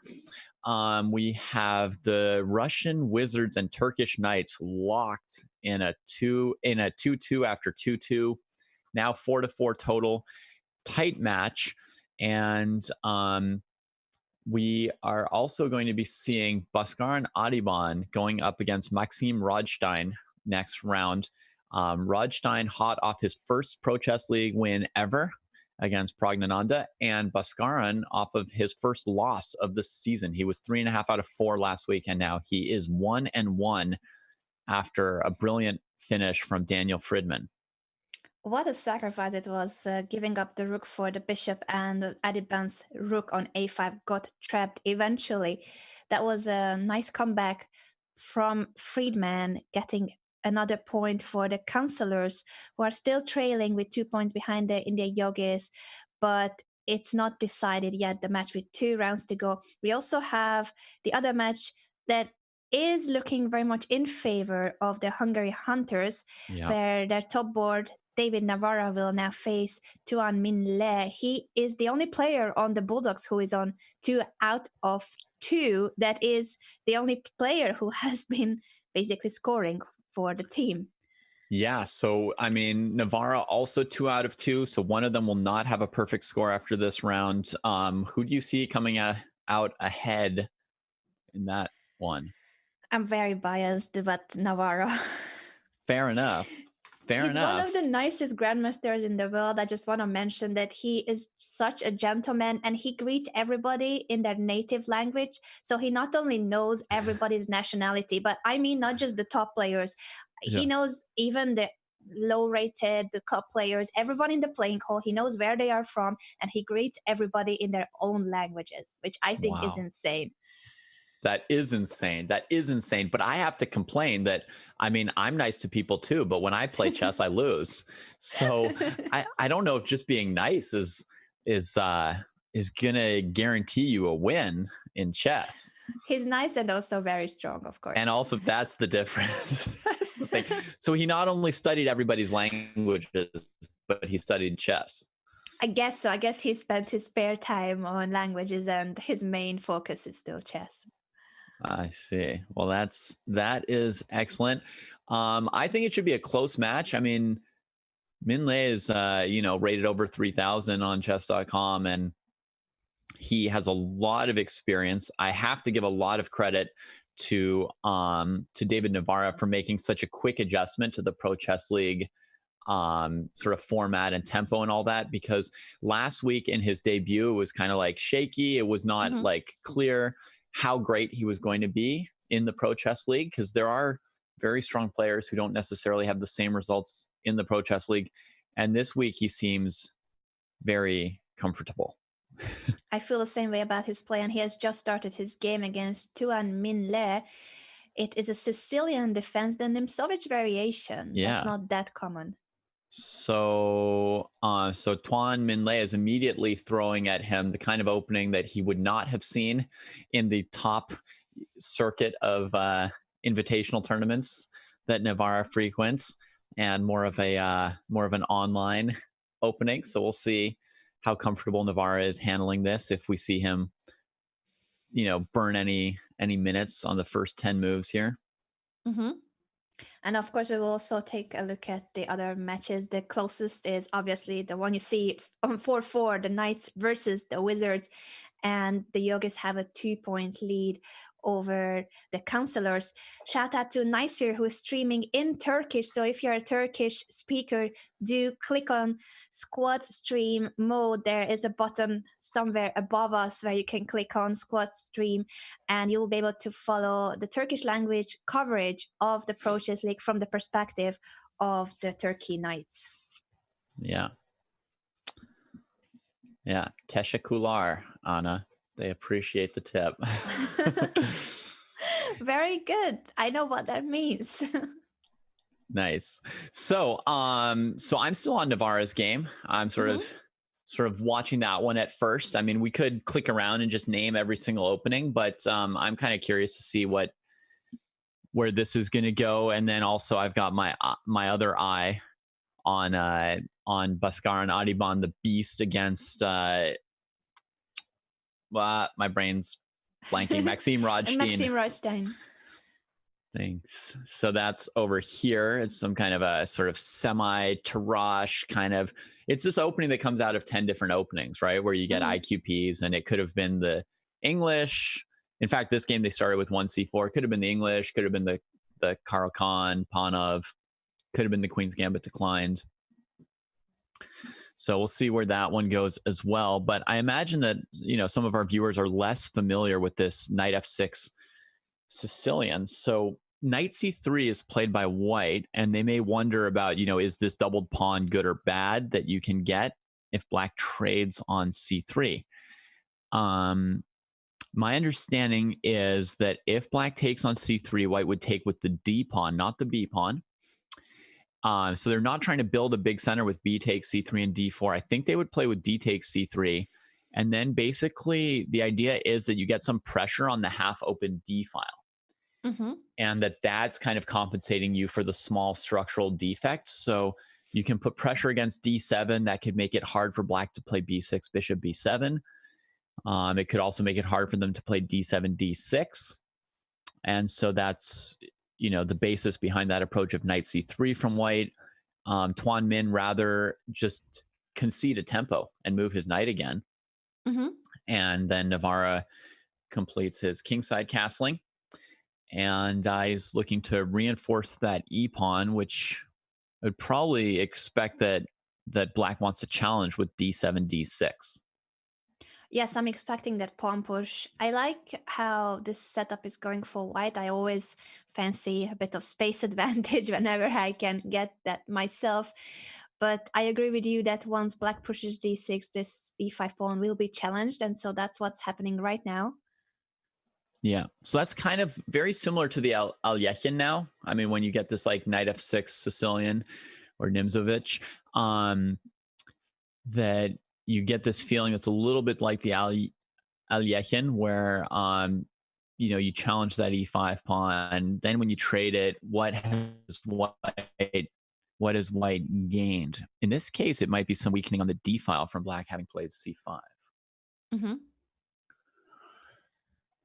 Shall we quickly... Sorry, I was just going to take another look at our other key game. As we mentioned, we are going to be focusing on these two. Actually, maybe it wasn't a good call because it hasn't changed that much. White has managed to push e4 to get a good control of the center, but this is still quite a schematic setup. Another request in the chat is if we can go back to the Russia versus Turkey match, and absolutely that's a key clash, which is still in a tie score 4-4, and we shall see whether... Oh, geez, I just clicked on Burat Firat versus Boris Savchenko, and I don't know what's going on. What? Good question. What is going on? If we count the pieces on the board, they're shockingly equal, even though it looks like somebody must have sacked something. But let's just see what happened. It's a French defense kind of structure here. It was a French defense, apparently. The advanced takes variation. on e5. Yeah, they just some fancy pawn trades in the center that forced black to spend a tempo on king f7, and now black offers a fancy queen trade, which I think white should decline because, you know, rook e5, rook d1, bishop f1, bishop c4 looks absolutely bad. So yeah, fancy. Bishop e8 check. Fancy moves. Isn't that winning the queen? If king takes, queen a4 check, he is winning the queen. Or, well, black can still move the king to somewhere, maybe king g8. King g8. This is so messy. That's like the only square. If the black king went to like e7 or f6, then white can play queen d8 check. King takes d8, rook e5, and come ahead a rook as well. He's giving up his queen. Well, wait. Okay, so queen d8, king takes. He took the bishop? I thought your king g8 was like the move to play. I also thought, and I was wait, and then he played queen d8, not queen a4? Yeah, what was going on with queen a4? Can we just quickly check? Yes, we can. I mean, they're white was blitzing winning out the moves queen. like it's a bullet game, and they're like hanging queens. Why Queen wasn't he winning the a4. queen after queen a4? I have no idea. Maybe this move like b5, so that But then after queen queen takes b5 b5? check, right? Then you move the king to f7, and then on rook e5 there's rook d1. Ah, okay. But even that then we could play be. queen f1 and white comes out comfortably ahead, right? Yeah, well, this is insane But what's happening honestly, here. they're playing so fast. I don't think they saw more than you. I think they're just trigger happy with their mice. Maybe the current position, let's just catch up with what happened since, is an exchange up for white, but black has really active minor pieces that try to compensate for the material disadvantage. Yeah. Honestly, I'm unimpressed with like the speed with which they just smash some moves out in such an important position. Here he's looking for some trick with f3, bishop f3, but he may or may not have calculated any of it, like f3, bishop f3, rook d4, or any other moves. Might all just be random. So I'm really unimpressed. Even if they think that they saw more than us in that time, like it was irresponsible to play those moves in 1 second. I mean, look, it's like 0.1 second, 1 second, Yeah. 2 second, 1 second. I mean, no. You've got like queens hanging. You didn't see bishop e8 check coming even, right? Like Savchenko, you didn't even see he was going to play bishop e8. Well, spend some time. You should coach them as well. Speaking of coaching, H3. congratulations The to guy your was like, team, David. The California Unicorns won their match on Monday. And David, if you guys don't know, is the manager of the California Unicorns. You could see him clapping if we were on camera, but you can't. So I'm just telling you, he's clapping. These guys are getting my lowest marks on both of them. Whoever, even whoever wins is getting low marks today, because look, black was obviously telegraphing, like, I want you to play f3 so I can play bishop takes f3, right? So what does white play? H3. Dude, he told you what he could do about this. Bishop takes h3. Oops. Oh, well, I'll just play some other move. I'll just keep going. What's a pawn? Make some moves, whatever. Yeah, this does look like a stand-up comedy on the chessboard. Let's switch to somewhere else. It's like me playing bullet against a bulldog instead of 2GMing a 10-minute game. All right. Fireheart, wonderful time. Which of these games is most? Whoa, rook on the 7th rank for Navarra. Let's head back to the former prodigy. Yeah, the former prodigy. He played a nice maneuver of knight c3 to a4 to trade the dark squared bishops. And they were traded. And then c4. Oh, strengthening the bishop on g2. Knight c3. That d5 pawn is getting hammered. He's really going after that.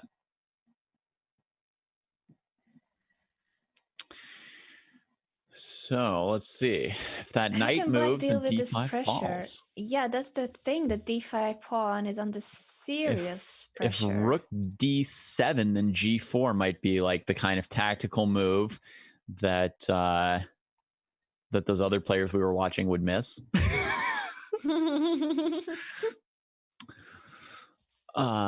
So what does that say about what black wants to do here? They could play maybe d4 is a thought as well. Because d4, rook c7, d takes c3 looks like very powerful for black.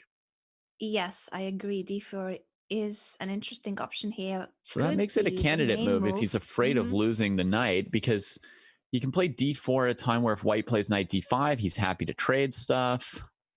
Okay, just knight e6. So his idea, if the d5 pawn is taken, what is his idea? Is there a tactical trick we are missing here, David? I'm not sure. So, for instance, knight takes d5. Yeah. Knight takes, I would assume.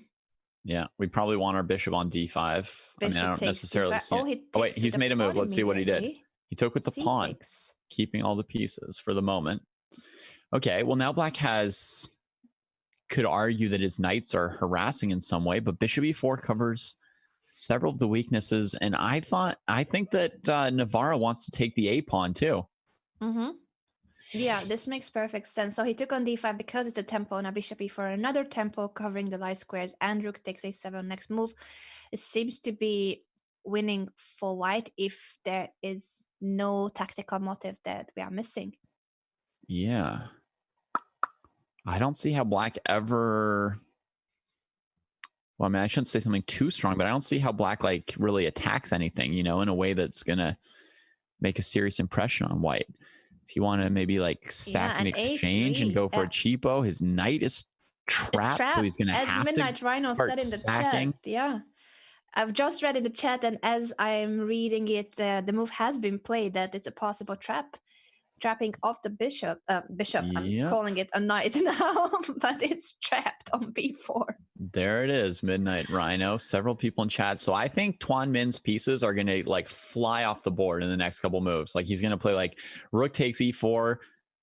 It'll be taken. He'll play knight f3, check, king g2. Then the knight will die on f3. The knight on b4 will die at the end too. I mean, it's looking... I think this is just dead loss. Bad for these pieces. Maybe he'll resign without throwing him at the opponent, but Navarro's got 5 minutes. Yeah. But I would expect an online blitz specialist to throw a few pieces before losing. Yeah. Could be the case that he's still looking for some lost tricks. Rook takes e4. Guess the move. And there he is, Grandmaster David Navarra, very focused. I think this is something you can all learn from strong players, that even if his position seems completely winning, he's just as focused as before. He knows that the game is not over until the result is written next to their names, until the virtual handshake. Yeah, I was shocked by how focused I saw some strong GMs last week in winning positions. Just like completely. And it was stuff where we're like, next, he's up a rook. Yeah. And they were just completely into it. So. Well, it's an exchange up now, and the knight on b4 is still hanging. So is the e4 knight, but I think Navarra will figure it out. So exchange and couple of pawns up. I think we can go back to Adiban's game against the comedy. The comedy has ended in a win for white. Oh, let's just check that for a moment. A final punchline: rook b5 check. Oops. Ouch. Yeah. This is not a good week for Savchenko. He scored, is it 1 out of 3 or less than 1 out of 3, if I'm correct? So far, I don't know if he has any points yet. I think 0 for 3. Oof, that's even worse than what I thought. But yeah, I remember his final 2 losses. Yeah. So, yes, onwards. So, did you want to see... I wanted to check back with Adiban against Rothstein, since this is another key game of the round. Oh, and it's super complex. And by the way, I know you're a fan of hers. She has just won a second game, Chang has. Oh, nice. Chang Huang, the only female player of the season so far. Now on she's 2 winning out her of 3. second game. Yeah, that's a very good score for being the lowest rated on her team, but also all her opponents are higher rated than her. So congratulations to Chang. Yeah. But now looking at Adiban against Rothstein, this is the kind of position where I would normally want to ask my co-host, like, tell us what's going on, because I don't quite know. It is so complex here. It is. He's now throwing the h-pawn up the board. If queen takes h5, knight takes f6, wins the queen. So that's a nice tactical motive. Will not happen. Hey, you stole the only thing I knew about. Sorry. That's fine. Just stating the obvious there. Yes, I know. So there's this fight over the d5 and e6 square. White's partly defending his d5 pawn just with threats on the e file, right? Like if black takes and takes, then there's queen e7 threatened at some point, and also maybe queen e6 coming down in some cases, or queen e4. Like if you have to spend a tempo on bishop f8 to threaten d5, then queen e4 could be inconvenient potentially. So, okay, he's played king h8. The other important factor that's not in white's favor is the bishop on b2. I wanted to mention that guy's just not looking that great. This h6 move would have had much more impact if the bishop were on the open long diagonal, and f6 we're in trouble. King back to g8. This Rajdean is feeling like the position's very stable. Yeah. Well,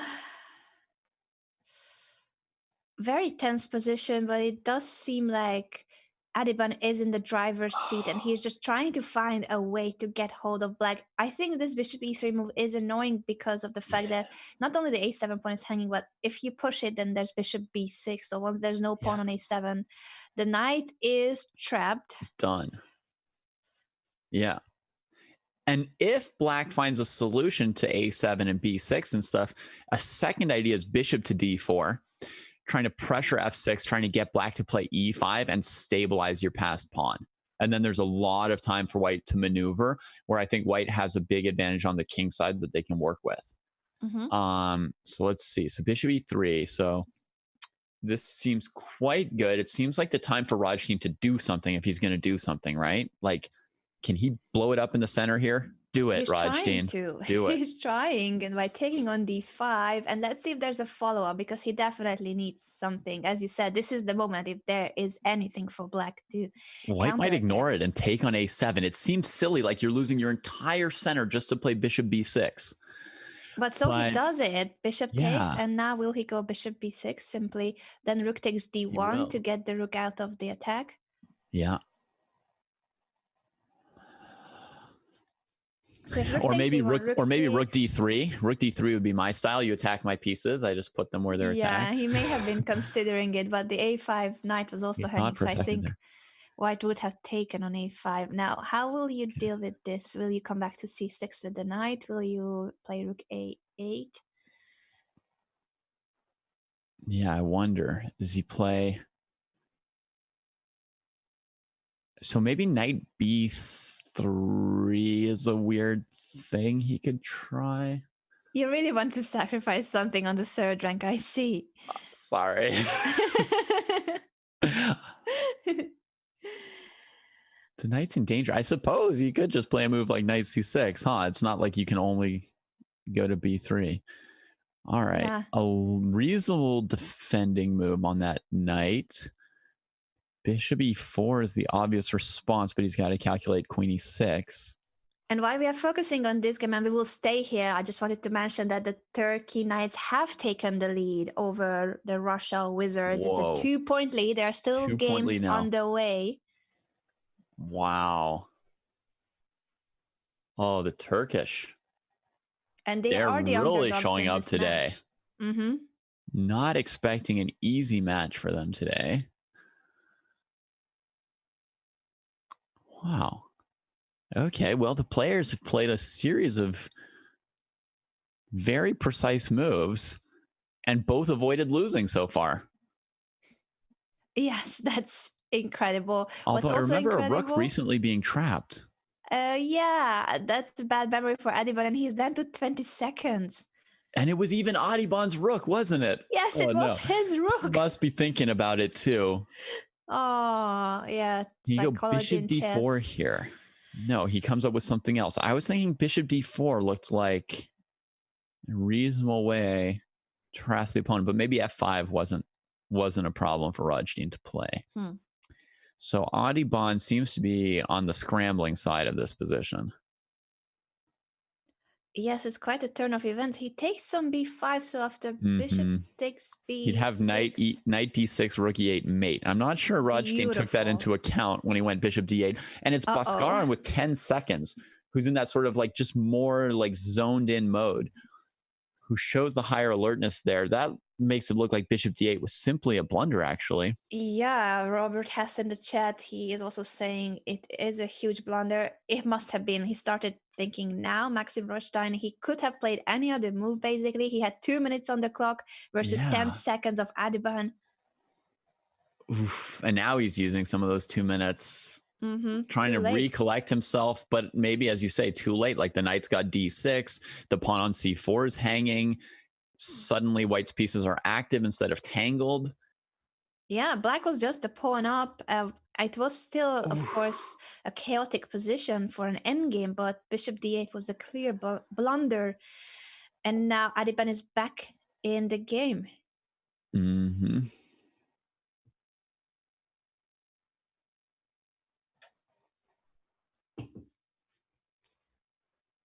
G5. Creating some space for the king, but now bishop takes. He just wanted a place to go. And collecting the h6 pawn could be a good idea because that kind of pawn can actually destroy you at the end. What does Adiban want to do? Like try and trap that knight on d8 or something? The knight came out to f7 and now activated on e5. Yeah. Okay. But now black hasn't had time to collect that h6 pawn. So what's it going to be? A counterattack against f2 or rook a1 to c1 to deal with the passer? Counterattack. Knight g4. Okay. He's like, well, I can't defend that stuff. I'm going to run the c pawn. So he takes on f2 with the knight, and there can be ideas with perpetual check. Sometimes if you find the right setup with the knight and the rook. Yeah, rook e6. Interesting. Not sure what the point is. Now he's trying to set up some kind of mating net, but with pawns that are just being captured.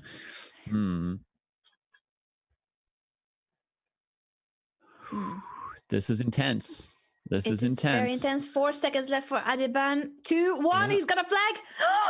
Oh. He made his move with 0.5 seconds. 0.5. Again.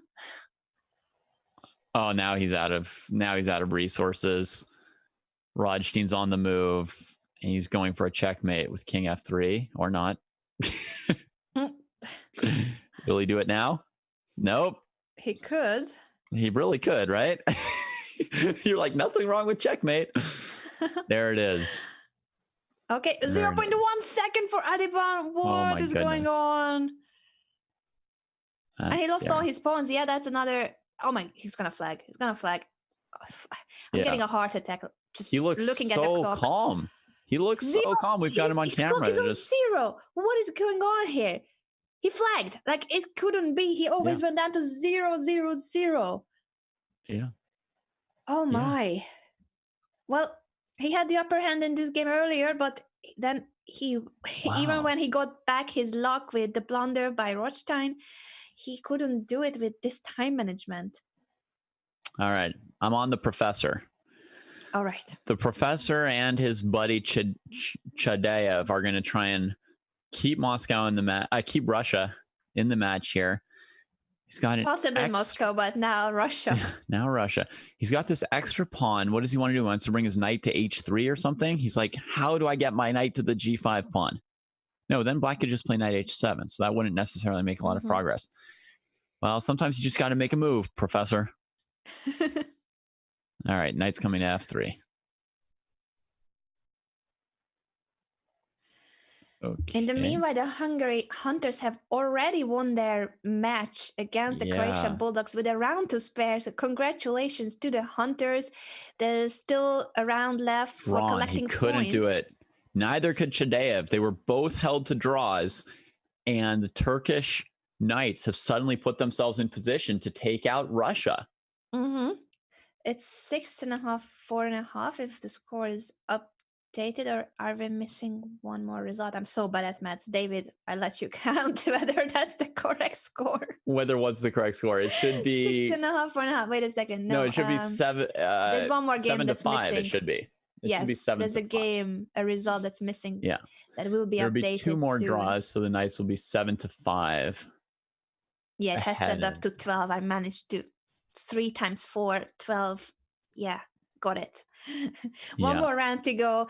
The Hunters have won their match against the Bulldogs, but it doesn't matter how many points either of these teams can score for the standings. And for the other 2 matches, the 10 points for the team victory is still up for grab. So we're going to go for a short break, and then we are back with the final decisive round between these 6? No.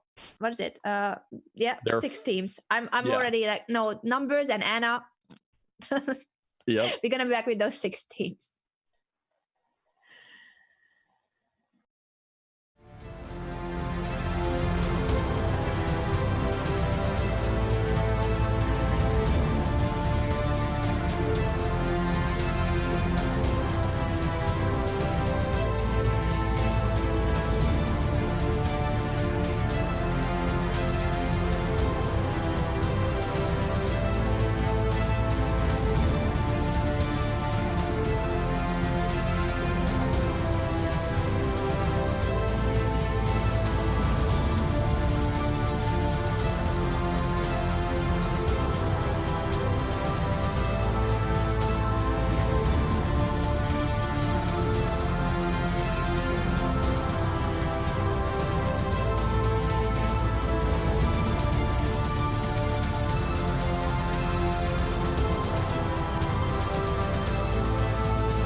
Welcome back to the final round of the Eastern Division. It is this decisive moment when we'll get to see which teams will clinch the 10 points they can score for the team victory.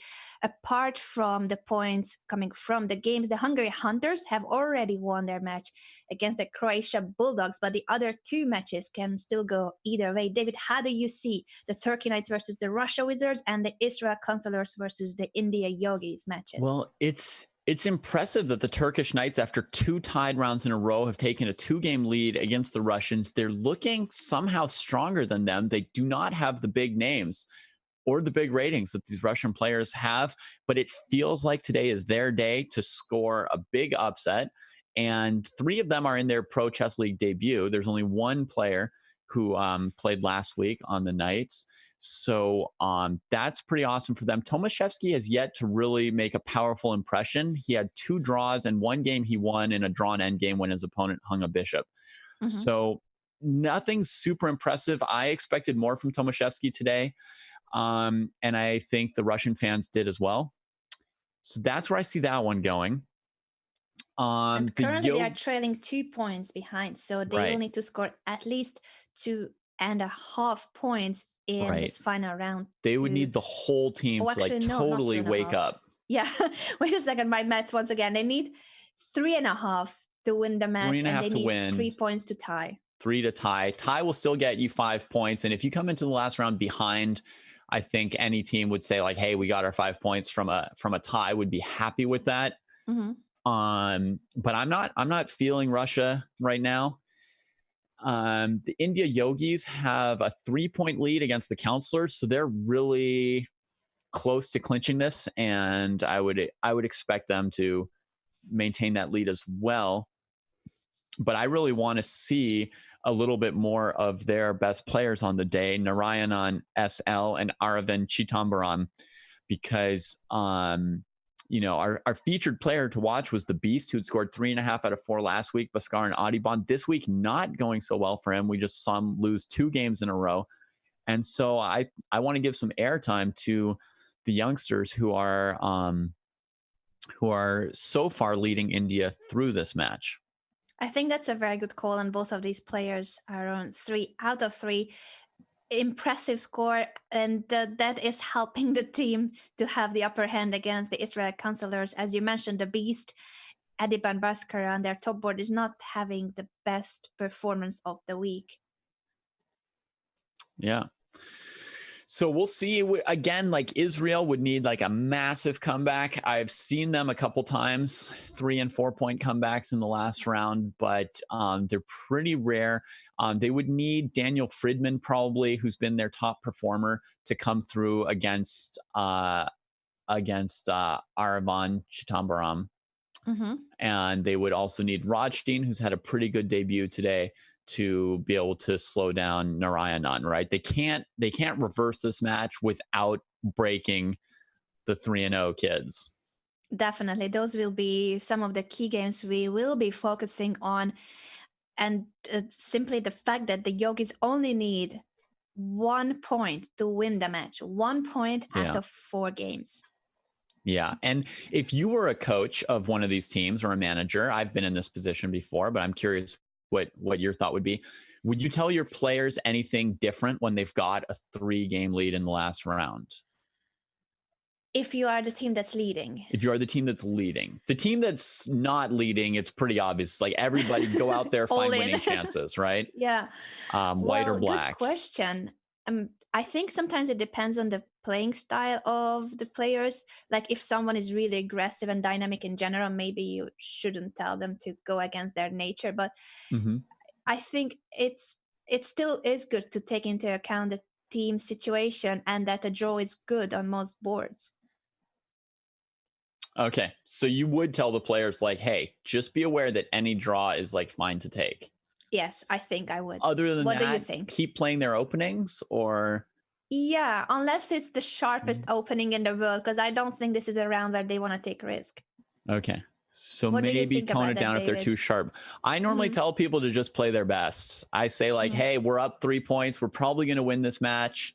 I told my team this once when they were up 4 points. I said, we're going to win this match. So just rack up as many extra points as you can for like the standings, because every point counts, right? I'm like, that's true. We've got the 10 points. Just go for every point you can. They're demoralized, right? We're in a great position today. And then we lost 0-4. So. Ouch. Yeah. It only happens very rarely, but yes, anything can still happen in these matches. So we're gonna focus on the 2 Indian players you mentioned and their opponents from the Israeli teams. If we see a comeback from the Counselors, and also keeping an eye on the Turkey Knights versus the Russia Wizards match, as the Hunters have already clinched a team win and are only playing for the additional points they can sum up in this round. Interesting move. D5 from Rajdean. At first, it seems like part of the point of White's setup is to limit this black bishop, right?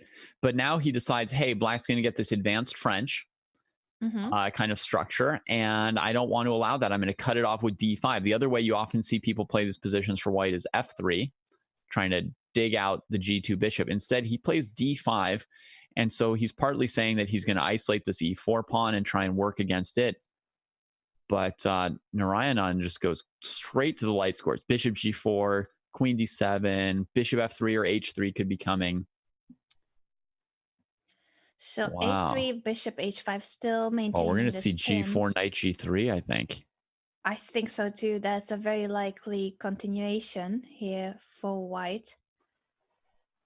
What else could it be? It could be queen c2, knight f4. Could be playable as Somewhat well. more solid, yes.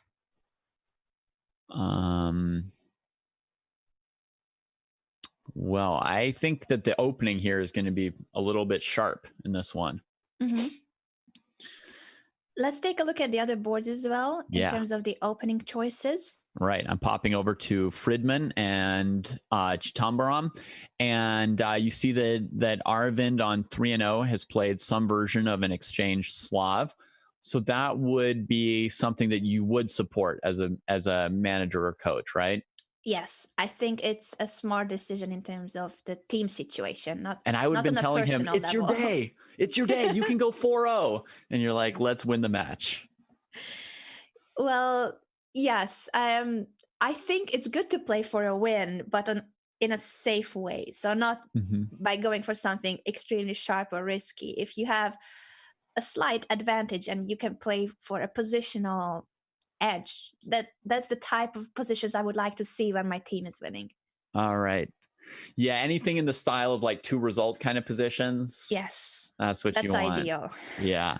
So knight e5 seems like a strong move from Cheetah, because if black takes it, I mean, I'm just kind of like guessing some moves here pretty quickly, but trade, and then rook c7 at the end should be very strong for white. So I don't think he needs to worry about the knight takes e5 move in this position here. Yeah. So it's a great moment to do that. It allows him to get the knight on d2 involved in the game through f3 if he wants. It also is looking at moves like knight c6.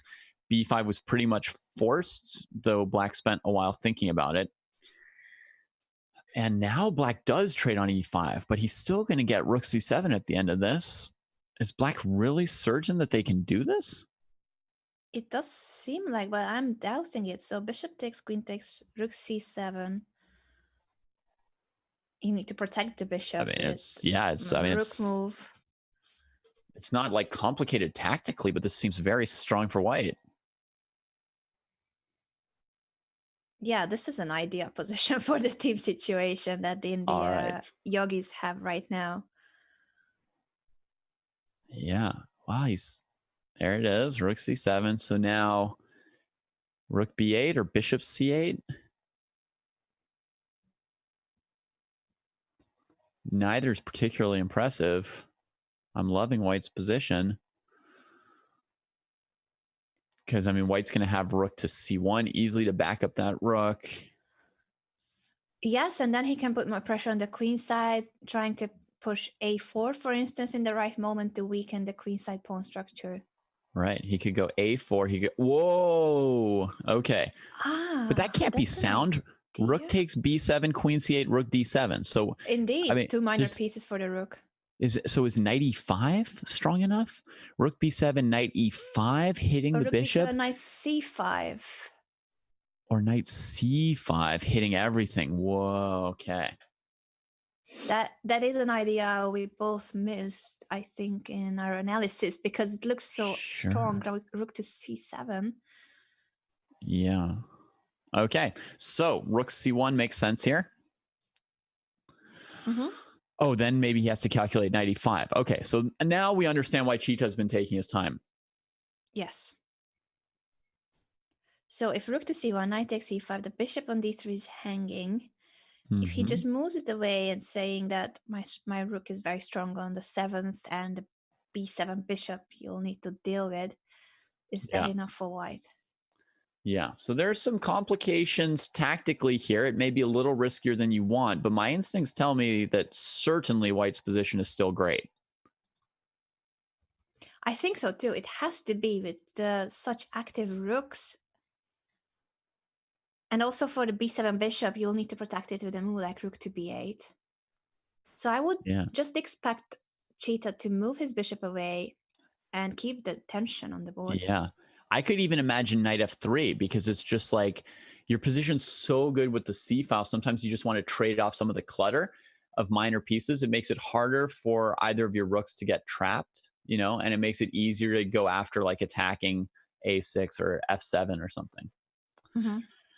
Okay, so I like how the knight to knight is b3. coming in. Yes, he doesn't even take a tempo for moving the bishop away. He wouldn't mind a trade on d3. Yeah, because it also logical. isolates the good knight against the bad bishop. Mm-hmm. So we'll see. There is maybe a little bit of a risk factor here now, but quite comfortable for white. I agree. So it's a pawn up for black, but white's pieces are really active. And if you have to go bishop c8, all the pieces on the back rank, except for this knight on e5 that could be traded on d3. So I think white has enough compensation, if not more than enough. Let's head over to the other board as well that we mentioned. Yeah, because there's a piece on f2 in the game between Rajtin and Narayanan. I guess it just struck there. He's playing down an exchange when he goes for knight takes f2. Mm-hmm. Oh. So now he's down a full rook at the moment. That is wild play. It really is wild. That is wild play from Indian lad. And is it sound? I mean... Oh, and at the same time, we are being informed that Pragg is winning his game against Boris Avrukh, and that will seal the deal for the Yogis. Can we just head over to Pragg's game for a moment? Praggnanandhaa is up a piece, right? The young prodigy. He is the 4th youngest grandmaster in the world. Yeah. Yeah, that looks like impossible for the Yogis not to win this game and this match at this point. David Navarra just completed a 4-0 day, by the way. Note for you Hungarians who are racking up the score instead of worrying about getting the 10 points for the win. Congratulations to the hunters and their top board, the Czech grandmaster David Navarra.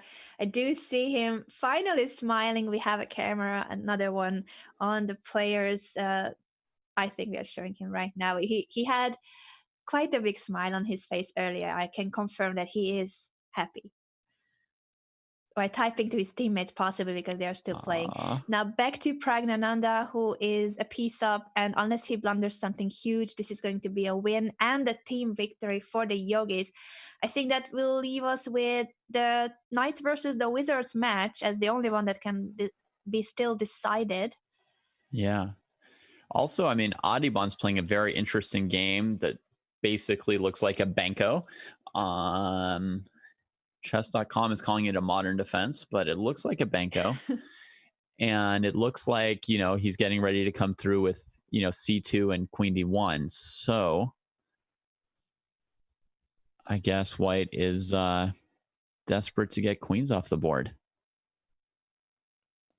Yeah, does seem to be the case. After the queen trade and rook takes a6.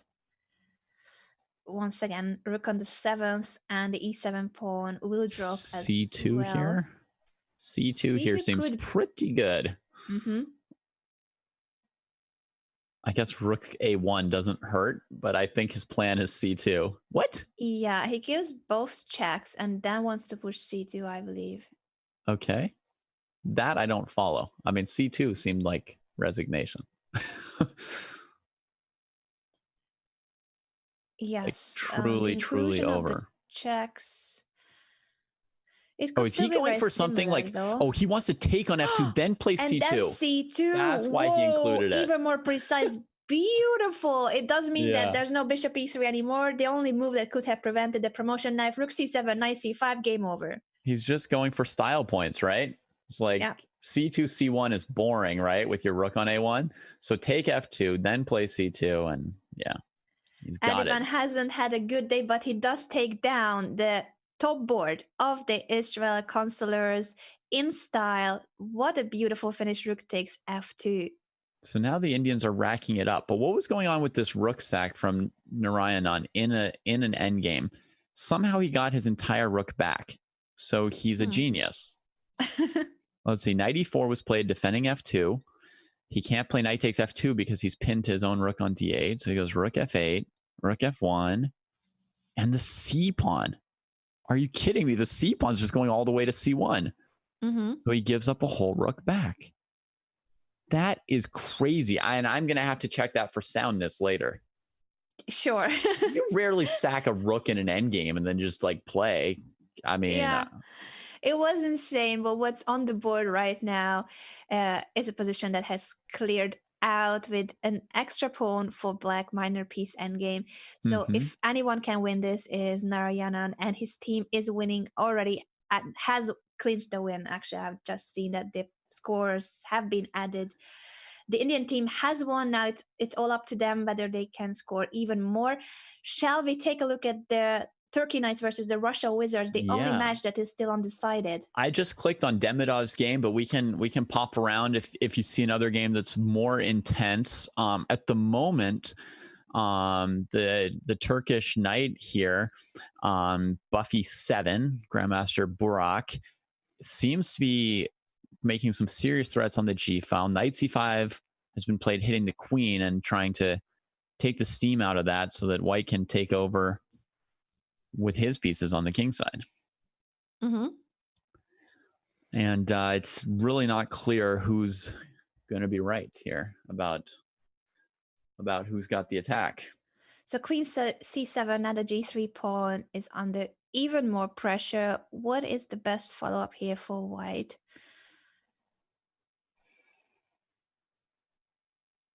It's very messy. So messy. And in terms this pawn of looks dead. In terms of the score, the Turkey Knights only need a point and a half to win the match. Okay. From the remaining, how many games actually? Have they finished one of them? My maths once again throws the G pawn. Well, let's see. I see Chideev playing still, Evgeny Tomaszewski playing still.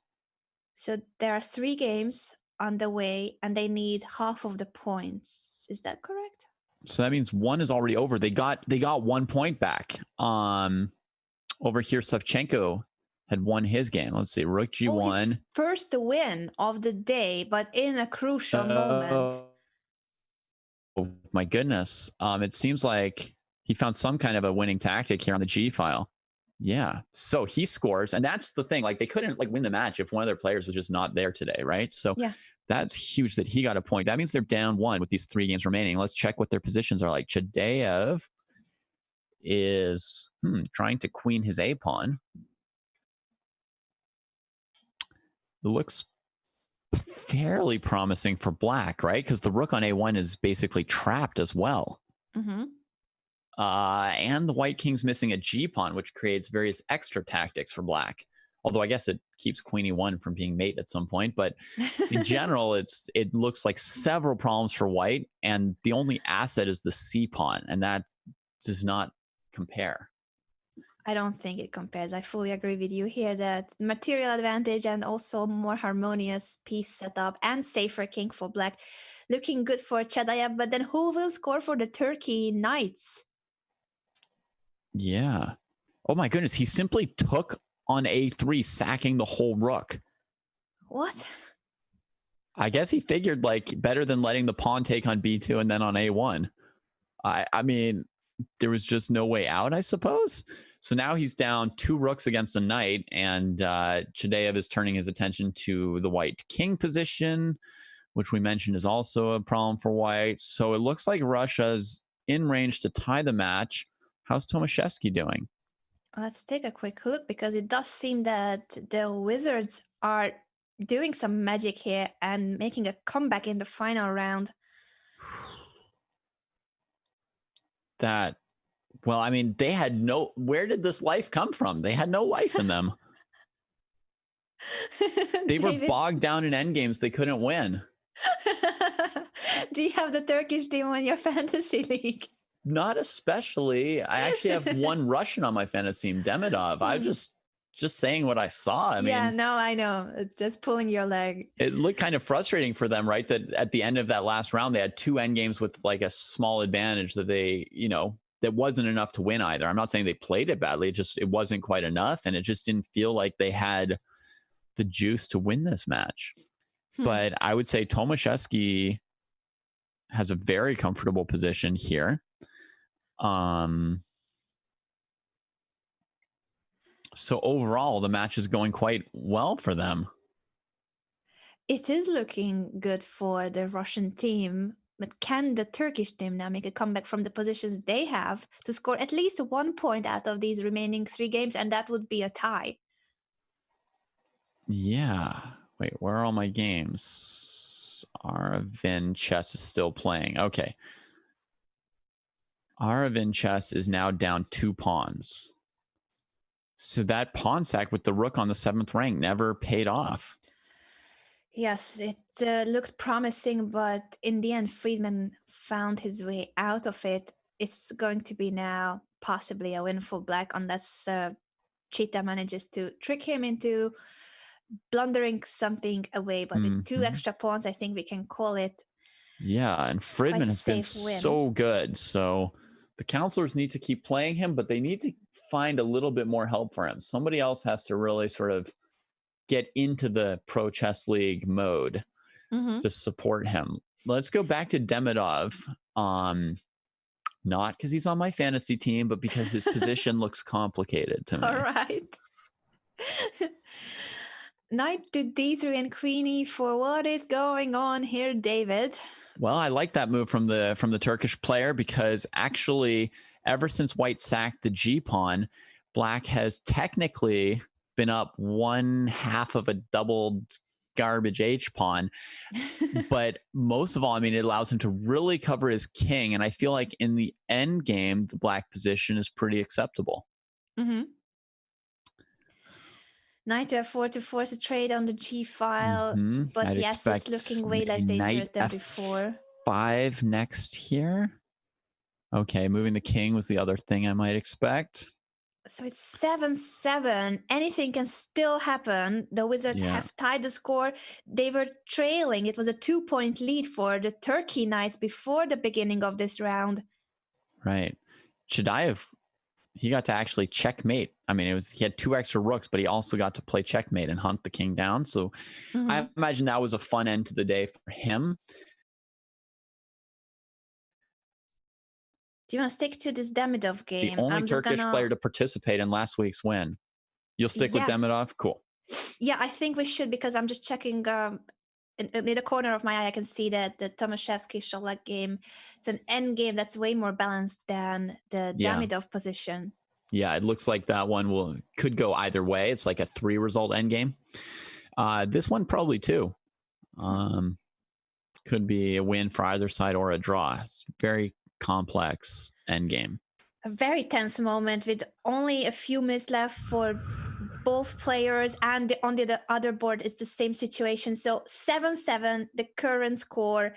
With a point and a half, one of these teams will win the match, or 1-1, then obviously it's a draw. But the Russians, they have fought their way back. It was 7-5. The score before this round was 7-5. So they won 2 out of 2 so far. Interesting choice. Just making some space over there on the queen side to open things up a little bit more. He's going to almost surely follow up with c4 quickly to dissolve the doubled pawn he gave himself, or the isolated pawn he gave himself.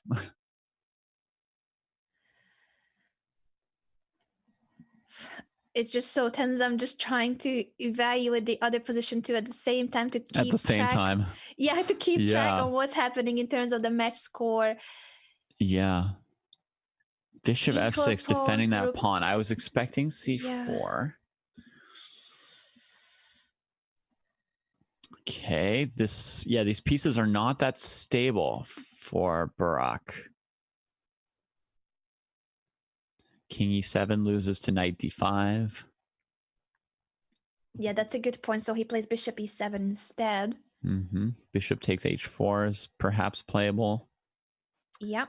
because of the capture, and then rook takes d6 wins the piece back. Knight f5. The extra 2 minutes on the clock for Demidov might be worth quite a bit here when we try and evaluate what's going on. I fully agree. Only 10 seconds left for Burak, and it's equal material now after bishop takes h4. White can get the upper hand here. He goes back to f2 to protect the e3 pawn. Yep. 6, 5, 4. Oh my Virat goodness. needs to make a move too. Oh my. I don't think he's got enough time to play something out of this complexity. At this level, it's going to be tough for him. He's trading pieces. Interesting. And allowing c5, c4. No. You just made it a little bit easier for somebody who is about to flag. That's a pro chess no-no. As the captain, you would tell him not to do it next time. I would. Simplify the position when your opponent has no time. Yeah. Oh, but now he can trade and run his king to the h-pawn and win. Yes, Knight he e7 can. first, and then king g4, waiting a tempo before trading on e7. And that absolutely. Demidov's shaking his head, but is he shaking it like no, no, no, or yes, yes, yes? Why didn't he go to h5? Yes, why king f4 and not king g4, king h5? And now he's going to f5. What? He's just waiting for something. Interesting. Okay. Yes, that's a good move. H4 okay, he move. was waiting for this tuk-twang position. Now it's king f6, king f7, and he's in time to win. Okay, still good. He's double checking it, but he's got it. Yeah. Yeah, I guess he knew his king was far enough up the board that he could always win the game by going after the a pawn. Yes. So he had the a pawn or the h pawn, and he had the 5th rank, so he could always control and win that endgame. So that was actually quite good. Very nice conversion, and this is a theoretically winning king and pawn endgame. Mikhail Demidov with the impeccable endgame technique. What's happening on the other board? Because this is going to be a win for Russia. So Turkey right. I guess we should go back. I forgot. Turkey that was so intense. I forgot. Back. All right. How's Turkey doing here? Dragan Solak, still equal material against Tomaszewski. Looking for activity. And there go his G pawns. He's in a must-win situation. If Solak cannot win, his king goes down. He's relying on this B pawn.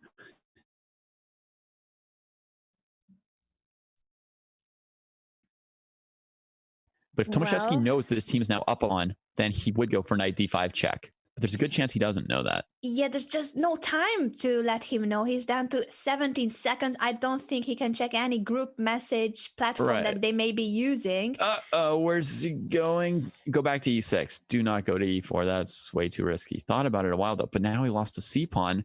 And now there is some new risk for him. Wait, his pieces are both attacked. Oh my God, Tomaszewski!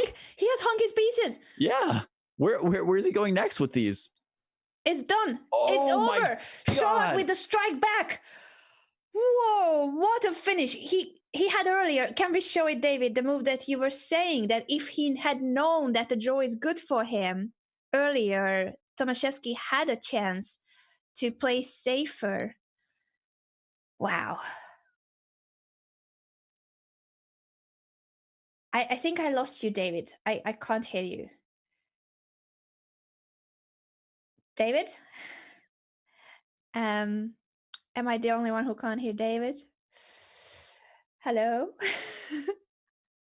Anna calling. Hello? Hello. Hello. I switched microphones. All right. I thought I lost you for a moment.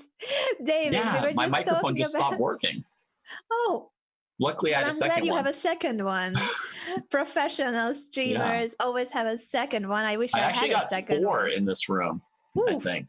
I need to learn from you. I only have one, and if it dies, I'm lost. But I was just asking you if we could show the moment where you said that Tomaszewski could go for something more solid if he knew that the draw was good enough.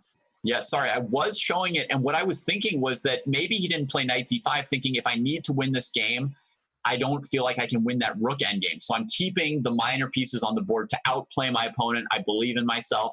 I'm the stronger player. great in endgames, so knight c4 instead of knight d5. And I think that may have been what happened, where if he knew the score, he could have just gone knight d5, and then actually they would have won the match by him drawing. And our team can still see him on camera. Tomaszewski is in shock after this finish, obviously, which meant that his team did not get the 10 points for the win. So they entered the round with 2 points down. Then the Russian team fought back 2 out of 2 in their first 2 games. They won their third game, and they only needed a draw in Tomaszewski's game, which seemed to be a simple task if maybe he was in time to know that the result was already a team win for his squad. Yeah. I mean, honestly, of all the Russians, I'm most impressed by their only international master, Demidov. I mean, I've seen him come through for them a bunch of times. Overall, they've struggled a bit. They've struggled a bit. Despite that, they're near the top of the standings. But I don't know. Somehow I'm like expecting more out of Tomaszewski. I don't know if that's wrong, but yeah, no, I fully agree with you. This hasn't been the best day for the professor. Yevgeny Tomaszewski was, of course, a world-class player, but maybe he doesn't have that much experience in the pro chess format or online chess in general. I'm not sure. Yeah. In any case, this has been a thrilling round. Let's just sum up what happened. We have seen the Hungary Hunters with an impressive 11-5 victory. What a comeback after their first week loss to Armenia. Now they are scoring as the best performing team in the Eastern Division against the Croatia Bulldogs. And the other 2 matches, how did you see them, David? I mean, I think that that Armenia looks by far the strongest. And India, I think, looked really good too, because this Israeli team was strong. It was all like 2,600 plus players. And India has used 3 of the same players as last week. I think that can be like a good formula. If you've got some players that you're confident and they're doing pretty well, I think it can be a great formula to keep playing them. I think there was a strong challenge there from the Israelis. I think Friedman is very strong in this format this year. I think Rodstein has been a good addition for them today. I mean, these were his first 4 games on Chess.com. As far as I mean, that's what his account said. You know, maybe he's got other secret accounts, but normally it takes a bit more than that to adjust to, you know, to the different, you know, interface and all that, and time control and everything. 10-2 is not like the most common time control to practice unless you're in the Pro Chess League. So I think there was a pretty strong challenge from the counselors, and they still won the match fairly comfortably. I mean, 10-6. I mean, yeah, very, very convincing. So I think India looks really good. To me, the second best looking team after Armenia so far. Yes, let's not forget the key match of the day, which started earlier, Armenia versus China. That is a huge rivalry at the Pro Chess League every season. And this year, it seems to be looking good for the Eagles. But the action is not over. The Central Division is about to start, and you will be seeing your new host, Lavi Roseman and Alexandra Botes, as they cover the Central Division for you, with the top clash being the Norway Gnomes versus the France Roosters. So stay tuned for the Central Division starting very shortly. David, it has been a pleasure hosting with you the Eastern Division, and I hope I get to commentate with you in the future again. Absolutely. I'm looking forward to it. Thank you, everyone, for tuning in. And now let's head over to the Central Division with Levi and Alex.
Thank you for your patience, everybody. Welcome back. The commentators did a little bit of a switch. We're going to do 8 teams now from the Central Division. It's a busy day of chess.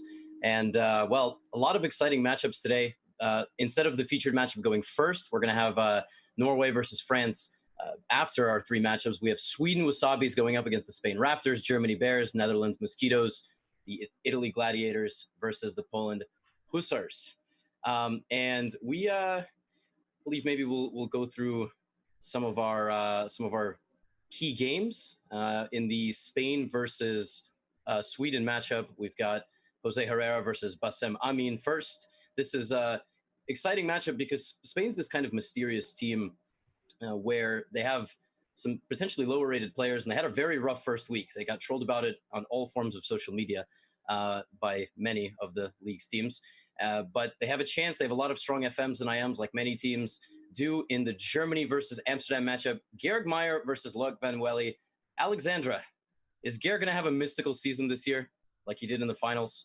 Well, they had an incredible season last year. So based off of that, they were the ones to qualify into the top 4. So hopefully for them. But of course, Luc Van Welly is no joke either. Yeah, in the upcoming matchup as well, in the key game, we have Italy versus Poland. I actually had the very tough matchup going up against Luca Moroni in the puzzle battle qualifier. That did not go my way, but we don't have to talk about that. And Bartel, well, Poland's got a really, really strong team. They've got a lot of 2600 level GMs that are kind of flying up the leaderboard, flying up the FIDE rankings, and they pose a big threat. So let's we've actually got games going here, I believe. Let's pull them up on the screen. Yep, just doing that as well. There we go. Now the games are live. Okay. Yeah, Perfect. We just had to get started. So, like I said, featured matchup, Spain versus Sweden. Now, Alexandra, I'm going to put you on the spot. Do you know why Sweden is called the Wasabis? That's a good question, because I thought that'd be more of a Japanese thing. So you're going to have to be the one to tell me here. Yeah, well, it's actually an interesting story why Sweden is called the Wasabis. Obviously, wasabi, if you don't know, is a Japanese. What is it, like a spice? Is it like a condiment? It's like a mix of both, right? That you put on your sushi, maybe. Mm-hmm. So when I saw this, I was a little bit confused myself. But it has to do with an old chess club in Sweden that's like half the name, but there's no way to kind of add a W. And so I think the commissioner of the Pro Chess League suggested wasabi. So now it's wasabi. I don't know. Okay, I mean, I'm glad to hear there's some story to it. Otherwise, it seemed a little bit random. But it's a cute name. It's a cute name.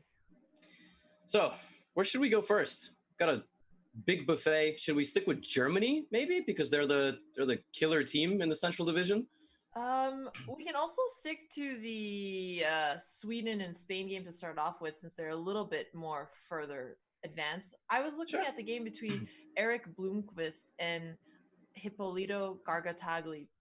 It's a Caro Cannon. I know you're an expert in that line, so maybe you can tell us a little bit about what's going on in the opening here. Well, let's keep the compliments balanced. I'm not necessarily an expert in the Caro-Kann, but I am an expert in this line in particular. The 2 knights Caro-Kann with the early DE4, Knight E4, and Knight F6. It's becoming really trendy because, well, people don't really want to get into the theory of the main line, which is extremely dense and complicated. So they've just tried to make it more of a Tartakower system with Knight F6. But White has this Queen E2 move trying to avoid all theory. And now after Queen takes E4, Knight D7, Black is just looking for the typical Caro-Kann structure. Actually, the theoretical move instead of Knight D7 is Queen to D5, just trying to trade the pieces and get a comfortable position. But I don't know. I've always been a fan of White's position once you kind of get to the middle game here. The Black bishop on G7 doesn't pose much of a threat, it seems, to White's position.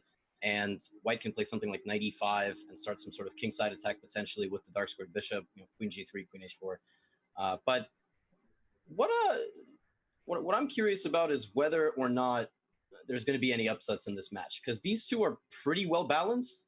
In general, this whole division, I don't think there's any 2700 playing, unless I'm wrong. So I don't know. I'll have to take your word on that.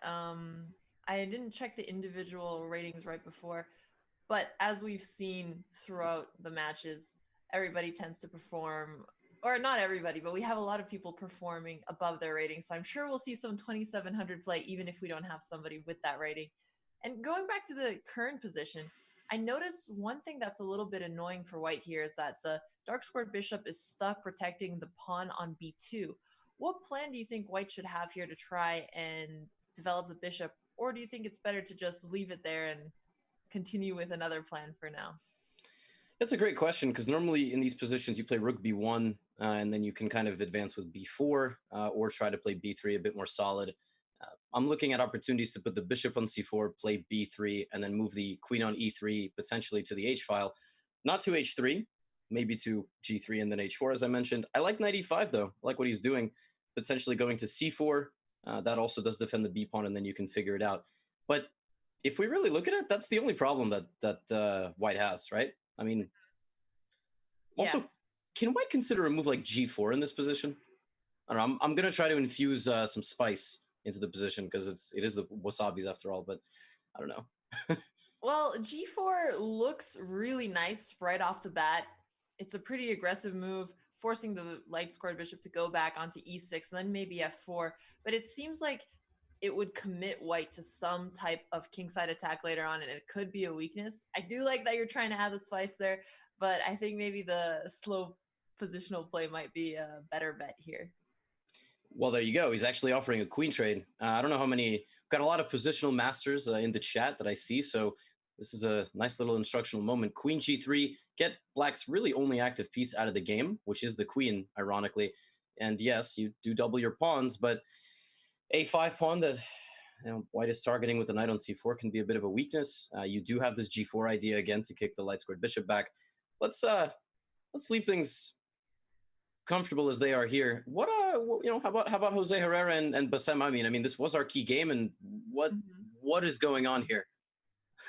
This is, I don't know. I kind of like this position for white, but yeah, this is already looking pretty crazy. So white hasn't had the chance to castle yet, but that might actually be in his favor, since he might want to castle queenside here. It looks like even though white is the one missing a g-pawn, he's the one with attacking chances. I'm really excited about potential h-pawn pushes and trying to break through here. But at the same time, there's so many pieces hanging. The knight on f3, I guess knight takes e4 now is activating the knight and looking towards the g5 square. This seems like a very fun position to play as white, but if black is able to fend off the attack and develop his pieces quickly, then he's going to go into an endgame with the bishop pair and a better pawn structure. So I can't tell which side I prefer here. Do you have a preference, Levy? Oh, I mean, any moment I can go on a ridiculous attack, I'm going to be happy. I'd be happy with this position in blitz. I mean, after you suggested g4, I can tell that's more your style. Yeah, exactly. h4. The thing is, Jose Herrera has nothing to lose. I mean, he's the 4th seed. He's playing the top seed. This was actually sort of my approach when I was playing in the Pro Chess League. I'm not saying you should follow my lead. I do teach in a scholastic program, but as far as my blitz and my rapid goes, I was like, if I lose, I might as well have fun with it. I don't want to suffer in a long style of format. I'd rather kind of attack and be more solid. Alexander, you've played like Reykjavik, for example.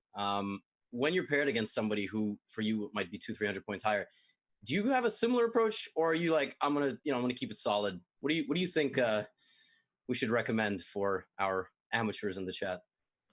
I think if you have time to look into some opening preparation and there's a certain line that is a little bit more solid, for me, it's easier to go into those because I know higher rated players would probably be sharper in those theoretical lines, especially if I forget some theory there. But from what I've learned talking to these players in the post-mortem interviews, it seems like people are just there trying to play their best chess and not tweaking their strategy too much according to their opponents. Sure, yeah, that makes sense. I mean, don't do anything too crazy. I've played Jose Herrera in blitz, so here, I mean, he must be considering h5, and there it is. I mean, even if it's speculative, you might as well go for it. But in many ways, he actually prefers that his queen is pinned. on e2, because then he can always consider moves like rook takes h5, knight g5, and then queen going to h5 as well, if he ever sacrifices an exchange. And you're referring to if black takes with the g pawn here. Yeah, I mean, if you take with a g pawn, I'm always looking at, can I trade the light squared bishop somehow? Even a move like knight h2, even a move like knight h2 could be mildly inconvenient, because then you can kick the bishop out. You are quite literally threatening to win it. I mean, white just sacrificed a pawn, but he's certainly going to get the h5 pawn back. I'm actually surprised to see knight g3. I was expecting the knight to go to g5. I know it's tempting. We see a check. We have some type of attack. But if he would have moved the f knight to g5, he could have also tried something like bishop f3, because if we're able to trade off that light square bishop, like you were saying, not only are we getting the bishop pair off, we're going to win the pawn back. We have the attack, and it just seems really comfortable for white. Not to say that this position isn't good, but... Yeah, this position, exactly. Black is trying to glue his king kind of shut over there with h5 and g4, and this bishop h6 move, a little bit puzzling. Obviously a very tactical game. One bad move probably from black could result in catastrophe, but it's not so easy now to castle queenside. Obviously, I mean, it's quite frankly illegal. I did tweet about this earlier today, and to start this discussion, not to plug my own Twitter, I apologize, but should illegal moves just follow Levy Rosman? Yes, of course, but should taking the king just be allowed? Like, if white wanted to play queenside castle, obviously it won't happen. Like, watch, I'm gonna do it. It's not letting me. But should you be able to do it and then hang your king? I don't know. Discuss. So let's I have another question for you to discuss here. Okay. Should we grab the pawn on e5? Now that we can't castle, it seems like the attack is halted. Should we just try to recapture a pawn back? Well, it depends. I mean, knight e5, you are self-pinning. There might be some tactics there with, I mean, even if I want to be as brute as playing pawn to f6, which, again, if you follow the philosophies of Benjamin Feingold, you would never play that move. You would have to play something else. But I think that might be the best move. And if you play queen takes e5 looking for a queen trade, probably you have to grapple with me trading and then pinning your knight again with the rook, or even playing queen b4 check. Although queen b4 check, you can probably just go back. So I don't know. Kind of tricky here. Do you just say, okay, I don't need the attack anymore? Do I just trade material, get my pawn back, and try to be comfortable? Why don't we check into Pro Chess League favorite, Mr. Fist Pumper himself, Georg Meyer. He's playing against David Klein, Grandmaster, International Master from... Two Grandmasters. Two Grandmasters. All right, let's head over there. Okay, so... Taking a look at the position here, so we have equal material. It seems like black is the one putting more pressure on white's king. He's definitely the one on the attack. His bishop on e5 pointing towards the king on a1. The b2 pawn might get in some danger here. Rook takes h4 is the immediate threat. And if white tries to play something like g3, how do you see black continuing the attack here?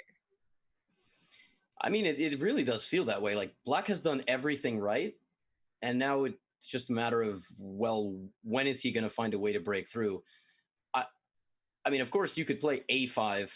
Like, I wouldn't be surprised if Georg Meyer plays a5 right now, a4, a3. If he succeeds in like right now, if his pawn just teleported from a7 to a3, the position would simply be winning because there's no safety for the white king on a1 anymore. If you push the b pawn up, that's puzzling. Queen d6. And I was going to say, a key reason for that is because white can't just push the pawn to b3 because the dark squared bishop is so strong on that long diagonal. So it looks like he listened to you. He's going for that plan. I think white might have to play a3 here because, as you mentioned, if the pawn gets to a3, it looks losing for white here. Yeah, of course, if b3, there is this bishop on g7, the $1 million piece, which is really surprising because this was a French. I mean, it wasn't surprising it was a French. It's Georg Meyer, but it was surprising that somehow black from a Rubinstein French got a completely crushing dark squared bishop on g7. I mean, when you look at this position in the beginning, it I don't know, it strikes me as some sort of King's Indian or just any opening you fianchetto on g7. But, right, and he did do a fancy fianchetto. He didn't play something like g6, bishop g7 early on. He rerouted his bishop to d6, e5, and now it finally got on the g7 square. I remember last year I was interviewing Georg Meyer, and he said something along the lines of, I no longer think that French is such a good opening, but you know what? It's good to see he stuck to it. I guess sometimes it might not be the best opening, but if it's the one you know the best, then you can continue playing it. So Yes, exactly. And Alexandra, you had mentioned a3. There is this. There's always little tactical tricks you're looking at with the bishop on g7, taking the pawn on a3. So I think White is trying to be as responsible as possible, not push any of the pawns on the queen side, and she's kind of saying, all right, let me try to defend as best as I can with the pieces. If I get rid of the a5 pawn somehow, it vanishes. You still have problems because the a file then is open. So this is Georg Meyer attacking at his best. He's removing a key defensive piece on c2. He's going to try to put pressure along the second rank from the b file and from the diagonal. He's attacking from 3 different directions. So I think we already have a decisive game. Eric Blomqvist, that is his username and his Chess.com name in the league is his real name. So versus Sherman Troz, that is Hippolito. They drew their game very peaceful. And this was the one we were looking at earlier in the Caro-Kann line. You had explained it did seem like a pretty balanced drawish position, so that isn't a surprise.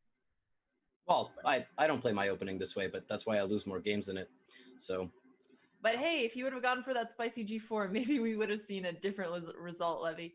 Is maybe there there's anything you want to go to, or do you want to stick to the Meyer-Klein one? I don't know, I'm sort of clicking around. As Danny Wrench says, I'm like a kid in a candy store. Except at this point, I think I have about 8 different fillings, so I probably should not eat any more candy. The matchup between Grigor Grigorov, another person who, in my mind, is an FFL for making his Chess.com username his real name. So FFL? easy to track. Yeah, an FFL. You're not familiar with this abbreviation? No, you're gonna have to tell me the term, Levy. Chat, let me know if you knew it. A famous freaking legend. Okay, there we go. I see you referencing it. Got it. Yeah. So he listen, if your username is something like Chess Dude, yeah, that doesn't really give us any guidance. Speaking of Chess Dude versus Dragonflow. Who is this? I was just gonna say it looks like Grigor Grigorov has this under the bag. He is up. Is that a saying? Exchange. He has it in the bag. Yeah. In the bag. Yeah, but you said under. Levy, let's just go with it. Let's just go. All right, under the bag. Under the bag is stronger than in the bag. Probably not as strong. It is, but it's almost in the bag. It's not quite in the bag. Okay, got it. Yeah, right, Grigor definitely has this in the bag. In the bag, under the bag. Oh, decisive game number 1 of the day. Camille Plix. Oh, Camille for Poland here is a FIDE master, and I really hope this is the person I'm talking about. He like publishes different courses. I think he's a course author on one of these big instructional sites, maybe on the King's Indian. And so actually quite fittingly in this game, he doesn't play into any openings that his opponent might have prepared. But I mean, he just Luca Moroni. I mean, bottom seed number 4 versus number 1. I think it's very important you start a match when your number 1 defeats the number 4. Yeah, you definitely want to be proving that your number 1 is capable of doing that. And there's so many upsets in the Pro Chess League. So really good result for the Italy Gladiators on that game. I think we should go back to one of the games that is still going on while we have time. Sure. Check in on Loek van Welly, right, from Amsterdam. Yep, another one of our featured players, even though this is not one of the featured matches yet. This position looks very interesting. So the rook is hanging on e7. I mean, he just traded off rook, so I guess it's not actually hanging. And white looks like he is down material here after black is going to take the bishop. So he's down a full piece. What happened here? Well, he can't take because of queen takes g7. So yeah, he can't take on e7. There's mate. There's queen b2 hanging. So I guess he's just going for the queen trade, and he's going to take on b7. The a pawn is looking like an asset here, but you just, I mean, for black, and I mean, if black plays bishop takes a3, really the only question is, does rook b3 scare you? Okay, he was scared by rook to b3. He didn't like it, so or maybe even rook c3. There was bishop b4. So he's going to try to escape. Obviously, if I ask the chat will answer this question. What is White's most important piece in this position? It's the d5 pawn, maybe the a3 pawn for defensive purposes.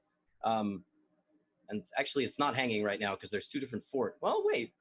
Can you take it and play some move? Like, I don't know, bishop. Okay, he's not interested. He's going directly for d5. Yeah, so even though black has a bishop and a knight for the rook here, for a rook and a pawn, so usually we prefer to have the two minor pieces versus a rook and a pawn. He still has to be careful. It is a pass pawn. And if white is able to get an extra pawn on a4 and black has to defend against the two of them, then it actually might be a little tricky for black to defend. He still can't take on a3 because of tactics with rook c3 here. Yeah, this is very, very okay, or not. he's calling the bluff. Okay, but bishop c5 is the only way to defend here, and white can just trade off and simplify into draw. I guess he was a lot more afraid of that pass pawn than I originally gave credit. Yeah, I'm not so sure. Okay, so of course bishop c5 was his idea, and he's welcoming a capture. But what if I play something like, I guess if king h1, there is knight f2, and there's no more problems. And if king h2, is there just bishop d6? Okay, bishop d6 escapes with tempo.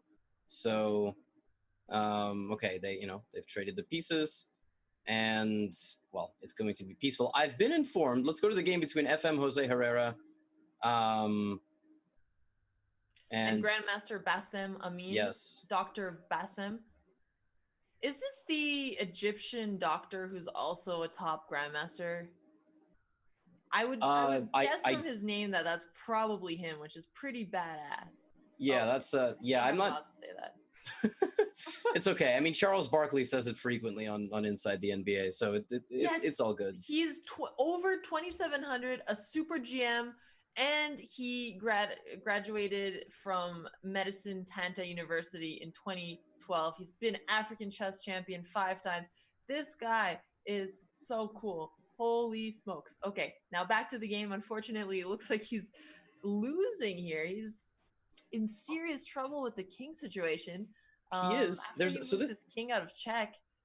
Do you see any ways for white to get an immediate strike? Also, keep in mind that white is about to get 10 seconds on the clock here, so he's gonna have to think.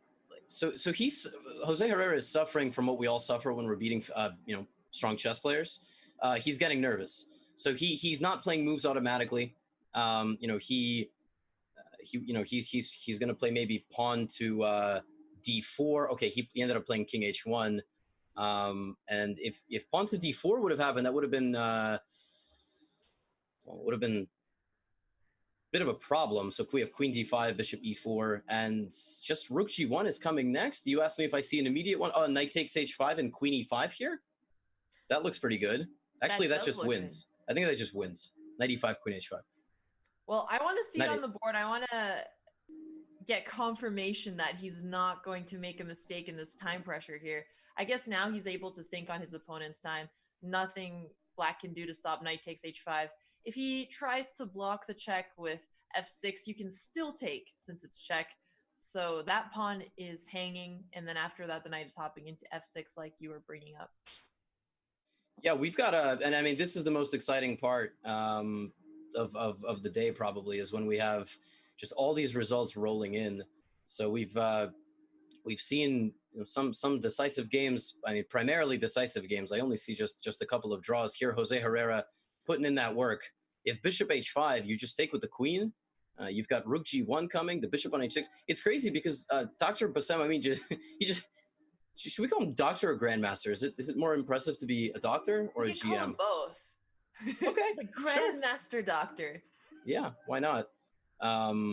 Well, it hasn't found the checkmate just yet, so it's still a little bit tricky, and he just got 6 seconds on the clock. Oh man, I hope he doesn't. Well, actually, it's easy to hope for the person who has a good position, but if Grandmaster Doctor is able to defend it well, then I guess that's his credit due as well. Because I'm not seeing any more immediate wins here. And now he might even lose the pawn on d3 in the future. His king's starting to get in some trouble as well. But this is good. Oh, this must be lost. Whoa, bishop e4? I thought Rook G8 was a killer there. I mean, I'm completely dumbfounded why he didn't play it. I don't have an answer for you. Maybe he's looking for tricks like Rook F1. He also, like I said, he's getting nervous. Yeah. This getting nervous here. Oh, that looks like a very good move. That move looks like glue for the position, knight e6. I've also just been informed that after losing a second game in this match, Spain has now played 18 consecutive games in the Pro Chess League, and they have not won 8 in 18 games. That is really depressing. Also, yeah, Black has somehow gotten out of the attack here. Should we see knight takes e4 and just get rid of the bishop? Yeah, I like that as well. Now Black is grabbing an extra pawn. I don't think White is going to win this anymore. Now I'm preferring the endgame for Black. He has 3 pass pawns, but more importantly, the 2 on the queen side, the A pawn and the B pawn that working together. B5, A4. White is not going to be able to stop that pawn push, and Black's king is no longer in danger. So, the doctor did it again. I don't even know if he did the first time. I just really like that line. Yeah, well, we've got personalities around the league. You know, we've got the doctor, we've got the professor. That's Yevgeny Tomashevsky. So we might as well. Oh, is queen? Oh, there's no draws here. No way. Is the king able to hide out on b4? Rook f4, king b3. Yeah, that's crazy. Wow. I don't know if he planned this for, dramatic. Queen, you could just give a check here. You actually don't even have to take the pawn. You could play like queen e4 check or queen c4 check. Right. Well, if you do take the... For a second, I thought queen a3 was mate. Of course, it would be if it was not checked, but I got scared for a second there. Oh, he's definitely got checks. I mean, at this point, okay. Well, I mean, he just makes a queen. There's no stalemates here. The streak has apparently stopped at 18 games, so they are not going to break Magnus's unbeaten or win record. That's definitely a reverse record that nobody wants to see. For those of you who didn't see the tweet just yet, or I guess the news, Magnus has won for 111 games now, right? Beating the 2005 record? Yes, 111 games. But it was discovered earlier today that I think there's one game remaining between Francie IM and KPO. That's Kacper Piorun and Francesco Soni.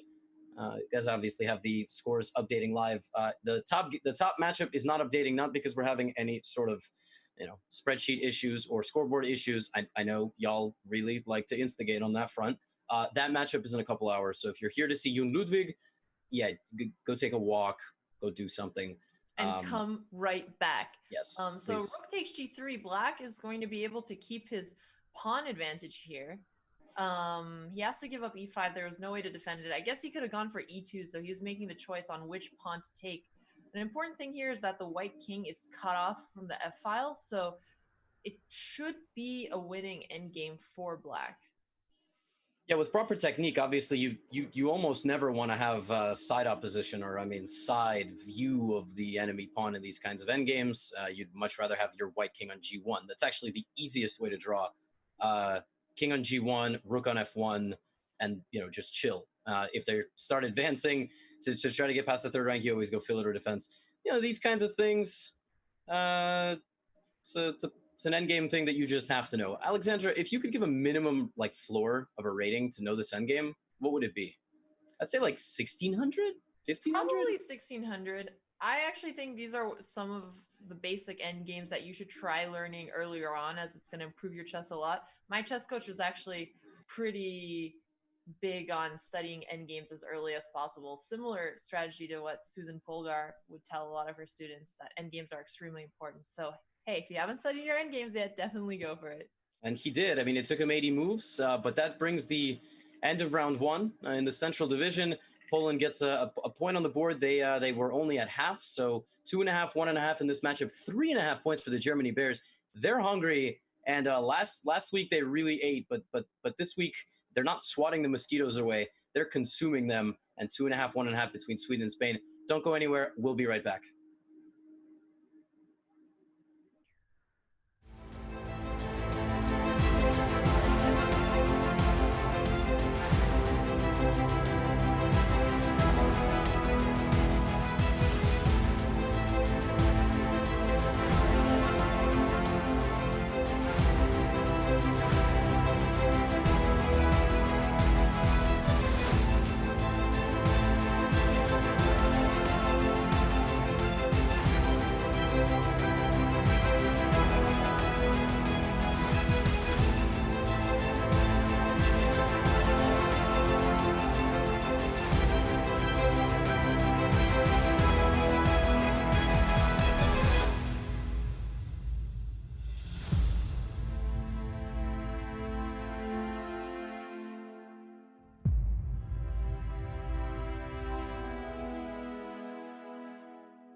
Welcome back. Thank you so much for your patience, Alexandra. That was an exciting first round. What for you so far is the storyline of the Central Division this season? The storyline of the Central Division this season. I guess I'd first start off with the incredible performance by the Germany Bears. They're leading the Central Division. They just won 3.5 to 0.5 against the Netherlands Mosquito. So they're certainly a team to look at. What about you? Is there a storyline you've been paying close attention to? You kind of stole what I was gonna say. I mean, Germany. Full disclosure, the New York Marshals. I have insider information somehow. I don't really know this, but we wanted to reach out to Anton Karbov, and we were ghosted. Ghosted means you were. Alexander, does ghosted mean you never got a response, or does it mean you got a response and then got ignored? Let's just talk about that for a second. It could be either way, Levy. Okay. Speaking from years of getting ghosted experience. Yep. Oh, I thought it was going to be the other way around. I was going to make a joke about you, but I'm feeling nice today. Well, thank you. Yeah, I mean, you could have ended your co-commentator there, but we're nice to each other. Yes, absolutely. So we've been trolling for the chat members. Yes, exactly. Well, I mean, like 2 people in particular. But that aside, we've got a game to about a minute till game time here, and as Pro Chess League format has it, the way it works obviously is 4 plays 1, and then they're calling the ambulance outside potentially for Germany's opponent this round. Germany won last week 14-2. I'm not sure it can get any better than that. I mean, Spain has a player on their team that has 2.5 points out of the team's season-long 3.5. So yeah, he's definitely the MVP of the team. So I'm excited to see his games this round. Yeah, we've been informed that the command is in. The players are ready to go. It's a little bit upsetting for me as a New Yorker seeing Karbov play for the Bears, but the Bears are basically the team to beat now in that division. This is an intriguing matchup. I've got Georg Meyer up on the screen against Miguel Admiral. Admiral is the kind of, the world's leading expert on the Trompowsky, and Alexandra, he's actually playing a reverse Trompowsky here against Mr. Georg Meyer. But usually in the Trompowsky, don't you want to take the knight on f6, or in this case, the knight on f3, in a position where white has to take back with a pawn so that you mess up the pawn structure? Yeah, he's doing it in the way where he trades almost in a ridiculous manner. He basically doesn't damage white structure at all. Right. But he's replacing all his light square, all his pawns on light squares, and just looking for kind of a structural foundation rather than one that rests in, messing up any sort of pawn structure. But now I would consider h5, h4 for black. Although he might just play more. Oh, never mind. There it is. For it. This is a bold way to counter a King's Indian attack from white. Should he push h4 right away? First, he plays knight d7, so he's taking it a little bit more slowly. I mean, he's free to develop with knight f6 and castle alongside, but that now white also got the chance to play knight f3, so h4 is going to have to come a little bit more slowly. Yeah, I'm not really sure what black wants. I mean, if you play h5 and then your next move is a calm developing move of the knight, are you looking for things like f6, g5, h4? Are you looking for some, just solidity? Why would you play h5? Is h5 a bluff? Like, hey, just know I'm here, but just saying hello. Yeah, so I'm not sure. I did ask you. It really feels strange to push h5 without going for h4, but I do like the idea that black is going to castle on the opposite side, queenside castle here, and then eventually he's going to go for some type of kingside attack, so the h5 pawn is going to come into play later on. No, it's absolutely fair. This knight e7, knight g6 maneuver, yeah, it's sort of forcing white to play h4, because if you didn't, the black pawn would go to h4, and then if you push g4 saying I'm not going to open this position, we're actually going to get nice little dark squared outpost with the knight or the bishop on f4, one of these things. Georg Meyer pictured on screen now. Look at him. I mean, he looks like a gamer. Gamers rise up, huh? Look at him. He's got some. What do you think he's listening to? Or do you think he's not listening to any music? He strikes me as a classical music or not even listening to any music to focus on the game kind of player. He's a very serious German here. Yeah, he well, is that a TV behind him? I mean, that TV is like 60%. If that's a television, that's 60% of his screen. That's wow. All right. Well, Georg Meyer's doing well for himself. Also got some illuminated headphones. So let's go take a look at some of the other games as well. I'm looking at the game between Jacek Tomaszek and David Klein. So another matchup between the Bears and the Mosquitoes. Well, this is a very typical Sicilian, where the difference between winning and losing could be one move. Could be just one move. So are you trying to say that both sides have chances here, or that it's really sharp? Doesn't that mean the same thing? That's a good question, Levy. or I think you meant to say, are both sides got chances, or is like one side pushing? I mean, it's always like this, right? In these kinds of Scheveningens or Paulsons or whatever, white gets e4, f4, sometimes white gets g4, h4, and then goes, all right, like I'll try to figure it out. Black tries to push on the queen side. I love the dynamic between the knight on a2 and the queen on a5. Like, they're freezing each other. Right. If the queen Both moves, you take b4. Look extremely awkward, although I do prefer the queen on a5 because you can hop on to h5 pretty quickly, and the knight is going to be a little slower to remaneuver itself to a better square. I mean, it'll have to go back to c1. There's not a better option after something like, not queen h5 now because you could trade, but if black is able to get the queen there, then he can also play a5 and protect the pawn.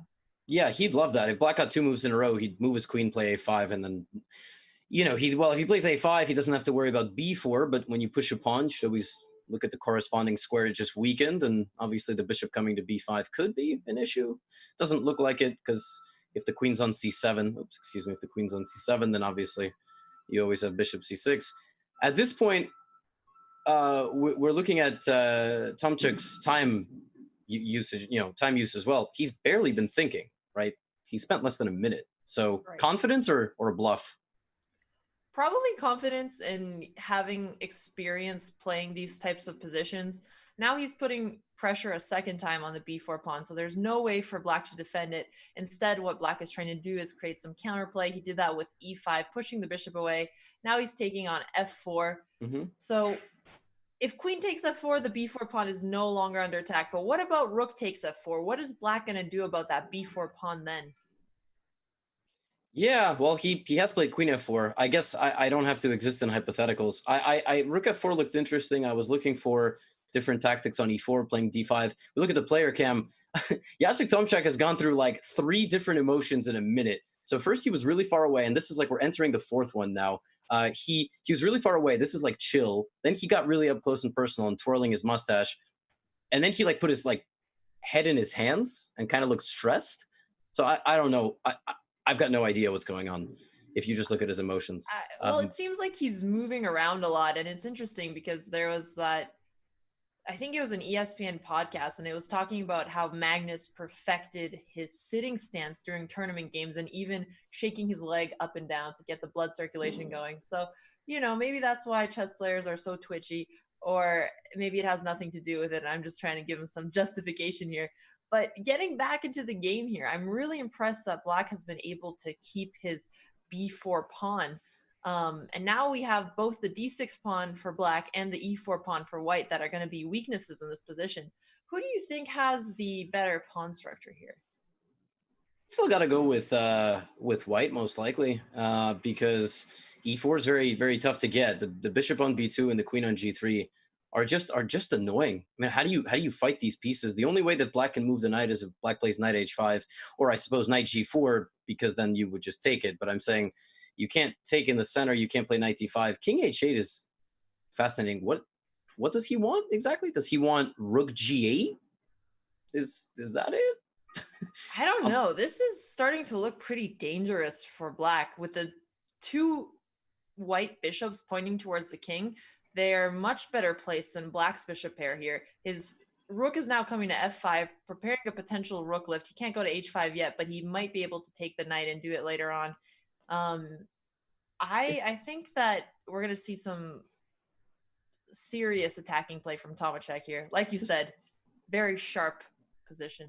This is this rook f5 thing is really annoying. You're okay. Yeah, he's gone from eating his finger to putting his elbows into the camera. I think he's the most versatile of the Pro Chess League participants. Of course, it always is a little unfortunate because you don't watch the broadcast when you play. You just have to be on the call for fair play and also for production, so we can show all the players. Like I think, or show half of the players in most cases, since most people don't actually fix their webcam situation. That's true. Well, I mean, credit to the Canada Chess Bros, because their broadcast has great commentary and all four players on the screen. So I think they sort of are aware that they're always on camera. They won't do anything suspect. Certainly. Yeah. So a5 just pushed. He is looking to push the queen away from protecting the pawn on b4. So there's no square where the black queen can go and still protect it. I guess he might just grab a pawn and then enjoy his superior kingside attack. Seems like a very fun position to play, not gonna lie. Yeah, this is just super simple. At this point, you're looking at different ways of getting the knight out, because queen g7 is just checkmate. That would be pretty decisive. You're looking at rook f1, and can I sacrifice on f6 somehow? When can I play pawn to e5 and then open up my light squared bishop toward h7? Can I play rook g5, rook takes g7? The only thing that might happen if you're playing with the white pieces here, these two opponents aside, an overabundance of good-looking choices, and you get into time trouble trying to decide which one is best. So, well, he has more than double his opponent's time, so yeah. I think this could be a good moment to switch into another game and see either how one of his teammates is doing, or we could check out one of the other teams. What do you prefer, Levy? No, we're totally up to you. We can go to a match that we haven't covered whatsoever. For example, Italy-Poland has not gotten a tremendous amount of coverage. We've looked at, for instance, there's Luca Moroni playing there, but of course, we can also watch the front runners, Germany. Sure, let's take a look at Luca Moroni's game. So Moro 182 versus Chess Dude. What a name. Yeah, what a name indeed. It's just so... His name is Daniel Sadzikowski. He's a grandmaster rated 2500. Just Chess Dude. Yeah, so taking a look at the position here, white is the one who has a space advantage so far. We have two knights versus a knight and a bishop.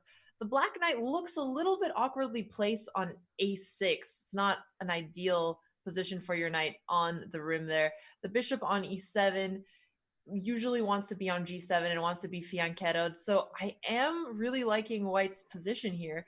But I wonder if black is going to be able to make some progress by pushing e5 in the future, because if he forces white to move the d-pawn, then his knight can hop onto c5. Maybe he can even trade off the bishop or reposition it to g7, which it looks like he's doing.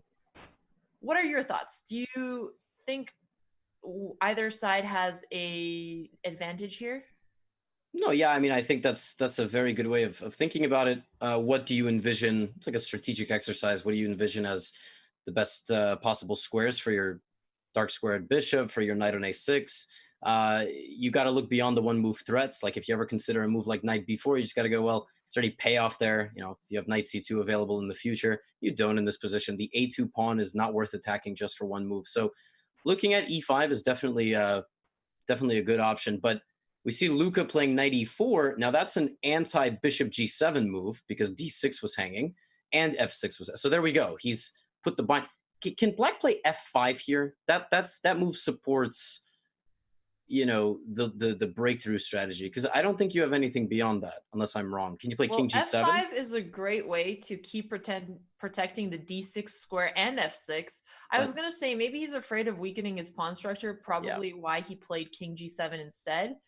Knight f6 looks somewhat tempting here, but then I don't know. Actually, I like how knight f6 looks. The only issue with it is I don't see a follow-up from knight f6. Oh, it's a free knight. I'm just kidding. I'm so sorry. Forget I ever said anything. How about a levy move? What about g4 here? Yeah, well, I'm looking at g4, h4. I actually thought you were talking about g5, and then I was like, well, yeah, I mean, I was trying to build on knight g5, but then I was like, I don't see anything after h6. No, it was just a bad suggestion. Moving on. Okay, so I mean, I see a king. I'd like to go h4, h5, h6 again. But again, h4, then actually you do have to reason with whether f5 is good or not. Okay, he does go knight g5. So this is totally the move you suggested. You were talking about knight to g5. What is he planning after h6? Is h6 just he's going to go back? Yeah, it looks like he's just trying to provoke black to push the pawns around his king side, create some type of weakness. He will lose a tempo with it, though. After h6, knight e4, then we can finally get that move we've been talking about, e5, which black really needs because his position is so cramped here that if he just sits, he's going to let white roll over him with some type of pawn push and kingside attack. I'm so confused by knight g5. I honestly have no idea what that was. Again, because in many ways it looks like h6 helps black's position more than it hurts it. You know, you force it to go forward with the pawn, but at the same time, I don't know. Well, let's look at go through the other games in this match. Like for example, Dragonflow versus Kamil. Wow, right, pawn endgame. Let's look at this endgame. So looking at the pawn count, we have, okay, well, the pawns were just traded. So 5 pawns versus 4. Black is up a pawn here. He should be totally winning. And a really easy plan to go for here is just to try to create a pass pawn and block the c pawn. So that's what he's going for. e5, f5, e4. And it's a nice upset for Mr. Kamil Plichta over GM Valsecchi. My favorite part about the Pro Chess League is hearing about grandmasters that I've never heard about in my life. Like, I feel like I spend so much time nowadays hearing about the prodigies of the world, you know, 18 and under grandmasters or international masters or 2500s that have no title. But then there's like this guy who might be in his mid-20s, just got a GM title recently. He might also have a degree. He might also have a job, just a chess hobbyist who happened to become a grandmaster. So it's my favorite, probably my favorite part of the league. But having said that, he is on his way to most likely losing. I mean, this does not look holdable, like you said. Just e4 and you're not now, but king c5, king d5, and e4. What about Matzi Bar versus Francie IM? If we scan all the games in this matchup. Oof. All right. This one's sharp. This one really looks. This one sharp. is sharp. Well, I'll let you start it off then. What are your initial thoughts on the position? Well, I might be an IM, but I go through the same scan process as I think most players in chat do. Can I take anything? Is there anything for free? Am I winning or losing? I count 1 extra pawn for white, but black is no slouch. Although I don't understand bishop c8 at all, actually. I don't. It looks like he's trying to put his bishop on e6 maybe. He's afraid of the knight getting kicked and f7 dropping. But that doesn't make so much sense because he's just going to take back on d3. Yeah, I don't know. I mean, the bishop can always go to d5. White definitely for choice in this one. Italy's going to try to build on their lead against Poland. Obviously, I mean, both teams very competitive in the Central Division. So all these matchups early on looking good. I don't see a clear favorite in this division other than Germany if I had to choose one. One interesting thing, I do see a big time discrepancy between D. Forsen, that's Daniel Forsen, and Eric Blomqvist. 6 minutes versus 1. And oh, what have we arrived upon? What is this? Is Eric Blomqvist just completely busted? What? Yeah, he is. Whoa, E5. So much material here. It looks like he's about to lose another bishop as well. Yeah, he's definitely going to lose one of the 2 bishops. I mean, the rook checking the king doesn't really. This doesn't look good at all. I think we have a player cam of Blomqvist. So he is banging his desk. He looks angry. He is so emotional right now. I mean, wow, just look at that. I can't believe we are even allowed to put this up on the screen, this kind of behavior. This is just. Okay, Levy, I'm not going to lie. Your sarcasm flew over my head at first because I couldn't see the camera. I was seeing the delay. So I was really excited to see somebody who was furious. Instead, we got a poker face, nice chess player over here. So I mean, he didn't even, he just clicked the resign button and continued on with his life. There was no mouth movement. I'm not sure I think he it's blinked. actually a photo. There's just a little glitch there. Oh, okay, I got it. Yeah, his webcam's not working, so they put a picture up of him. Makes sense. Jose Herrera, almost the hero of the last round versus Arvika, putting that game up on the screen now. Well, almost hero is probably as bad as not being a hero. You know, you just get the hopes up of the crowd. No, I'm just kidding. He did play a really good game here. This is already looking crazy. So, looking at wait, knight c5 here from black. Am I missing something? Oh, the rook on g5 is hanging. Okay, yes, I am missing something. I was like, the bishop on g4 is hit, but no, okay, just one move tactics. Got it. Yep. Yeah, so if it was white's turn to move here, we'd see bishop takes e6, grabbing the knight, and then recapturing the rook on g5. But it is black's turn to move, so he's likely going to have to move his rook away so that it's not under attack anymore. Or he could do an interesting sacrifice on g4, which is absolutely what I was going to say next, and reposition his knight to c5, attacking the rook and the knight at the same time. Actually, pretty nice find from Herrera. But what's going on here? So he's down an exchange, and yeah, he's well, I mean, black can take back on d3, but I don't think he's going to. It's the relative value of the pieces ultimately. Yes, your knight is 3 and the rook is 5, so mathematically speaking, it makes sense.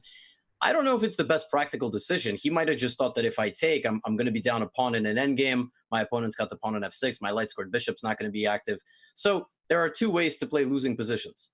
Stout defense, and obviously just, creating havoc, confusion, low time situation for Emanuel Berg. Didn't we see Hammer defeat Emanuel Berg after being down a piece, or am I making that up? Or did he beat Romain Edouard? Sorry if I totally botched that, but I'm pretty sure that happened. I've seen Hammer defeating people after he's been down several times. I'm not sure who it was against, but I'll take your word for it, Levy. Well, yeah, I mean, I've played Hammer enough to know that being up material doesn't really mean too much, but those were bullet games. Now we do see, Jose Herrera doing a nice job here. We got to remember, you only get 2 seconds bonus time, so time pressure is real once you get there. Right. I like that Berg is offering the queen trade right away. He sees that he's up material since black didn't recapture the exchange, so he's just trying to simplify, trade off the queen when he's down material. Black doesn't accept it, but he can keep chasing with a move like queen f4, and then if black doesn't trade off the queen, or even if he does, the pawn on d6 is also going to hang, and Herrera's position is in shambles here. Yeah, this is obviously not looking good, although he did have the threat of knight h3. That was very clever. He put the queen... Oh, okay, what is Berg doing? Surely he's not repeating. At this point, knight h3 is a threat. So, right. Wow, he repeats! No, I thought he was going to play king g2. Okay, yeah. I called it too early, but why didn't he just move away from the knight h3 threat? No, he was frankly... pick up another pawn. That seems like a really bad call.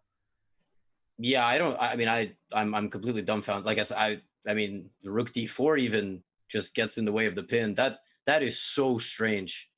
Yeah. Yeah. Okay. Anyway, what?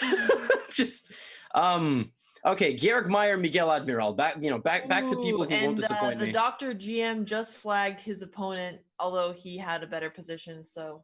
Okay. Fair. Okay, so you're looking at the Georg Meyer game that just finished?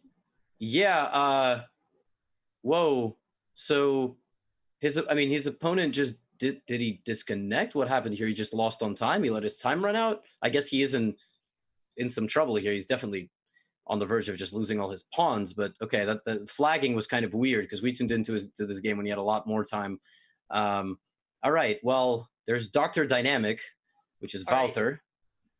Yeah, so Dr. Dynamic, black's up a pawn here, and the queen and pawn combination is great because the queen can help the pawn every step of the way to promotion, but it seems like white is trying to go for some perpetual. I just don't see any more checks after king h6. Yeah, you've got to play one of these calm moves like queen e5 to try to get to h8, which actually would be checkmate. So yeah, queen f8, and now if you just get the queen to f6 or to g7 potentially, you can very easily advance. Or actually a8, that would even be good. But yeah, g4, and don't get carried away. You really could get swindled here with this king positioning. Although a3, what is the threat? Because the king can always go to h7, right? Right, and then the black queen can be used to block any potential checks. Makes sense Just that he's tense. also trying to trade off first. King h7, just finessing the move order a little bit. Yeah, fair. Not to mention, Wouter is under 10 seconds here and down a pawn, so it's very unlikely he'll be able to hold this. But he is doing a good job trying to create some type of counterplay, so definitely giving credit where it's due. I'd go queen d7, yeah, and I think that the black pawn should go to h4, because in some positions it could be useful to get the queen to g3. Although it's so tough. The good thing for black is he does have a minute, like you said, and white only has 7.5 seconds, which good luck defending. Okay, all right, now it's getting real exciting. The knight is coming. Watch white win this game. No way, that would be such a crazy upset. Queen d5, preparing some type of discovery attack in the future. Wow, Okay, here come the checks. Is really running here. Where is he trying to put it? Queen d7, just queen d7. Queen e5, king b8, right? I mean, king d8, excuse me. Oh, but then queen b8, queen c8. I don't know. I think you're escaping. The pawn on a4 is a huge asset. It's the worst pawn for the knight to be defending, right? So, yeah, I don't know why he's not playing queen d7. Unless I'm missing queen d7, knight c6. What, some... Knight c6. Just move the king? I don't know. Just play king e8, queen b... Okay, no, there is some... Queen b looks pretty tricky after that. Maybe he's afraid of knight c6 after queen d7. No, we're going to have another repetition. Can he try to get his king onto g7 and block the checks with the queen on f7? Because then, well, there's still knight e6 check. So it looks like white just found a way to draw, because now he's also attacking 2 pawns. He's going to grab a4 and it's going to be a draw. What a nice... I got to say, he might play for a win now, because he does have some tricks. Like, it's not... Okay, yeah, queen a7. Yeah, now it draws obviously fine, but... you just move the king around, so he's secured it. But at this point, like if this was a 3-0, not an increment game, and not a game where you're supposed to respect your opponent, you might as well just play this for a win. Momentum's on your side, so you're not afraid of at all about discovery attacks with the knight and queen. Well, you'd have to, yeah. So they repeat. I was thinking, you leave your queen on a7, like for example, the king moves, and then you just move your king. You play like king f1, and then black's like, what? We're not going to draw. We got to keep playing this position. Just psychologically. Moro 1. Oh, another knight endgame, Alexandra. Moro 182. I was gonna say, that kind of advice is why you're so good at online chess. Just going for the win, doesn't matter what it takes to do it. So here, black's up a pawn, but he just gave it back. Although he's gonna get the pawn on g3. This is a really hard endgame to win, because white can just sacrifice his knight for the pawn, and then it's gonna be a draw. Yeah, this is there's. The only way black could be winning is if you somehow transform the knight on g3 to a bishop, and even then, winning these end games with a flank pawn and just so much time for the enemy king to get into the corner. Very likely that this one will end in a draw between Italy and Poland. Poland keeping that pace. Actually, Italy was winning after the first round, 2.5, 1.5. So Poland storms back. Poland wins 3-1 in this round, assuming this one will be a draw and nothing crazy happens. Very solid round from Poland, led by Kamil Plichta, who won his game against the Italian Grandmaster. Alessio, I totally know his name. Yeah, game ends in stalemate. So, yeah, Poland, wow. That's what I love about the Central Division. You just never know what's going to happen. Spain actually put up some points. For all the trolling, it's 5-3. That one's competitive. But Germany is hopefully, for the sake of humanity, going to render mosquitoes extinct. No offense to the players, just talking about the actual insect. But don't go anywhere. Half of our first 3 matchups are done. We'll be back with the third round, and then obviously a little bit later we have our feature match. Don't go anywhere.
Welcome back, everybody, to the second edition of Pro Chess League for today. It's the Central Division over in what is known as hub of Europe. We've had a lot of exciting matchups. Spain did not win a game in 18 games. Just can't, Alexandra.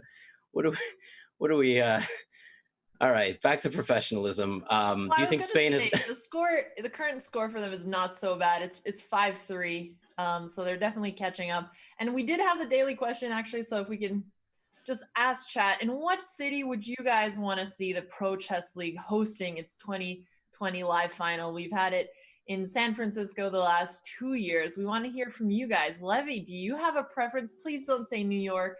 Oh, no, I won't. I saw actually somebody, somebody told me earlier, they said, did Levy say by the way, did Levy mention he's from New York? It's like, yeah, exactly. I don't want anyone to think I'm biased, but no, I mean, the rent would be ridiculous, right? We can't have it here. Have it in Vegas. I mean, have it in, some big sporting venue, London, Reykjavik. Somewhere cheap to fly. Reykjavik would also be expensive. Hard to ship things to Iceland. Yeah, well, that's true. Like chess players. Where would you have it? I mean, I don't know. Like a Moscow would be fun, but there would be visa. Oh, London. Let's go London. Yeah. Yeah, I think somewhere in Europe would be cool. It'd be easier for a lot of the teams to travel, and we'd mix it up from having it in the US. Of course, I'm be happy to have it in any new location. As somebody who lived in SF for 6 years, that's all I can say. So I'll try not to be too biased. And I will just say this before the games get underway. We've got about 30 seconds. David Lotta, the international phenomenon of a chess photographer, I believe he's also a journalist as well. He I think it was him. He tweeted a picture of a snooker championship, right? And it's like this beautiful theatricality element to it. We need that. We need like a dark surrounding audience and like really good lighting just on the players. But I don't know. Chess is like so stuck in the mud, it seems like, with its traditionalism. So I don't know if we're ever going to get there. I mean, we've done a lot of innovation on the player cams. So I think, this angle has always been really fun to look at. I'm just teasing. Levy didn't see it. Okay, well, the games have gotten started, Levy. So why don't we look at the game between Jose Herrera and Eric Blomqvist? Yeah, Queen A5. This is an anti-Alapin, basically. And Knight A3 is Knight A3 is the creative way of meeting it. These guys are Queen A5 is level 1 disrespect. Knight A3 is level 2 disrespect. It's it's kind of going up and up. But Jose Herrera, he's in a tough spot.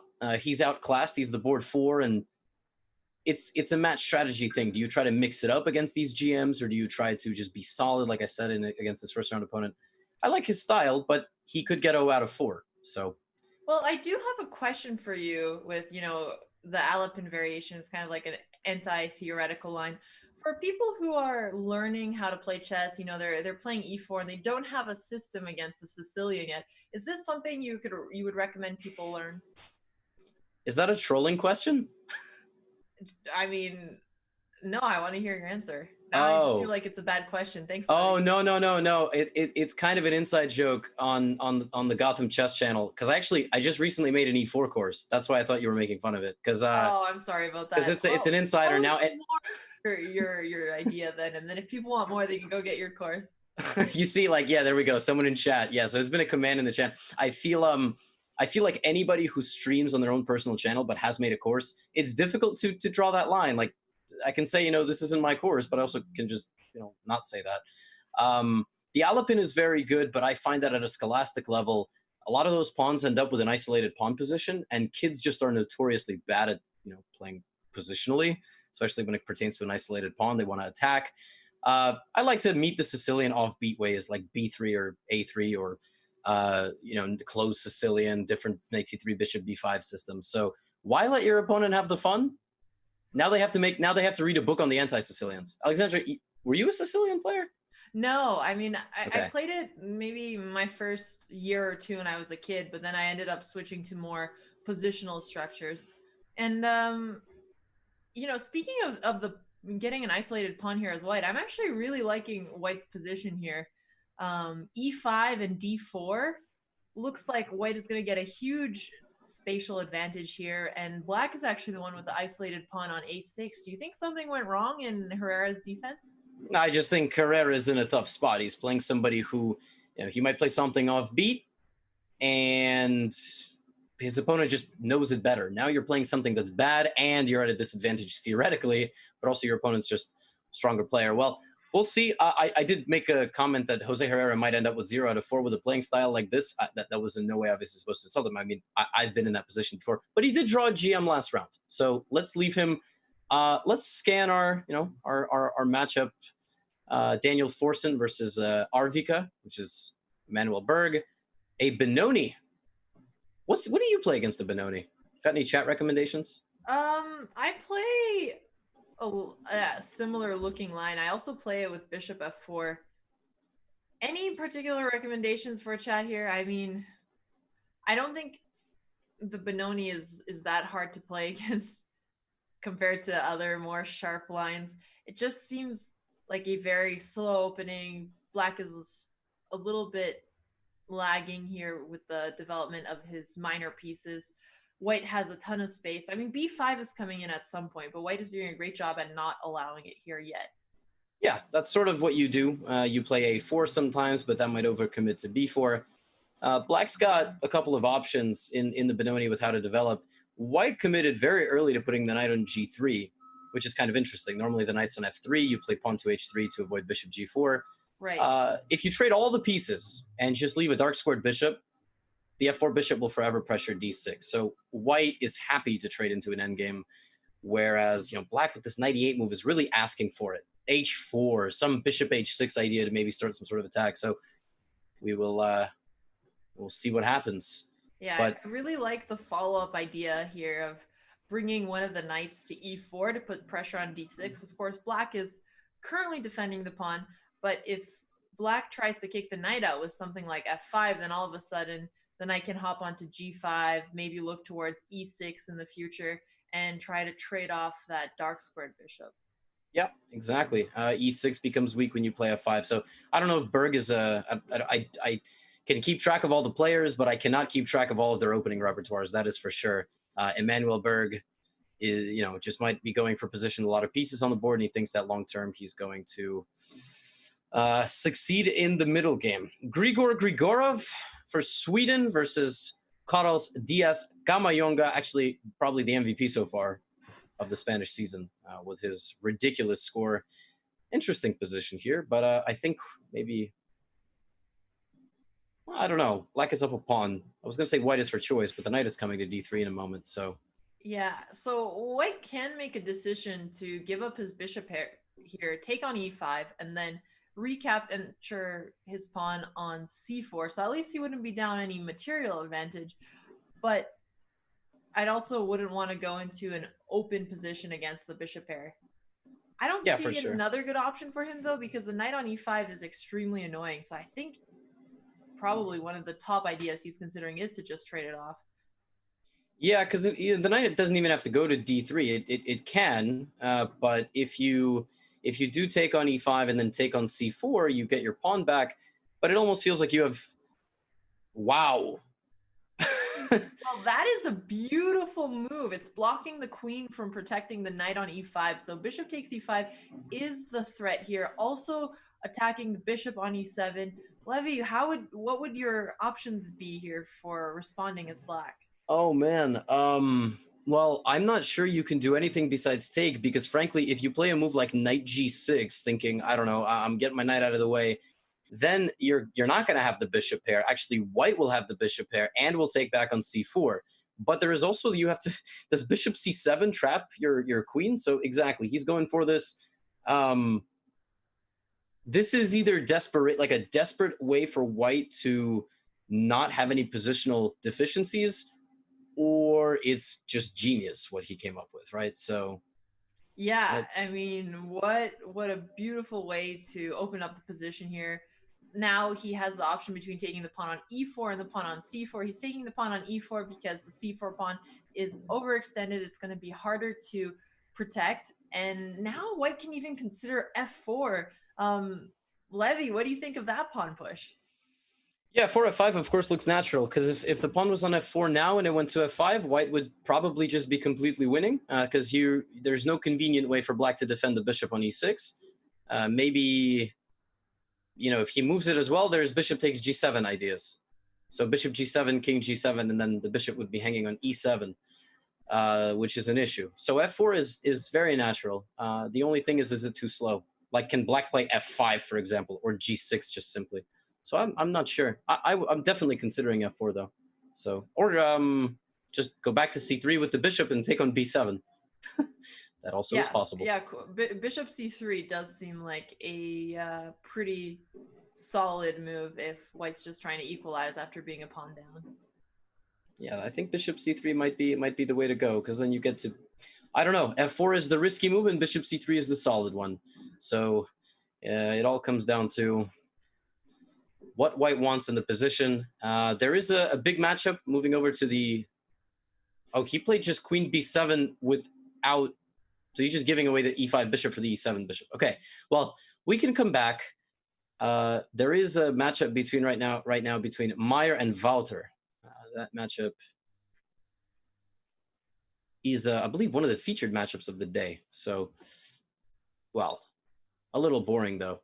Yeah, we have an English opening here. No material imbalances and very closed off now. So I think maybe we can come back to this one a little later.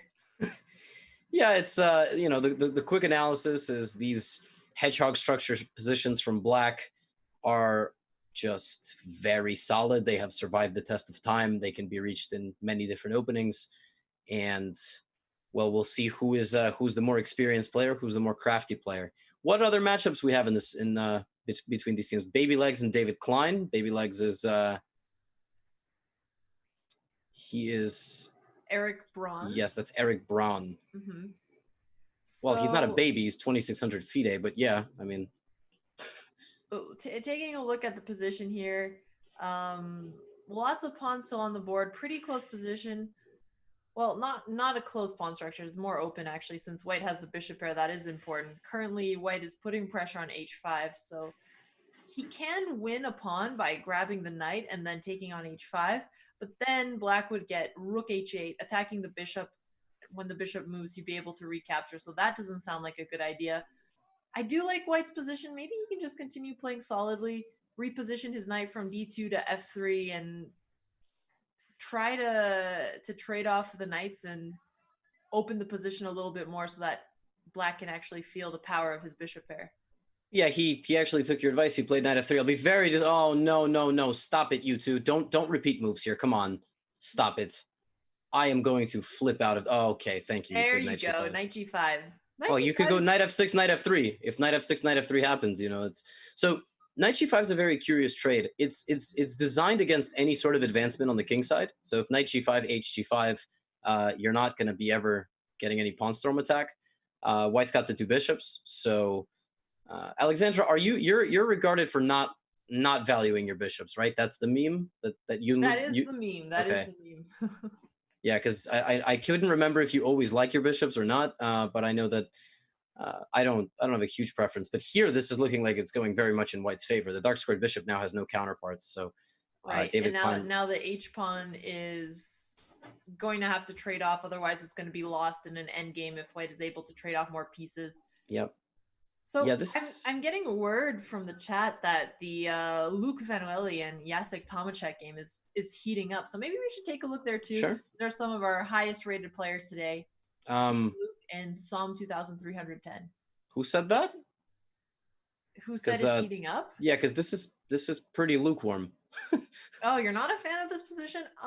Well, you just can trade all the pieces, and then white has a pawn up endgame. I don't know if that's heating up, and it's Look, sometimes I listen to chat too much, but yeah, white is just a little bit better here. I guess what could be interesting about this position is that black has options. Does he take on g7? Does he check the king first? Does he take the knight back? I personally like bishop takes g7 because I would try to keep my bishops in an open game, but it seems like he changed his mind and he's just going to go for the quick doubling of the rooks on the b file. This is so interesting. Vanueli voluntarily damages his pawn structure This is so strange. I guess, well, as a commentator, you have to kind of shine light into the player's thought process, especially for the audience. But I've got no idea why he allowed GF3. It seemed like he had 4-on-2 on that side of the board. And 4-on-2 is decisive. 4-on-3 can be decisive, but 4-on-2 is definitely decisive. So he must have seen something in this position, or he just, he couldn't take on F3 with the king potentially because of different Rook F8 stuff. But yeah, let's check in on Italy, Poland. Obviously, Italy and Poland are entertaining us the most, and depending on how the games go in this round, that might be the only matchup that's close. Because well, actually, 2 different matchups can already be clinched here in round 3. Right. Where do you want to go? 3.5, 4.5. Go to.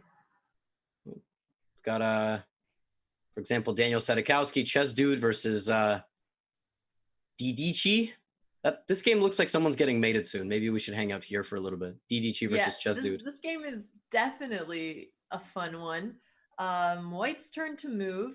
He can take the pawn on e7, although that would...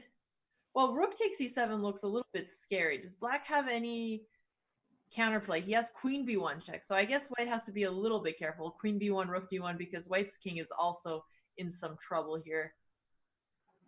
Yeah, this is actually pretty tricky. I mean, you're spending all your time here. Your remaining 3 minutes calculating, can I play rook e7? The bishop on c3 for black is a very interesting piece because he's defending all the dark squares as they pertain to the king on h8. But also there's bishop d4. There's moments when the e1 square could be very useful. I have not refuted rook e7 with a quick scan. I don't know. Probably there is rook d1 check also, by the way, and bishop e1. But the king can just kind of move up. Okay, wow. The most lukewarm move of them all. Just trade the queens. Just as soon as we thought this game was heating up. But at least we know what he was afraid of. Queen b3 is protecting against both queen b1 and rook d1. Black doesn't have to take the queen here. Nope. But wait, no, yeah, he does. Because queen c3, the bishop right? is hanging. So yes. I was trying to see if there's anything else. Okay, so queen takes b3 is the only option, and the Why is he thinking then? That position is that the pawn on e7 is still hanging, but black will be able to create some counterplay, put pressure on b3, and even if he loses a pawn, he can still play for a draw here. Might be a little bit easier than dealing with this attack. I'm actually very confused. We have Daniel Sadikowski on camera. Why am I completely blind? Why is he not taking the queen? Or is he just considering his next move? You know what I mean? Like, but oh, does he have like some? No, he has no move. What, am I going insane? Why is he not moving? I think he's considering queen d5. No, but then queen c3 is check, and then right, like, and then maybe there's king g8 and okay, yeah, and queen g7 mate. So I don't know. No, because bishop d4 you also can't play, because then bishop takes bishop is check also. No, so, you're right. I'm not sure what he's considering here. Well, let's take a look at another game while he takes his sweet time to think. No. We're staying right here. He took your question's been answered. Okay, I think that's what it was. I think he was just doing this weird thing that players do sometimes where they're preparing their next move. Like he prepared bishop d4, but he had no other move besides queen b3. So just play the move. I don't know. Anyway, whatever. Who am I to judge? I'm not his coach. So Levy is getting so caught up. That's very funny. But yeah, if you're ever playing online chess and you can make a move that is forced, you might as well do it, and then your calculations will be slightly easier. Yeah, now he has to defend a pawn down endgame. So there's also France CIM versus Camille. Camille's on the defensive here for sure. He's down a pawn. 1 minute versus 6. Very nice play here from the Italian international master. I do not see how white gets counterplay here. Excuse me, how black gets counterplay. So we got a 4 versus 3 on the king side here. Well, I actually don't see how white is going to push forward for a win here either. I mean, his king and bishop are going to be stuck protecting the pawn on d5. He is repositioning his knight, maybe to e5, but it seems like black will be able to defend all of his pawns, even if he has to play passively. I'm actually not even sure you had to take on c6 on passant. Like, it's not checkers, right? So you could have moved your king back a square, And then if your opponent played bishop f7 trying to get the pawn, you could have calculated playing knight d3, knight e5, and then winning the pawn on g6 if there was a trade of bishops. But what I think is happening here, oh, king e3 is a creative move, because if knight e5, then takes would check. Wait. Bishop takes d5, king takes, knight takes g6. Is white winning a pawn here? I mean, Plicha is under a minute on the time, but he's a really strong blitz player. He's about 2,900, and he just has crazy performances in online chess. So don't take his rating at face value here. There's also bishop d5 and knight d7, and knight d7 actually picks up the b6 pawn geometrically, because the king can't go to c5 anymore. So, but then that might allow some form of counterplay. I mean, yeah, Camille with 50 seconds is still very dangerous, like you said. So, but I feel like Francesco Soni here, like he was up 6 minutes to 1, so he just put clock pressure, and sometimes that backfires. You play too fast, and you're not actually winning anymore. So, I don't know. We're looking at Francesco here. I like how we're always looking at the person putting the pressure, not the person losing. Well, we looked at Blomqvist. Yeah, I was about to say. I remember your comment about how he was raging with his unmoving poker face. That was really, I mean, that was awful. Just a bad look for the league, frankly. Anyway, Luca Moroni versus Kasper Pjorun. We're getting into the 3rd and 4th rounds, so we're gonna have a lot of equal rating matchups. Yep. You know, I really like doing the show with you, Alexandra, because we don't have to discuss rating cap. Like, rating cap has just not been a topic. You know, I had to do it with Robert, and it was St. Louis, and oh, it was so much when chat debate. Have a big rating cap between the two players, or are you talking between the two commentators? Just chat, getting opinionated. You know. Well, it's fun to have chat a little bit opinionated. Apparently Georg Meyer is going down. Wow, in Shahadi. So let's take a look there. He's a really hard guy to beat because he plays some very solid chess. So Wouter, what magic has he been able to do here? Wow, yeah. He's just up two clean pawns. He's up a full piece. Wait. What? No, sorry. I'm seeing things. Two pawns. Yeah, he well, you know, my students at this point would say like white is up a knight, but there is a bishop on the board. I'm like, okay, it does feel it does feel like he definitely is down a lot. He's got a 7th ranked defense here. There's an interesting point of calculation if you can sacrifice the exchange on d8 and play knight f6 and mate the guy, but probably not, because I'll chase your rook around. So if you play rook d8 takes, I'll just go rook d7, and then you can't escape. If there was no rook d7, then you play knight f6, and it's basically forced mate. So no point doing that, though. And I was about to say, even though he has those 2 pawns extra pass pawns, he can't push either of them on b4 or c5 since black is protecting. So he does have to take into account the principle of 2 weaknesses and try to take advantage of the fact that Black's king is in a pretty bad position here. So instead of the idea you suggested, since it didn't work, I mean, the idea you said didn't work with knight f6, it seems like he's opening up the g file. Yep. He might be able to bring a rook onto g3 in the future and get some mating threats that way, because then knight f6, e takes f6, the rook's coming on g7. If you're opening up the king, you're going to have much better mating chances. Yeah, rook g3 just looks crushing. There's something very funny here that if you play, so he plays bishop h4 to prevent it, but just king h3. And so, yeah, I mean, he's probably just going to resign, actually, because bishop e1, knight f6, and it's forced mate. So I would not be surprised if there's just, yeah, there it is. So actually, there was something funny. If rook g3 and then bishop h4, you can just ignore that and just play knight f6 anyway, because if the bishop takes the rook, it's mate on g8. So very, very tough game there from Georg. And, well, I mean, Wouter doing his duties, wowing the audience. Yeah, great find. I'm looking at the game now between Grigor Grigorov and Carlos DC 96, because this is a really fun game. It's 2 rooks versus a queen and a king, and it looks like he has idea of playing rook c1 and then rook c2, because if he trades his 2 rooks for a queen and a pawn, he'll go into an endgame with 3 pawns versus 2 in a king endgame, which we know is winning. So this is a really nice simplification idea.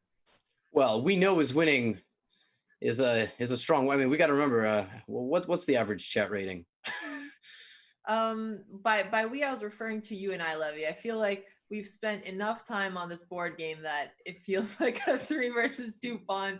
And Okay, here we go. We go. That's what we're talking about. Oh yeah, Carl's. Yep, there we go. We got 2 800s. 2 800s. Yeah. So all right. Well, let's see if he's up to the. By the way, again, Kamayonga is like the superstar of Spain. Let's not forget. I mean, he's got like 70% of their season-long point total. They got to play this guy every week. And we do have some people in chat saying it's not winning for Black. Levy, do you have any response to that? After his king is going to h6, I think White is really getting closer to to proving the chat wrong. But I guess after f6 and just back, it's a sux. Oh wait. King there we G4. go, King G4. And then he has yeah. or I thought G5 also worked, but I may be wrong. Okay. Well, this is the easiest way to win. Now he's just going to make space for his pawn. Take that, chat. Yeah. Haha. Commentators 1, chat 0. No, I'm just kidding. Let's not make a war out of this. No, right, but it's an interesting point. Probably the worst thing for White in this position was the fact that the h4 and g3 pawns were set up the way they are, because the king can get to g4 for Black very easily. That really is the issue. With g3, h4 on the board, any sort of opposition that Black gets is decisive, because he'll get the king to g4 and then potentially outflank. So that really is the issue. If g3, h3 was on the board, it would be a bit more resistance for sure. But probably that really was the reason why White lost. Plus, he just charged his king into the enemy territory. That was very theatrical, but he loses. So another win for Spain.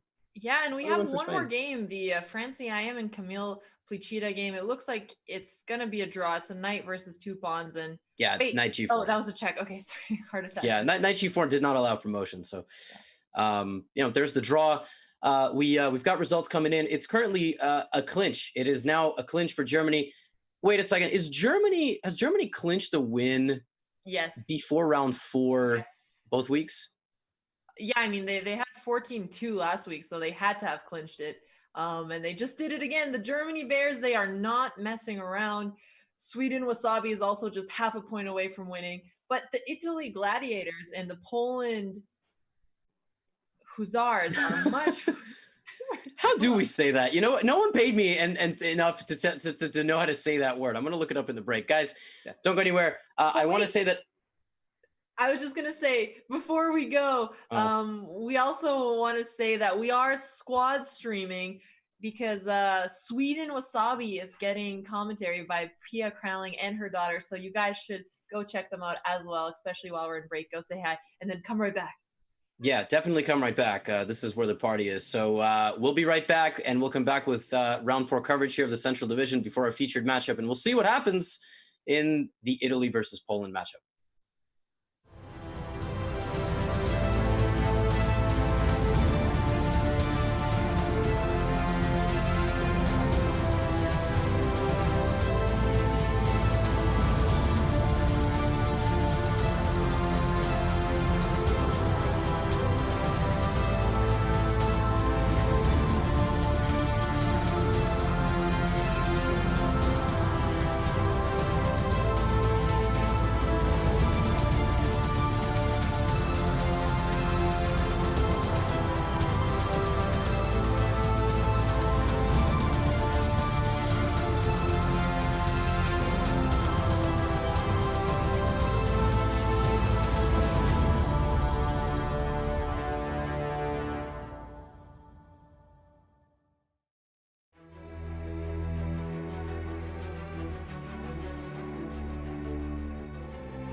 Welcome back, everybody, to the Pro Chess League Central Division coverage here.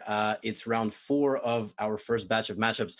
One decided already, but that doesn't mean that there's not going to be a key matchup. We're going to go through those first. Obviously, we've got Luca Moroni versus Mateusz Bartel in our 6-6 matchup between Italy and Poland. But then we have Georg Meyer representing Germany and Luek van Welly. I mean, these two have probably played many games in Classical and Blitz and Rapid and whatnot. So that's another game we're going to keep our eye on. But the match we're going to keep our eye on for sure is Italy versus Poland. Alexandra, how was your break? I looked up how to say Poland's team name, and I think I actually kind of forgot. I think you finally fixed the pronunciation. Let's hear it, Levy. Hussars? Hussars, yeah. Hussars. Wait, you knew how to pronounce it? Well, I knew how to pronounce it after you looked it up during the break and told me. So okay, well that's great to have you as a partner, Levy.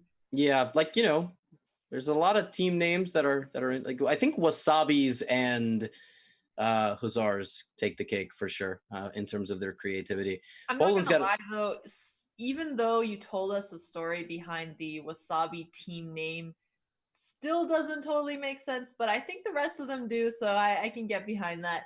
Do you have a favorite team name from the ones in the Central Division, since the games haven't started yet?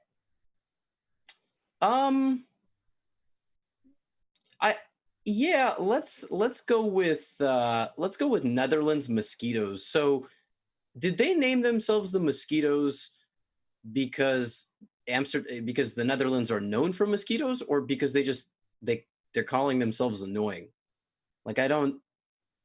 What's good there? Hopefully they're gonna play a little bit more annoyingly in the future, because this 8.5, 3.5 is not looking so good for them. I'm gonna escape from your question by saying that, hey, it looks like the games have started, and I don't know the answer behind their name. Yeah, well, the good thing is that Luca for Italy here is playing in English against Mateusz Bartel, and Mateusz Bartel is coming to fight. I mean, it's 6-6, so all it's going to take is this final matchup to see who's going to win. Mateusz Bartel is basically playing the critical testing variation. This is hugely popular right now at top level. Black can either take on c3 or castle, allowing knight d5, rook e8, and all this stuff, or go for some sidelines. He could have played the symmetrical English, but he didn't.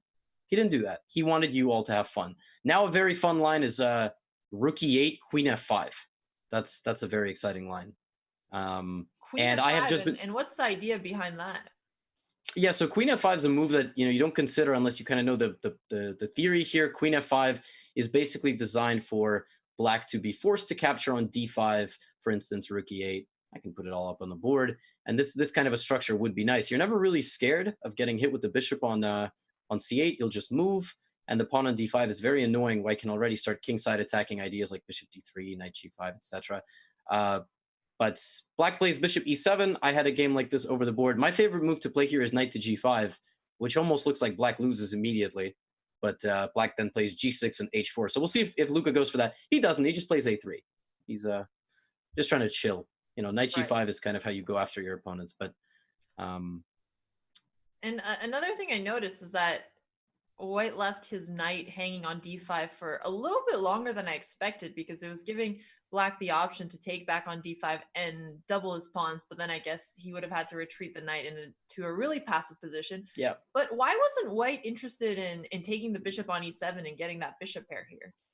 Yeah, that's a great point. Like, why would he take on f6 and give Black the bishop there so he could play g6, bishop g7? Well, the knight is a key defender of the h7 square, and so we actually see White taking this strategy with putting the diagonal c2 d3. Firing away over at the king side and h4, a very belligerent play here. h5 is coming, and f5. So, like I said, these players came to fight. Although I don't really think that White has posed much of a problem here yet. I mean, if Black gets e4, Black is basically winning. So yeah, I mean, it seems like White has to retreat his bishop, because say there's a move like knight h4, which does seem pretty tricky, but then you still have e4, and if the bishop goes back on e2, it's a pretty easy route to defend the pawn on g6. Play something like queen f6, and then you're also putting pressure on b2. So I wouldn't be too afraid here as black, and then white would be way behind on development. I'm so confused. Like, if black plays pawn to f4 here, what exactly does white want? Is white going to say, okay, I'm happy with the position being locked. I'm going to play b4, bishop b2, or b3, bishop b2, castle queenside. But how do you activate your light squared bishop? That's just what I don't understand. And black doesn't even have to do anything, by the way. Black can just play a move like a5 here and just say no b4 for you. I'll play a4 also. So I don't know. I think black has won the opening battle. And by the way, didn't have to do much. So back to your point, maybe he should have just gone for the two bishops. So I don't know. Not a convincing opening. Let's watch Chess Dude.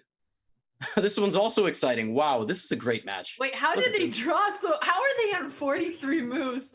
And oh, okay, hang on. Sorry, I clicked, I think, an old game. Never mind. I'm going to Chess Dude. I was like, wait, they're on move 15. No. 43 moves. Is... I had their old game saved. It was the only one. But okay, so what were you going to say about this position? No, I'm just saying that this is a fantastic match. This was a Catalan, which you don't expect to be extremely fascinating, but black plays this line where he takes on c4 early.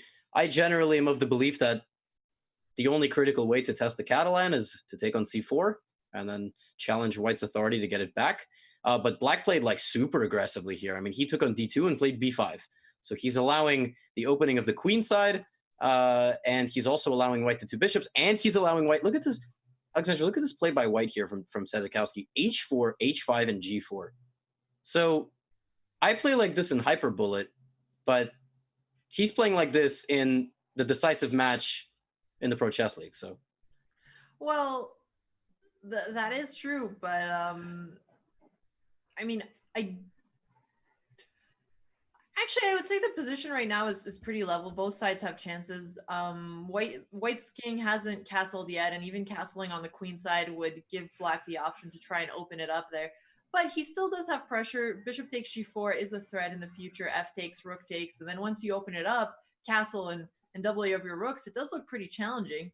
And I don't see black being able to develop his pieces fast enough and open it up to actually create some similar in strength counterplay here. Yeah, because rook g4, queen h5 is going to come, right? I mean, unless we're missing something, but it seems like rook g4, queen h5 is coming. Wow, oh, knight e5. Okay, that's interesting. That's a nice looking move. Okay, so he's... Knight takes g4 looks so good now, threatening knight takes h6. I guess black can just play king h8 and get out of the pin. It's the most easy solution. But white can even just hop back onto e5 now, putting pressure on c6 so that black has difficulty developing his knight out and threatening knight g6. That looks like a killer move here. Yeah, knight e5 looks like a big problem. Wow, this one might be over immediately. I mean, black here got a little bit too aggro versus the Catalan, which is a very strange strategy because the Catalan is just extremely solid. He does castle queenside. There's knight h6 coming. There's knight e5 looked good. This is a smart move though, I think. Queen f5 with no queens on the board, it's going to be much harder to attack. But knight e5 still looks good. E4, of course. Yeah. Yeah, white is not interested in trading off queens here. He's going to need the queen if he wants to continue this attack.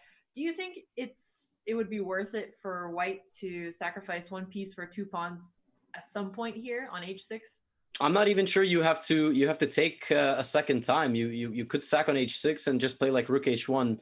But yeah, of course. No, I mean, the only question that white has is, are you taking on h6 first with the knight or the bishop? Like, what do you want to end up there in the future? Because the knight attacks in a unique way, right? It'll attack the queen. It's attacking f7, g8, but the bishop just going straight to g7. So I don't know if you have to, though. It's just an option. And black sitting there ruminating and thinking. I mean, black is, again, Alexander, you remember the Bassem game where he played the opening down a rook and a knight in the corner on a8 and b8? It's happening here too. Yes, I do.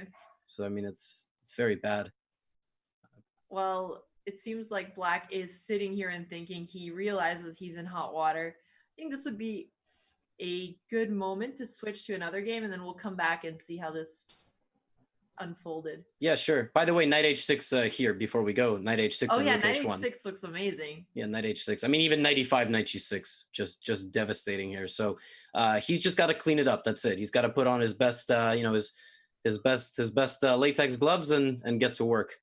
So I wouldn't know. I don't really do the dishes. Dishwasher life. So Well, that works as well. Why don't we look at the game between Kamil Plisha and Didici, since let's do it. they are part of the key match in this game, since Italy and Poland are the closest.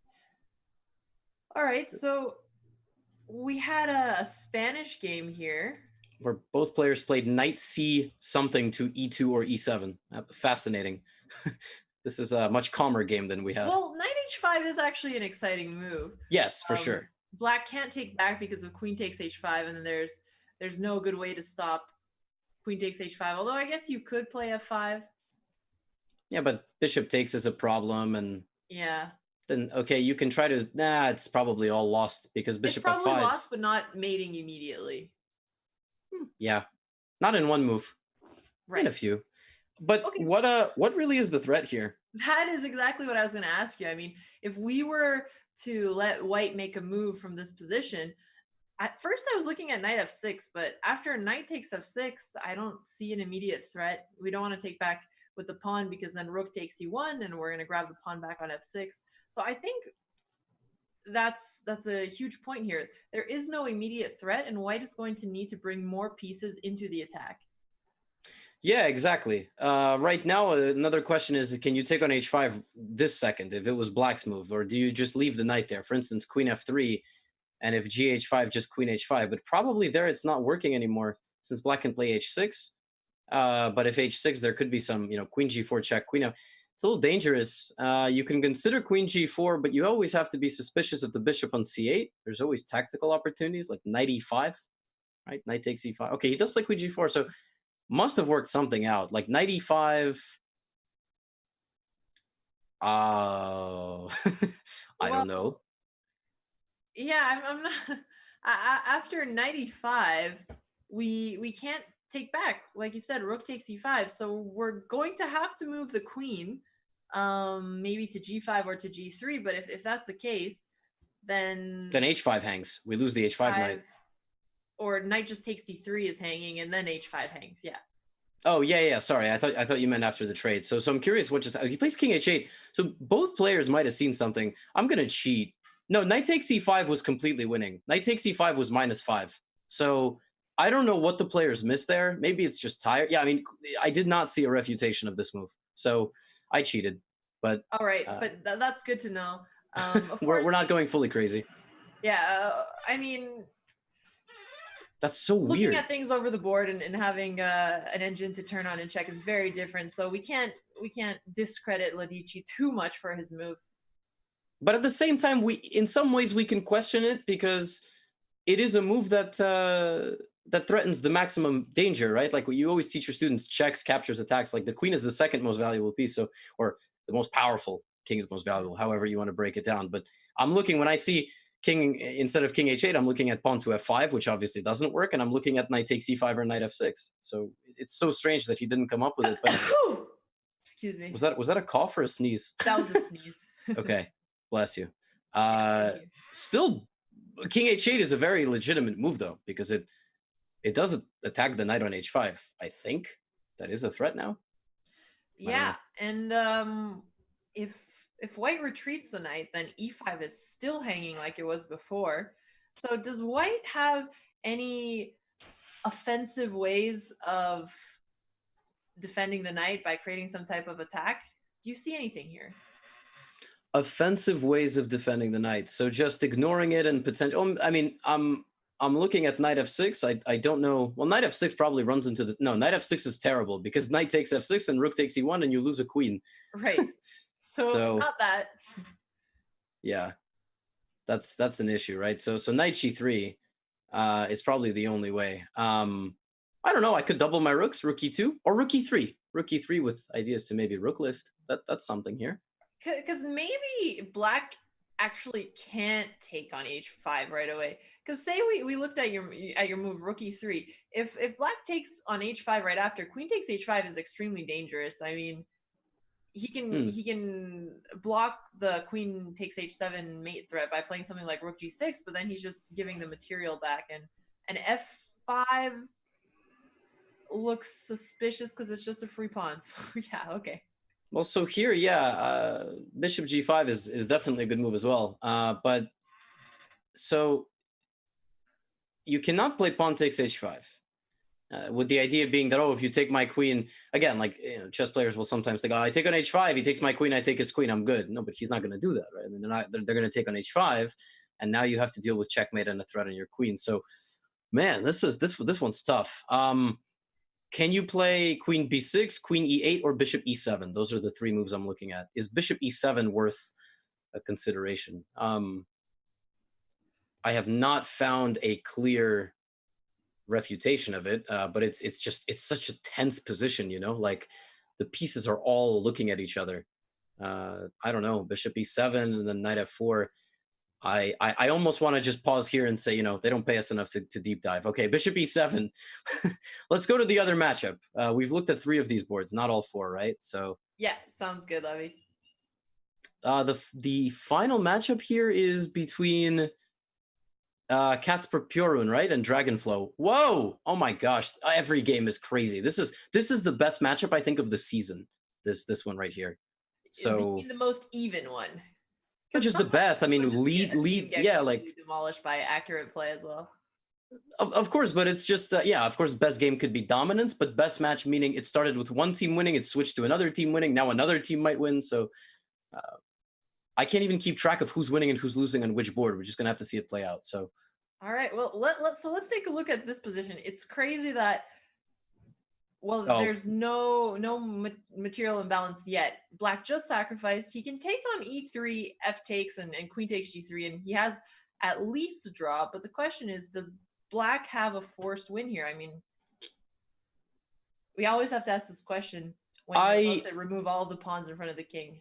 I think there might be. So basically, bishop e3. Again, I'm not sure why Black is thinking. Is he considering rook takes f2? He doesn't have any other, or rook f3. He might be considering rook f3. That is another option. Or rook takes f2. So rook takes f2 with crazy, but like bishop e3, f e3, queen g3 check, king h1. Now here you can take on e3, but you can also give another check and then take on e3, right, with check. Mm-hmm. And then if the king goes back to h1, yes, you're right. You always have a draw. But what if you just give a check and push your pawn? Just play e3, for example. Is that winning? Well, that's pretty bold. So Black isn't concerned that he's down a knight. He's much more excited about the fact that he might promote. He has e2 threats. And after he pushes e2, he can even bring his e-rook to e3 and threaten checkmate. So I mean, that seems to be a pretty logical conclusion here. At worst, he has a draw and he can make a couple moves and then decide later. There's always these ideas like, do I push my pawn or do I bring my rook? Because whenever you have rook tension on the same file, everybody, with rook on f1, rook on f8, or somewhere along those lines, you can always look, how do I advantageously trade my rook off? So I move my rook down all the way to f3. Then if they take, you know, the pawn takes back and I'm threatening all sorts of checkmates. Okay, he has played rook f2, so he's detonated. There it is, rook f2. And if king f2, there might be some rook f8. There might be...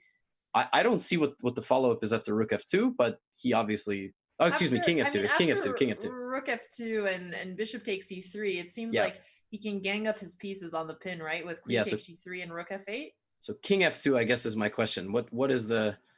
How does he refute king f2? I like your suggestion of rook f8. It seems forced. And then king e2. Oh, queen h2. Okay, so that would be the issue. There's probably some queen h2. King e1. Oh, queen takes g3. Okay, so and then queen takes e3. White has 2.5 minutes to survive this, basically, is the verdict. He might very well be surviving, but he's got to get very creative. Very creative. This is not an easy position to play in classical chess, let alone in such a rapid time format.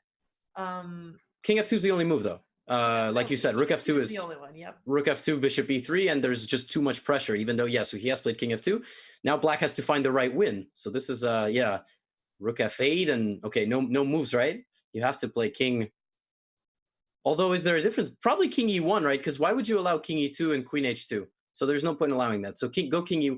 Oh, but king e1, queen g3. And after queen g3, Run, king d2, run, Forrest. yeah, king d2. I mean, queen takes e3 looks terrifying, or bishop takes e3. But white is still up so much material. He's up a rook and a knight that even if he loses the knight, if he doesn't get checkmated, he might actually still survive.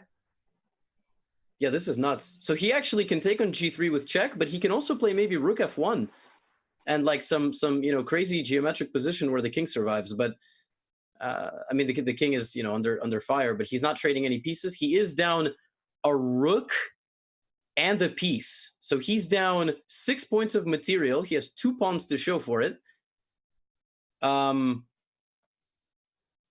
Saying draw for black wins the match. Our commissioner is saying that's because Chess Dude defeated Francesco Soni. So Daniel Sedzikowski victorious. All right, so the score is 6-8. And he doesn't actually have time to check how his teammate is doing. So if he knows the score, he could feel comfortable just going for some type of perpetual here. Looking at his face, I don't know if if he's finding something here. He's less than a minute on the clock. 2 huge wins for Poland, though, as Mateusz Bartel was victorious with the black pieces. Luca Moroni got off to a very bad start in that opening. I don't know if the players are, talking to each other. Obviously, esports teams talk to each other when they're talking about an objective or a point or things like that to do in a game.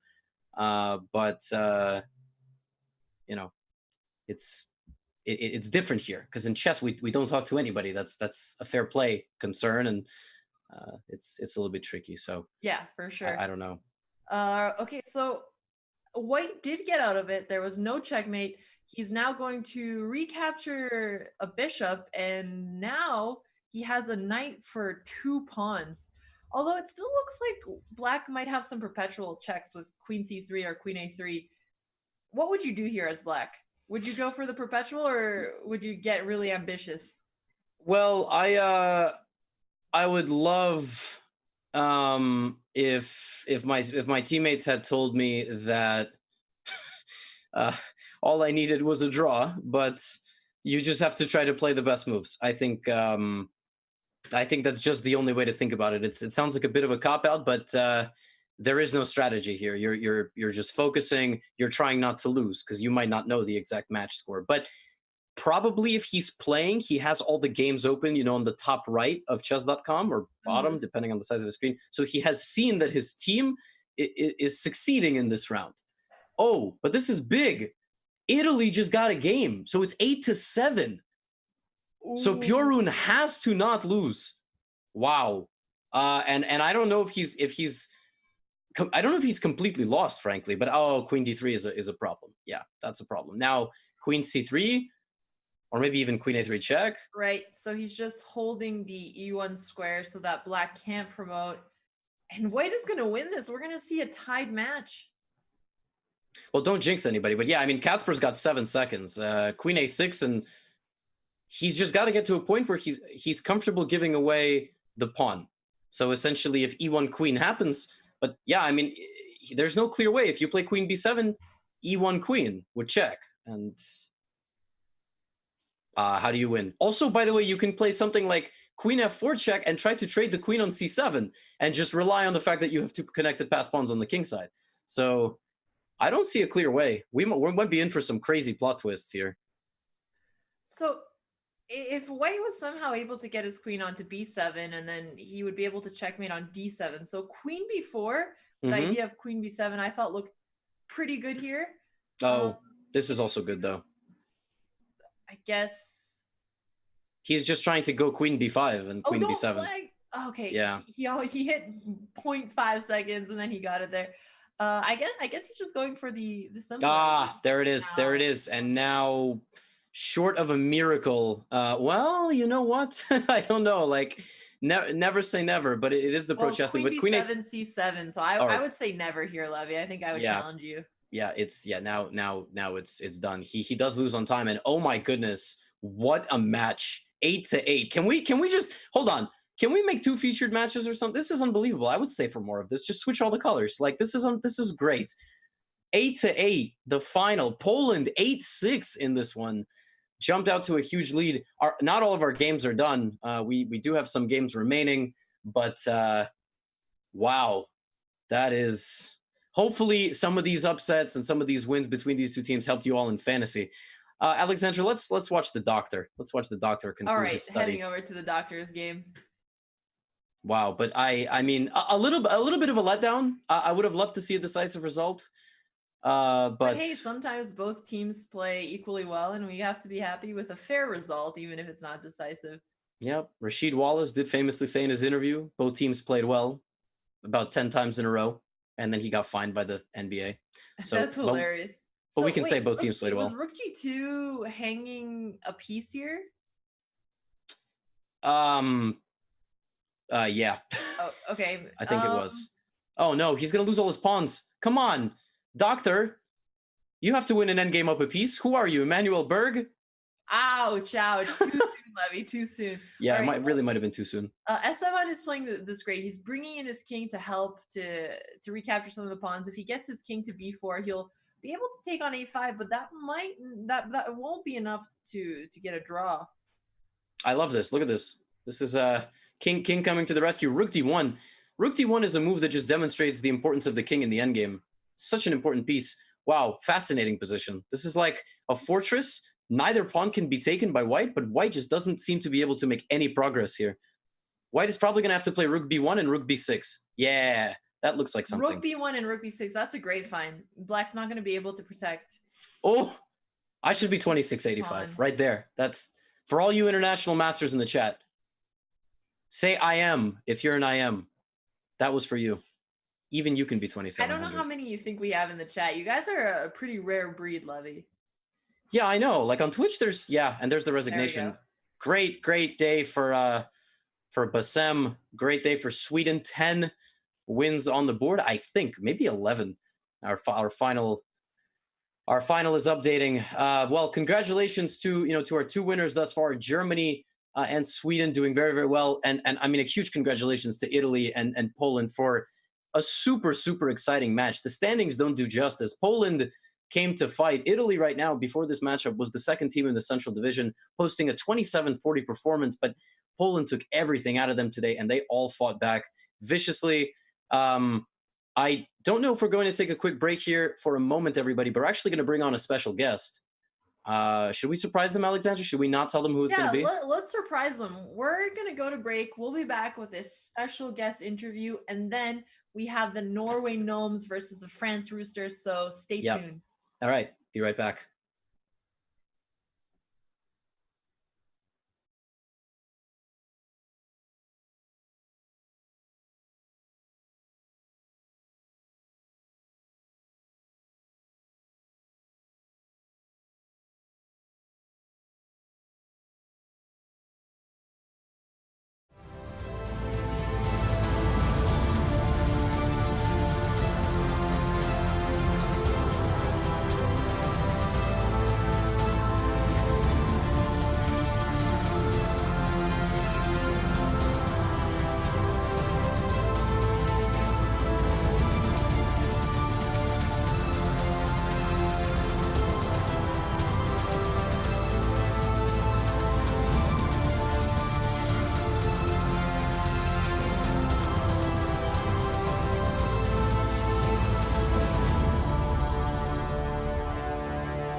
All right, and the surprise is over, everybody. We're joined by, well, we wanted to call him a legend, but let's just say super grandmaster for now, from the Czech Republic, David Navarro, who played for Hungary today. David, I just want to thank you, number one, for joining us.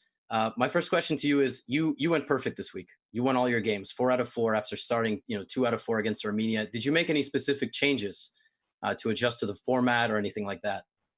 No, I didn't, but just today I played better than last time.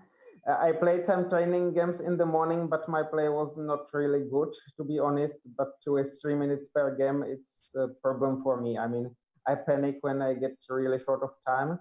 So today in my games, I played well, and I was lucky at times also, because in the last game I blundered a pawn.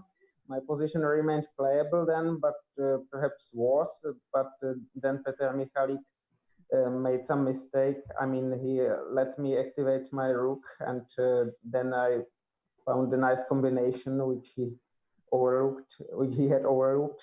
And I mean, it was a good day for me, but I also have worse days. I mean, in my first match, I was a bit puzzled as well, because I wanted to play Queen's Indian defense against Shan Sarksian, and when he played knight f3, I just quickly replied d5 and then realized it would not be Queen's Indian defense anymore. But okay, it had no influence on the result. I mean, I got a decent position after the opening, but then I blundered a piece. Well, you're very humble the way you're describing your rebound in beating Croatia. How do you feel about your team, the Hunters' chances moving forward? I don't know. I mean, our group is quite strong because there are many strong teams like China, Russia, Armenia, India. So it will not be easy, but I think if the team plays as well as today, we might we might qualify. But frankly speaking, I don't know the rules that well, so I assume that 4 teams qualify from each group, and I don't know what happens with the other 4 teams. So, David, my question is, obviously, you're going to get this question this season at some point. How is your playing experience different from online versus over the board? But more in detail, do you see yourself enjoying it as maybe you play next year and the next couple of years? Is this something that you would consider doing in place of a classical chess tournament if there was, for example, equal prize money? I don't know. It's hard to foresee.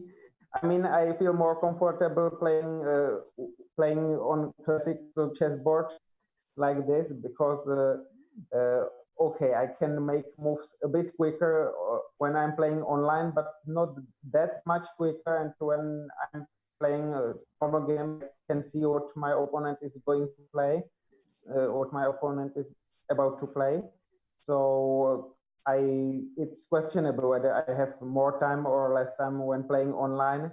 There are some, okay, here I can make pre-moves, which I occasionally do, but not that often. And actually, when I played my first games on Chess.com, I once tried to make a pre-move, bishop c1 f4. Well, my opponent was thinking. I decided to retract it, so clicked back from f4 to c1, and then changed my mind and clicked again from c1 to f4, and so I played bishop f4.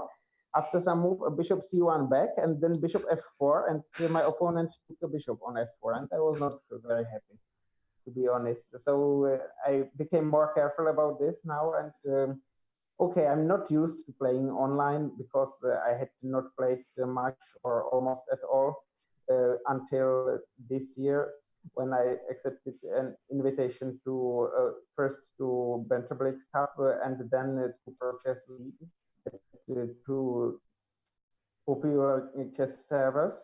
And I think it's an interesting experience. I might participate in the Vachier-Lagrave World Championship if it's going to be played in the same way as last year. I mean, I would probably prefer a classical way. I hope you will forgive me for this, but okay, given that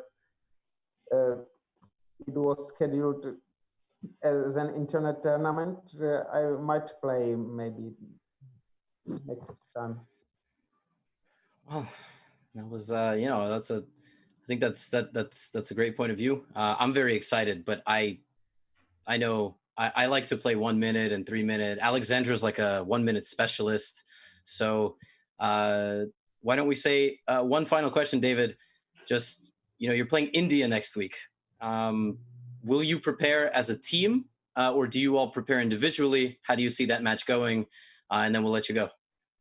I should not reveal anything, but okay, I'm a free agent, so I had not been preparing with the team so far. And as for India, I don't know who is going to play for India and who is going to play for my team.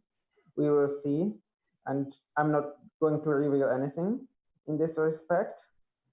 So I think it will be an interesting match, and okay. That's all what I want to say about it. Well, that's fair. Yeah, that makes a lot of sense. And before we let you go, I read that you actually taught yourself chess by picking up a chess book on your own, reading through it, and that you really got passionate about the game. Is this story true?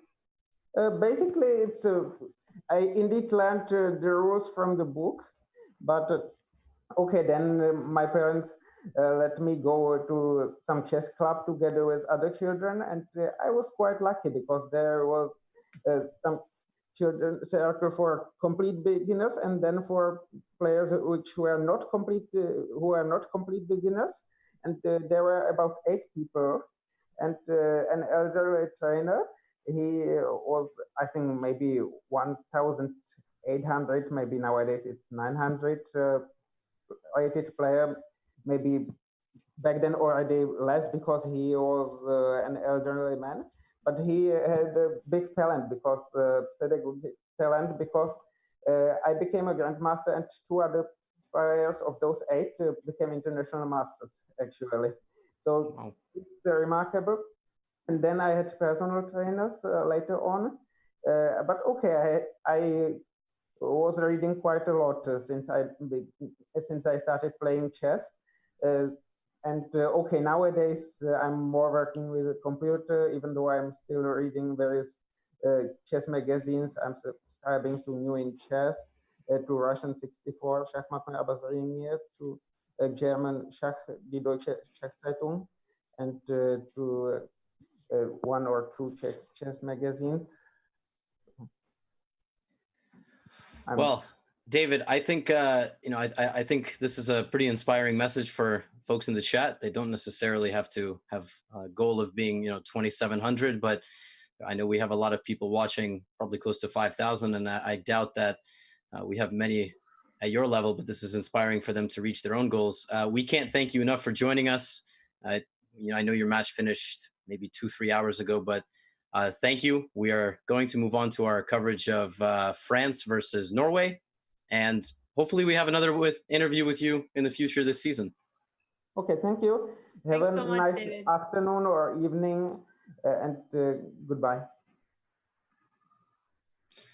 All right, guys, and well, that was great. I feel pretty inspired. I feel slightly smarter than before I started that interview, and I feel the opposite. He's so impressive that I feel less intelligent just by comparison. That's interesting.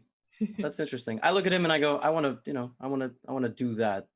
I want to be like that. So yeah, thank you, David. I mean, his match finished maybe 2 hours, 3 hours ago, and he's just feeling good. It's a little bit late maybe where he is, but we obviously can't thank him enough for joining. We do have our primetime matchup underway. This matchup between France and Norway, fielding play. France is a stacked team. If we look at the French roster, they top to bottom today are just they are ridiculous. They have at the helm Maxime Vachier-Lagrave. Then they have Etienne Becro, who's 2,700. They have Maxime Lagarde, who's probably going to be 2,700. If you look at his past year, he's like 2,650 at the moment. He's French champion, just superstar. And they have and their lowest rated player is Romain Edouard, who's 2650. Okay, so you talk. It's interesting because their lowest rated player is higher rated than the Norway Gnomes top rated player. So it's definitely going to be a little bit of a mismatch here. But what do you have to say for the rating difference between these two teams, Levy? Well, look, it's gonna take wildcard factors. The Norway Gnomes have, yes, actually, a surprise guest on their team, Puzzle Rush. Was he a quarterfinalist, Hans Niemann, or semi-finalist? Hans Niemann was semi-finalist against, I think, Jimmy's, so that obviously didn't go his way. But he defeated Hikaru Nakamura. He defeated a handful of players en route to being the top 4 finisher in puzzle battles. So he's a great pickup. He's got 2 GM norms, and he's probably going to be America's next grandmaster. In this game against MVL, look at what he did on move 8. Look at this. I mean, talk about trying. You know what you're going to get when you play MVL. You're going to get a Grunfeld, but Knight H3? What is this? I mean, just following your board to see you covering the opening here. Knight H3 is an extremely strange looking move for anybody who's not familiar with this theory. The idea behind it is that if Black is not going to want to take the knight here because he wants to keep the bishop pair here. Although he actually did end up taking it. No. Well, it's a very convoluted sequence of events. First, White played this bishop G5, knight G5, and then bishop D. Well, of course, Robert Hess in the chat saying it's it's a line. Robert knows everything. So I miss you, Robert. Come back from Tata Steel soon. Oh yeah, Robert has primetime now. Speaking of primetime, what a fun first game. You couldn't ask for better, but unfortunately, look at this move. Everything looks like it might be okay for White, but just okay. And then MVL detonates knight C3. And of course, the problem being rook C3, rook B5, and you might stop your calculation at rook C7. I'm getting the pawn back, but then rook B1. And that's really the problem. So MVL, not underestimating his talented opponent. He's got 2 rooks, a knight, 4 pawns here. But White's structure obviously damaged for sure. And he's going to have some difficulties here. I've never seen this structure. EFG versus GGH. Fascinating.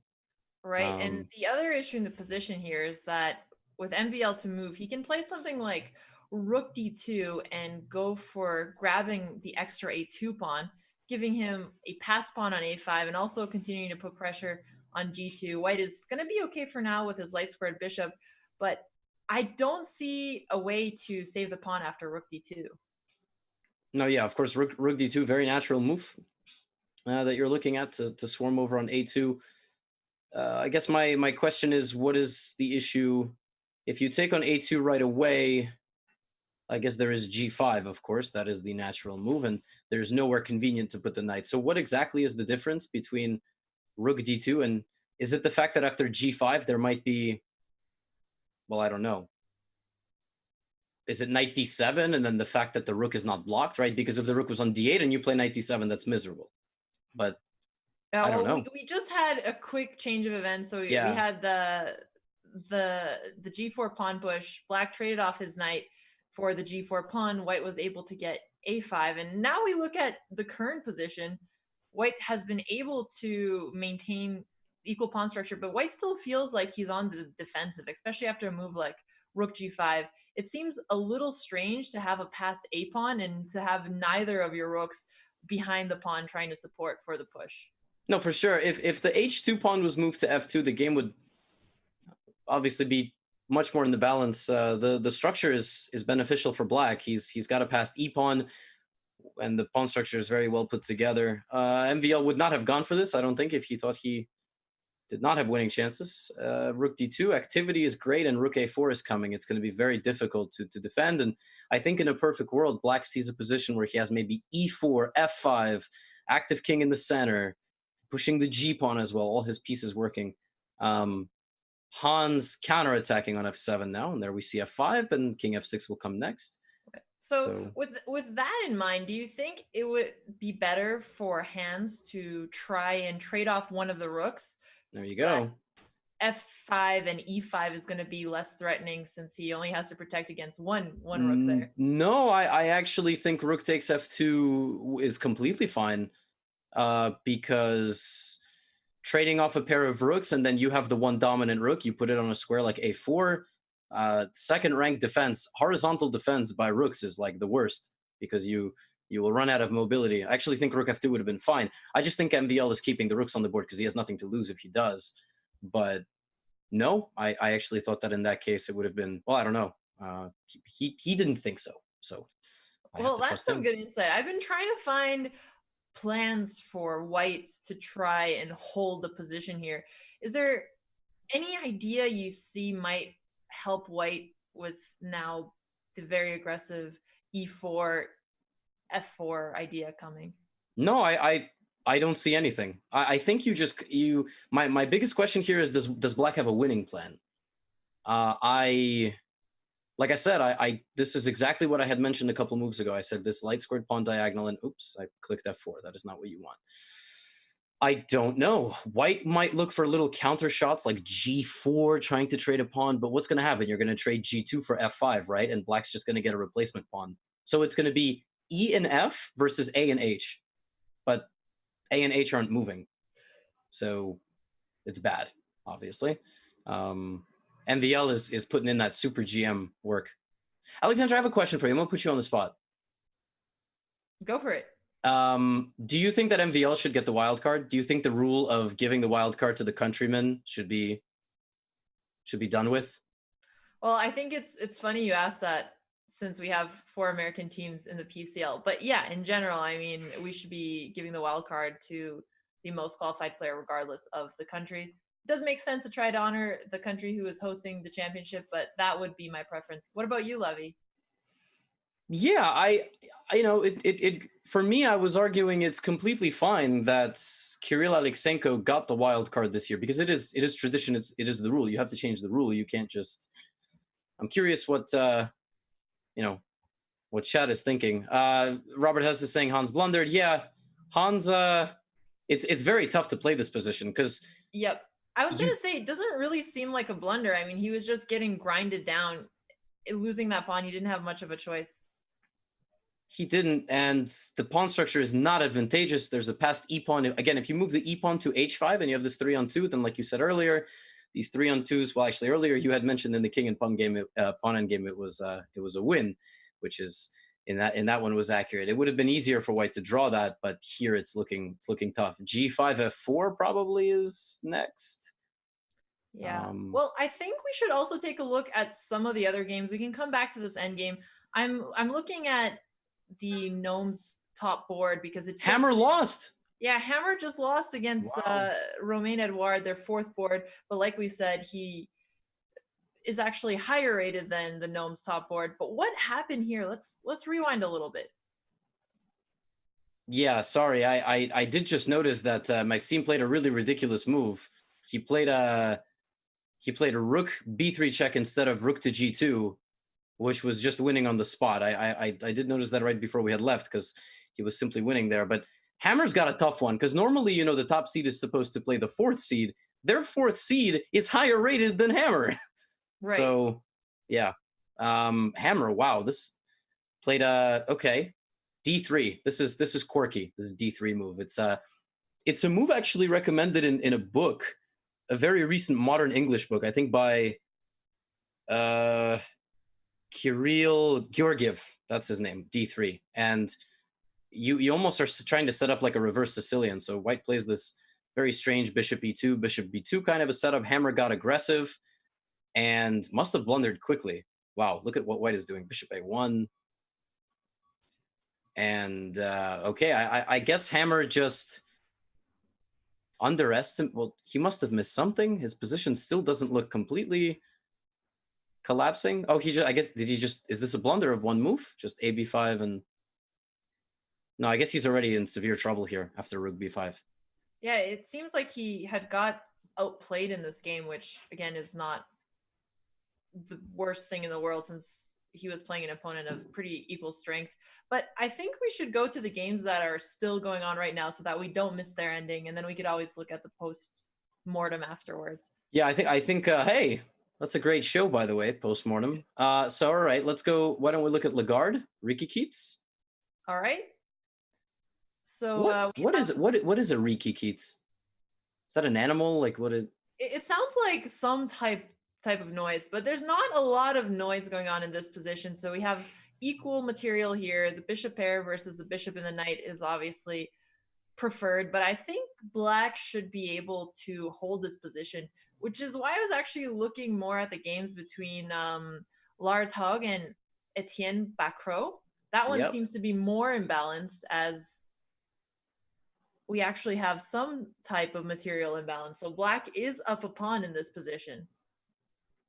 Yeah, this is a matchup of the super GMs just grinding down their international master opponents. It's actually... Yeah, I feel like you could relate with one of those players a little bit, right?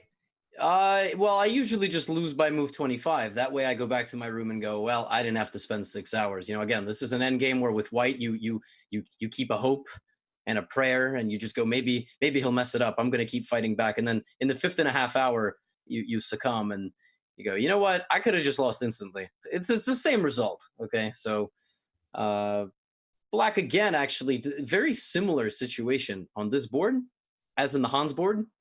White's got these G and H pawns, and his pawn structure doesn't meet the pawn structure that black has. Like if the H pawn is on F2, maybe, but still very tough here. Black's just going to go E5 saying if the H pawn was on F2, white would have better holding chances because it's more difficult for black to create a pass pawn?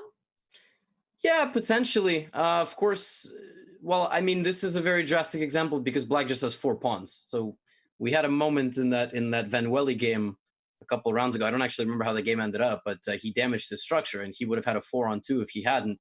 4-on-2, you're not winning anything, right? Like, you're losing no matter how you set up your pawns. It's impossible. So, yeah, we do see MVL winning. So France already up 2-0 here.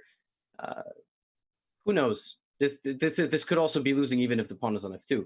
So, well, I will say white is defending the best he can so far. The bishop on E3 is extremely useful because he cannot allow the black rook to go on D2. Then he would drop yet another pawn. His rook was on B7 before, putting pressure on B5. Black, of course, just protecting everything there. So, I mean, white doesn't really have any plans here other than sitting for black's pawn breakthrough on the king side here. He can try to get some checks in there, like rook A6, king D7, rook A7, but the king is just going to come closer. So I guess it's just sitting uncomfortable and trying to hope his opponent makes a mistake. That's basically the only way. I had mentioned this in the previous matchup, but if you're ever losing a chess game, you know, you've got 2 methods of defense. You have defending stoutly, and you also have just creating crazy counterplay, confusion, sacrificing something. White can't do that here. White's waiting. That's what white is doing. He's got no choice. I mean, he can't. His only source of counterplay would be sacrificing a pawn and creating a passed pawn. Because sacrificing in exchange, that's irreparable damage to your position. So he can't, you know, again, he's doing his best, but yeah, and he decided not to trade off the bishop pair here. So he is trying to keep his pieces on the board since he thinks it's going to give him the best chances. Well, here he was actually able to grab a pawn back, although F3 is coming. The pawn on C3 is also hanging. So there's just going to be no way to stop that F pawn, because even if you play something like king F1, then you're going to have king E3 with rook D1 checkmate threats. So you can't protect against the mate and the pawn promotion. And wait, I'm just confused. If king F2, rook D2, and something like king F1, oh, I guess you just take on C3, just something like bishop C3, and you know you've got rook D1. Yeah, so it is a loss.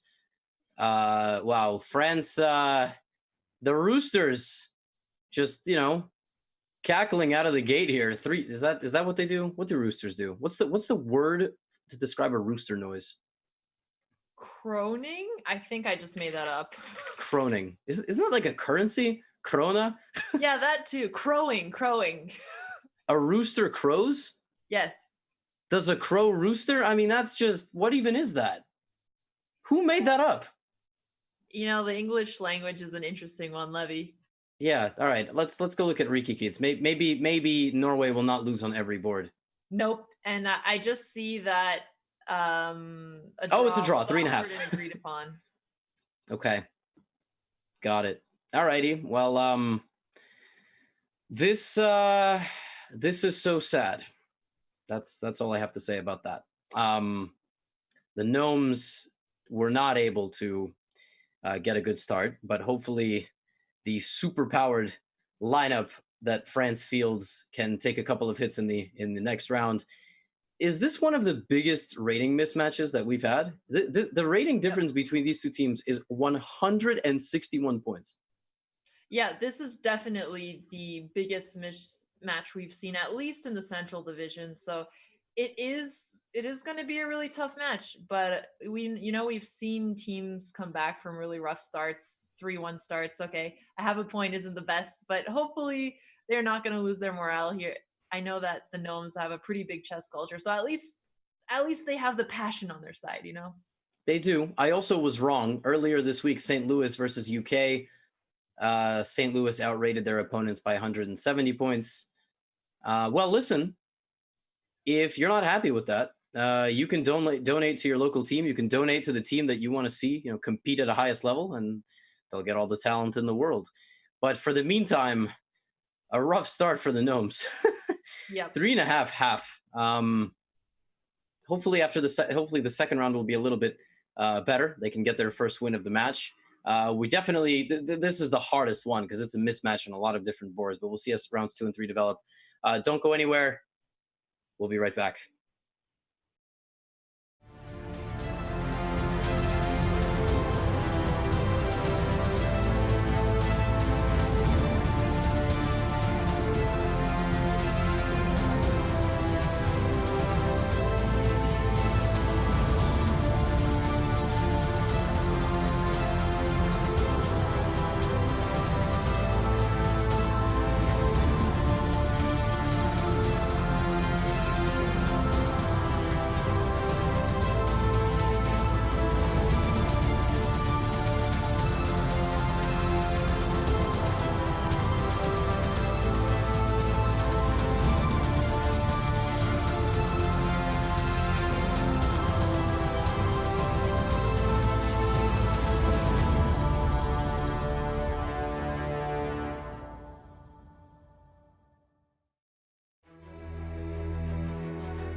Welcome, everybody, to the final Pro Chess League matchup of Week 2. We're here in the Central Division, and this is prime time as we have the Norway Gnomes going up against the France Roosters. And you're just joining us. We had a very fun day of chess so far. 10.5 to 5.5 doesn't tell the full story. The full story is definitely told in the Germany Bears Netherlands Mosquitoes match. Yeah, Germany's just really good. They're just really good. Can we just give them the title in this division? Probably not, because of how strong France is as well. But Alexandra, what a great matchup. Italy versus Poland. You can say the Poland team name, because I'm not sure I can. The Hussars. There we go. We got it this time. Yeah, that was a great matchup. IMs, GMs. I think they were also separated by average rating mathematically very closely, if I'm not mistaken. So it was 8-6, and then in the final 2 games, Italy was able to pull off 2 wins. So back and forth, very much like a normal sporting event with lead changes and ties, and ultimately 8-8. But we are a minute away now from round 2 here between Norway and France. France is being deliberated upon as the perennial favorite to potentially upset St. Louis. I mean, it's just human nature. It's round 2 out of a 7-week season with the playoffs coming. We're already making playoff predictions. Alexandra, who's your final 4? Final 4, well, it would have to be St. Louis, France, the Chess Bras, and who would the 4th team be? Potentially New York, maybe the Armenian Eagles. I'm not sure who my 4th spot would be. This is who I'd predict would be the favorite so far. Maybe Germany Bears. What about you?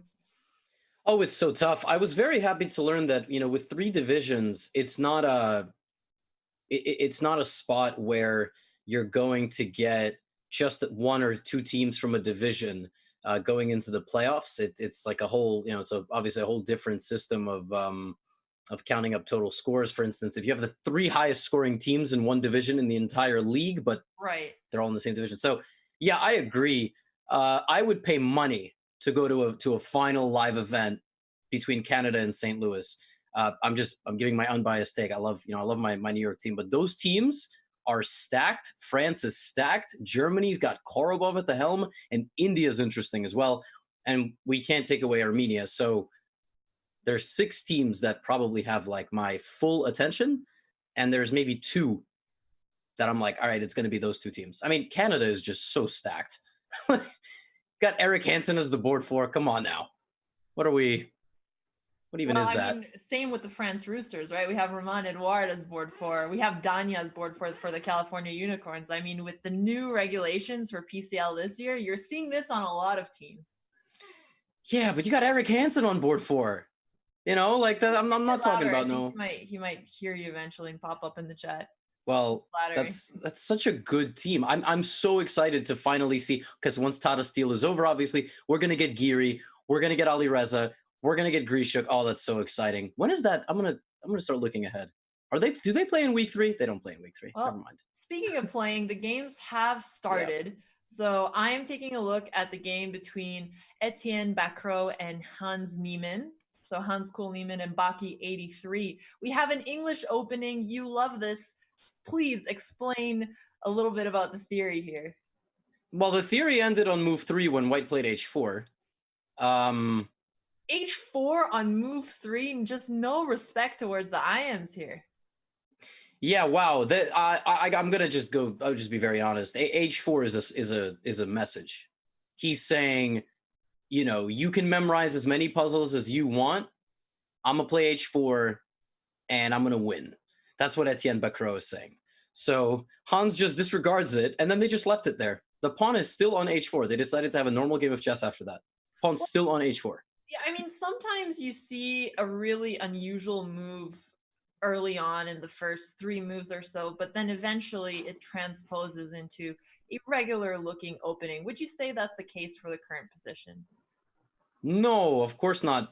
This kind of now looks like a symmetrical English simply happened, and White just played H4. But this setup is actually becoming more trendy, where White plays B3, Bishop B2, and Queen D2. Grishuk has played it. Aronian has played it. But, I mean, Bacro has just nothing here. he does not he cannot. I mean, his dark squares in the center are very weak. The pawn on h4 is it's just allowing the knight to hang out on g4 and play f5. Look, this could backfire. You could be made to look foolish if you play h4 and then Hans Niemann b2. So Hans Niemann now looking to open the center. He can play fe4 or even f4 potentially. So right, he's rolling here. And if white takes back on f5 here, he can take back with the bishop on f5. Then he'll be pointing towards the d3 pawn. Ideas like knight b4 might be in the near future, and the knight on d5 is now only going to be protected by one pawn. So if he ever challenges the knight, then and takes back, he'll mess up white's pawn structure. He heard everything you said. Well, hopefully not, because that would be not allowed, Mr. Right. Mr. Well, Mr. he did take with Saucy. the g pawn, so he must have another idea here. Why do you think he took with the g pawn instead of the bishop? What's I think that it's central superiority. He's looking at still maybe making e4 happen. E4 is a tricky one because well right now e4 would be completely fine. Well, h5. He has just no respect. I would like to see e4 now. Wait, e4 bishop b2. Why can't you just take on f3? Am I missing? Like, okay, Yeah. e4. Maybe he's not. Yeah, Hans thinking because he's probably like, wait, isn't e4 just? I mean, after a move like h5, I would expect knight h4 after e4. Yeah, if you don't play knight h4, what is h5? You just right. It's just a very unusual move. But after bishop takes b2, queen takes b2, isn't the pawn on d3 hanging? It is, but also e4, probably white. Yeah, so like you're saying, knight h4, the pawn is hanging absolutely, but you might not even have to play that. You can play something like knight d4. Like everyone's coming to the party. This is, I don't know. This doesn't look good at all. Plus, there is another idea. You can take on d5 and then play e3 in some positions. So sacrificing the e pawn, taking on b2. I think this is Hans Niemann's game to win, and he has played e4, and I don't know what Etienne is doing. Maybe he lost a bet. Well, I don't know.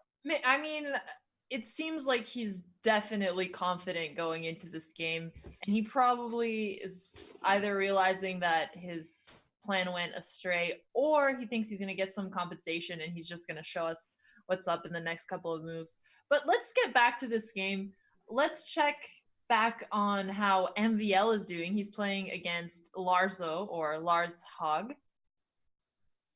Yeah, this is knight f3, f5, d3 is pretty standard. It's black is trying to get a Dutch against knight f3, and white has not really played d4 yet. This is a pretty critical way of meeting the Dutch. My favorite move here is knight c6, so that you can meet e4 with e5, and it's like a reverse king's gambit, almost like a Vienna gambit, actually, in reverse. So the best move after knight f3, f5, d3, knight c6 is to actually play d4 and just say you're stupid for putting your knight on c6 with no pawns around. That's actually a really nice suggestion, because a lot of the times you don't think about moving your pawn twice in the opening, but hey, sometimes you have to take advantage of bad moves. So nice one. I saw a game last summer that Lagarde, Maxime Lagarde, not to be confused with the Frenchman with 3 names, very easy, 2 names, the French player 2650. He played it maybe in like a French championship. He played this knight c6 move, and his opponent did not play d4, and he won in something like 20 moves with black against the GM, which I just like, dude, why don't I get games like that? You sometimes look at these games like, why are my games not like that? Anyway. Well, it's a good inspiration regardless. I'm looking at the current position, MVL, and c3 was just played so that the pawn on b2 is protected. Black can't capture on e4 because the bishop is hanging on d7. We have equal material here. White has the better pawn structure, but black has, the rook being able to go to b8 and put pressure on b2. He has the bishop, which is going to be advantageous in an open position. Levy, would you have any preference for playing as white or black in this current position? Yeah, I mean, right off the bat, I want to say white because of the structure, right? The weaknesses. We see queen a4, but yeah, probably just queen a4 and rook f1. That just looks like the absolute simplest. A move ago, I was still going to say white, but I was going to say maybe there's some chances. Black can maybe get the rook to f8 and create some chances, but probably not. This is a very good example, queen a4, of just taking the initiative. If you slow play the position with queen d2 and rook f1, that's not enough. So queen a4 hits the c6 pawn. It prevents the a8 rook from moving. Although, like you said, there is rook b8. That is a move for sure. Yeah, So rook b8 looks like some interesting counterplay. Although yeah, queen c6, and there's always queen e8, right? If you Yep. move the rook again. So yeah. And I mean, MVL, is this his thinking face, or is this his I'm displeased with my position face? I'm not sure. But we can check back on this game as well. So now I'm looking at the game between Ludvig and Maxime Lagrave. Yeah, I imagine there is going to be fireworks. So Ludvig plays against the winner, the knight e2 variation, which is very, very interesting, actually. I've never seen knight c6 in my life. Maybe that's just a me problem, but what is knight e2, knight c6? I honestly have never seen this move. You know what? I'm going to go look this up. You're gonna look up this theory. This is really strange. I mean, I play the French. I don't play this variation. The winner is definitely one of the sharpest variations in the French. So a lot of people say the French is boring, but if you are gonna play it and you're going for interesting chess, the winner is definitely one of those lines to go for. Wow. So an update: knight c6 is the third most popular move behind de4 and knight f6, and it's also the highest scoring. It scores 45% for white. Maxime Vachier-Lagrave has actually played this position with the white pieces. Fascinating, and it's a specialty of Christian Bauer. So there's this grandmaster from what country is Bauer's federation? He's either Germany or France, I think, or Switzerland maybe. I don't know. Anyway, I'm just gonna go through all the countries. So I love Hammer's eagle in the background there, just looking like it's over his shoulder, has the same expression Hammer has there. Very, very good camp. Oh my gosh, that might be the best. Wait, how large is that painting? Is that a painting? What is that? Yeah, it looks like a painting. Yeah, Bauer is German. We're getting from chat. Oh, some people. Okay, never mind. We're saying French, Czech, German. Chat, stop being confusing. Bauer is a German last name, but I think he actually does represent France. But I might be wrong. Wow. Well, so I'm looking at the current position we have right now, and it is looking really good for Hammer. Or I mean, it's looking more interesting for Hammer because he is the one putting the pressure with the attack. Hammer loves the bishop pair, so he gets what he wants. His pawn structure is going to be really suspicious if his attack doesn't go through, but g takes f5 looks great because if bishop takes h5, getting a knight back, then we can take on e6, and Hammer will have gained a pawn and also created a passed pawn for himself. Yes, exactly. He's got very nice initiative brewing here. Lagarde is a tricky player, though. You don't become 2650 without saving some very, very skeptical positions, and he's got good counterplay here on the queen side. That e8 bishop is probably his most enigmatic and powerful piece, like pressuring both diagonals. This is someone in the chat saying it's obvious that he's French. Okay. Why is that obvious? there's certain players you would never think play for a certain federation.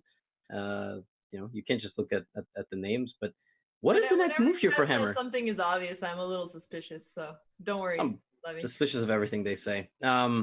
Probably, yeah, GF5 is the critical one. This is what Hammer is thinking about, right? Because his position has made it all the way to the top. He's played G4, and his opponent hasn't moved the knight. Right? You play G4, you expect knight E7. You expect knight H4. Plays knight H6, you go, whoa. I didn't expect that.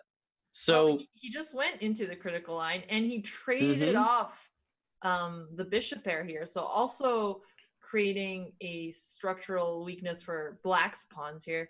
Now, the question is, how does he continue here? Because his bishop on c1 is a little bit awkward. It's tied to defending the pawn on a3 and the pawn on f4. Oops. Yeah, this is a very, very good point. Robert Hess in the chat, actually. And is Anuel Jules Moussard? Yes, I think that's, okay. French So Grandmaster. This is what I love. We got team support here. Robert Hess being a commentator just in written form in the chat. This is a very instructive moment, everybody. Lagarde must have anticipated this whole exchange. Here, not many amateur and club players would play the move bishop to g6. They would be looking for immediate reparations, moves like rook to e8. But you can't really get away with that because white will play something like f5, and he's holding everything down. And you shouldn't play g6 because then your light squared bishop is very bad anyway. Bishop g6 is super instructive. For grandmasters, it's an automatic move. But the point is that even though you're losing, trading a piece is great because long term, you're creating some problems for your opponents on the light squares. But this is a nice move. Rook d1. What's black's only weakness? Rook to d1. Rook d8, e7, and yeah, he's and I was gonna say, this is one of those positions where it's really important to play precise moves. As we saw, Hammer doesn't have a lot of options here, so he had to go for the one weakness. He had to push e7 so that he gets a pawn back and trades off one of his double pawns. We're gonna see how precise he keeps playing as he's getting lower on the clock. It's the same situation. I was drawing some arrows on the board basically to think about how to maybe trade off the rook on a4 because a is just a great piece. And I asked this question in that MVL game. What do you envision a perfect position looking like in about 5 to 10 moves? Well, for black, the answer is very easy. Knight f5, take e7, play the king to e6, maybe g5 to break up the structure. For white, its position's a mess. Where do you put anything? And speaking of positions being a mess, I just tuned into the Hans Niemann game because it seems like he is going to upset Vachier-Lagrave. This is just craziness going on here. No, but again, this is, and I'm sorry, I mean, I have the utmost respect for Vachier-Lagrave. He's like former 2700, but you cannot play an opening like this and then have this happen, right? You're, I mean, come on, you're the 2 seed. You're 2670, former 2700. You have to make a statement. You have the white pieces. You're completely lost. Move, what, 15? Yeah, move 14. E4 by black, I think, is already just busted. No, this is a very poor showing. But credit to Hans Niemann. I mean, he is really put incredibly. Yeah, he's just completely. I mean, this is rook f6 is what's simply over. So rook f6. Oh, f4 or is some f4, idea. which is also cutting the queen off from protecting the g3 square. If white tries to trade off queens here, queen g6 looks really tempting. But black is already up so much material that if he simplifies, it's just, there we go. It doesn't, he can just go into even knight f4, trade off knights and be happy to be up. No, but wait, knight f4 takes and king g3. Hold on. That I'm not sure you can rush. But yeah, like rook f6 is good. Knight g1 is a move. Oh yeah, he's definitely cruising now. He can always play something like... So no, he's not giving any counterplay. That's a fair point. That's why I liked rook f6, because instead of f4, but... well, they both are obviously fine, but rook f6 just avoids a queen trade, unless rook f6 was blundering something. But we are allowed to make suggestions that are better than... I love how when we had our first 3 matches today, I said we never put anybody on camera who's losing. And now we're putting Vachier-Lagrave... And Vachier-Lagrave gives the first point to the Norway Gnomes. Actually, France was winning 4.5 to half. But Vachier-Lagrave just resigns. Actually, Vachier-Lagrave just resigns without Hans Niemann having even played a move. Wow. That is tough. And I'm going back to the Hammer game since that one is the one we were looking at last. We see that he has managed to activate his king. He's gotten into f3. He's offering a rook trade on b4. He's still up a pawn, but his pawn structure is shakier than black. So I'm not sure if he's going to be able to hold onto that advantage going into the endgame. I mean, already into the endgame, deeper into the endgame. Exactly. Yeah, like a couple moves ago, I asked that you visualize your perfect position with white. Okay, now anticipate that will never happen. The knight on f5, the king on e6 together, if you just basically play something like rook b8, rook a8 for the rest of the game, it's impossible for white to break through. He's going to have to try to play c4, c5 somehow. So now black, the only question for Lagarde is, how do I maybe even play for a win? Can I play for a win? Because if I equalize the pawns, I'm going to have a great position, right? It's going to be... So you think he should play? Black should play for a win here. This is the kind of position that black should just play forever. Okay, match situation. If you need a draw here, and see, look at this. He's instigating. He's down a pawn, but he's instigating to try to play for a win. Which, if he loses, I will look foolish, and so will he. But I mean, I mean, that would be quite a turn of events, because then we will have seen 2 Frenchmen this match who are maybe pushing a little bit more than they should, because now we have. What do we have? I mean, bishop e3 I really like, just putting pressure on b6, activating or king g4, which he just played. So I'm going to go along with it, threatening king g5.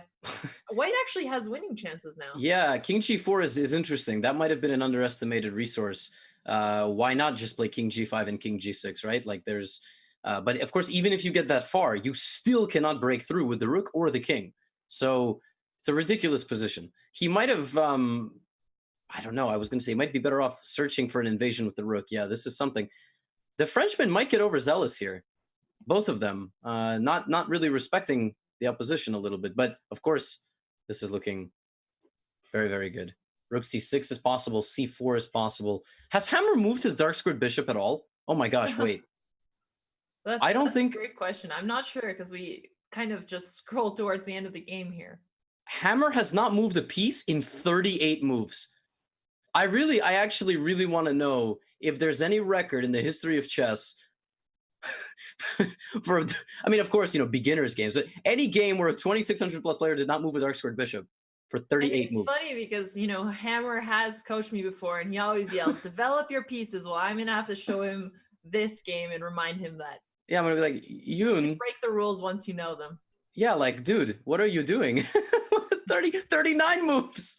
There we go. But frankly, at this point, it's better to keep it on C1, so wow. Okay, we have to make a move counter. How long before the bishop moves? It's going to move in like a move probably, but going to move in a move. This is unbelievable. So, he's putting pressure on g7. If black moves the knight, he's going to grab the pawn on g7. So let's say black moves something like c4. He has a passed pawn. He might as well go for it. What about h4, h5 here? Trying to... I mean, after h5, black can't take back. Okay, this is exactly the plan he's going for. Wow. Okay. Yeah, I mean, it's, again, you can only push the c-pawn to c2. I was teaching a 6-year-old the other day who was really perplexed why a pawn couldn't bulldoze what was in front of it. I was like, I don't know. You ever try walking through your parents? It's probably not going to work. I mean, they're just bigger and stronger. So that analogy applies here. The pawn will get to c2 and no further. Knight d4. This is Lagarde getting his trickster on. Knight e2, knight f3, looking for counterplay. Maybe even knight to e6 because you can't take on g6. Knight d8 will win your rook, which is kind of nice. Yeah, that's a nice way to keep protecting the pawn on g7 from a distance. And now h5 is no longer a threat. So how does white continue here? Move the bishop, maybe. It's move 41. You just want to break the counter. I think now h5 just looks silly because you're fixing black's pawn. You can't push e6. Your bishop needs to stay protecting that a pawn. Hammer's getting low on time, and there are no obvious good moves. He can go for a rook d7. What about rook d7? Yeah, so rook, I didn't mean to cut you off. He just played a rook d7, rook d6. Yeah, that might be it. I just thought about this as well, right? Because the a6 rook is really the problem. Without it, everything's going well. So, ooh, this could be an issue. So, rook. We're both like frozen. I don't know like what to play here at all, actually. And he's only got 50 seconds also. So if he's freezing up, then if you trade, then I feel like trading is definitely going to lose here. Yeah. The knight is going to get stuck protecting the pawn. Okay, but now king takes g6 works. And after C3? he captures g7... I think black might be actually better. Wait, because knight e2 is trapping the bishop. Oh, knight e2, rook d1. That's ridiculous. Oh, that is so nice. Okay, e6. So he's pushing the pawn that is the most advanced because timing is going to be really important here. And he can't spend all his time calculating because he has 30 seconds on the clock. So he has to play a little bit by instinct here. So it makes sense to go for e6. We're getting down to hyper bullet mode. Yeah, it's definitely looking like white's got this. They're both equidistant from promoting, but it's just impossible to get to the c1 bishop. Right. Yeah, so he goes back. The white king is also much closer to its own protected passed pawn. Well, not much closer, but more effective at helping the pawn promote after a future move like king. You can play e7 and win the... Oh, e7, knight e7 is check. I apologize. So you can't do that. That would have been... Yeah, that's the kind of blunder you play. You play e7, takes rook e6. They play e7, you're like, wait, what? Oh my gosh, I can't believe it's check. So, wait, what? He's playing it anyway? Oh no, king takes g7, I guess is. Oh, he forgot it too. He forgot it too. Look at his face. He forgot it. E7. Oh my gosh. I'm seeing it with a delay. Oh no, you're right. You're right. Come on, Hammer. Don't let the psychology get to you. Let's see that super GM poker face mindset. Oh man, that is brutal. Yeah, but you know what's so strange? Like, what was he even calculating? If he didn't see it was a check, he spent so much time. Yeah, now this is Black's position I mean, it's funny that we say he spent so much time because he's in time pressure. You know, he couldn't have spent more than 20 seconds on that move. That's true, and I have to say that I still don't even necessarily think that he's still got a very advanced pawn. It's 56 moves without moving the freaking bishop.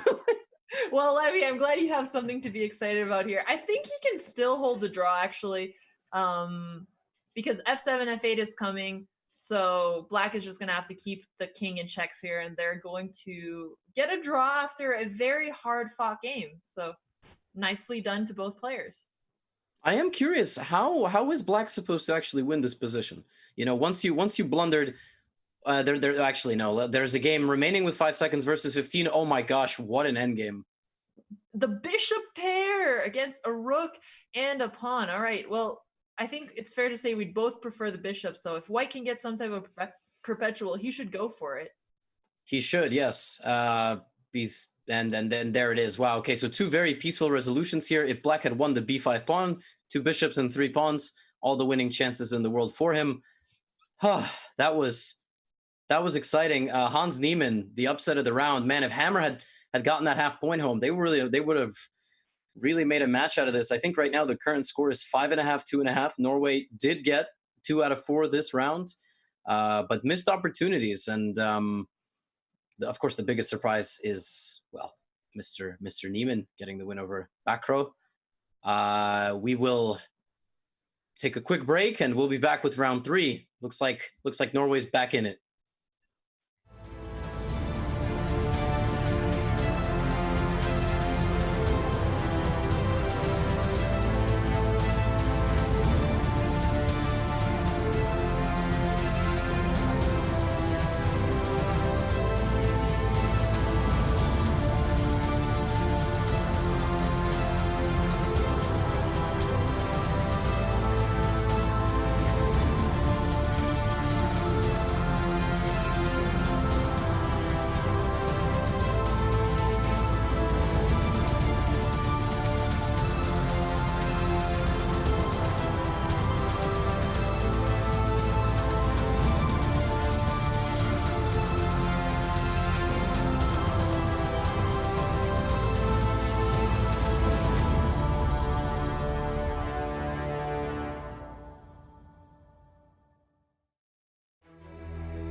Welcome back. It's we're about ready for round 3. Actually, I do believe the games are getting underway in a second. Central Division Pro Chess League Week 2. Alexandra, how are your expectations of the league playing out thus far? We're expecting a key matchup coming up between MVL and Hammer, but I think right now Hammer has his hands full with the second seed for the France Roosters, the second board, if you will, Etienne Bacro, who could be on a bit of a tilt. So we'll see what happens. Well, so far the match has been going similar to predictions. We knew that the France Roosters were the favorites going in, so I'm not too surprised to see 5.5 to 2.5. Speaking of this key matchup between MVL and Hammer, I mean, you know, we have two super GMs here. MVL is certainly the favorite, and he is 2 for 2. Hammer is 0.5 out of 2, so this is going to be Hammer's chance to try and come back and get those really needed points for his team. Got it. And well, there we go. Mr. Hammer and back row coming up. I guess the MVL one is going to be next. So we're looking forward to that one.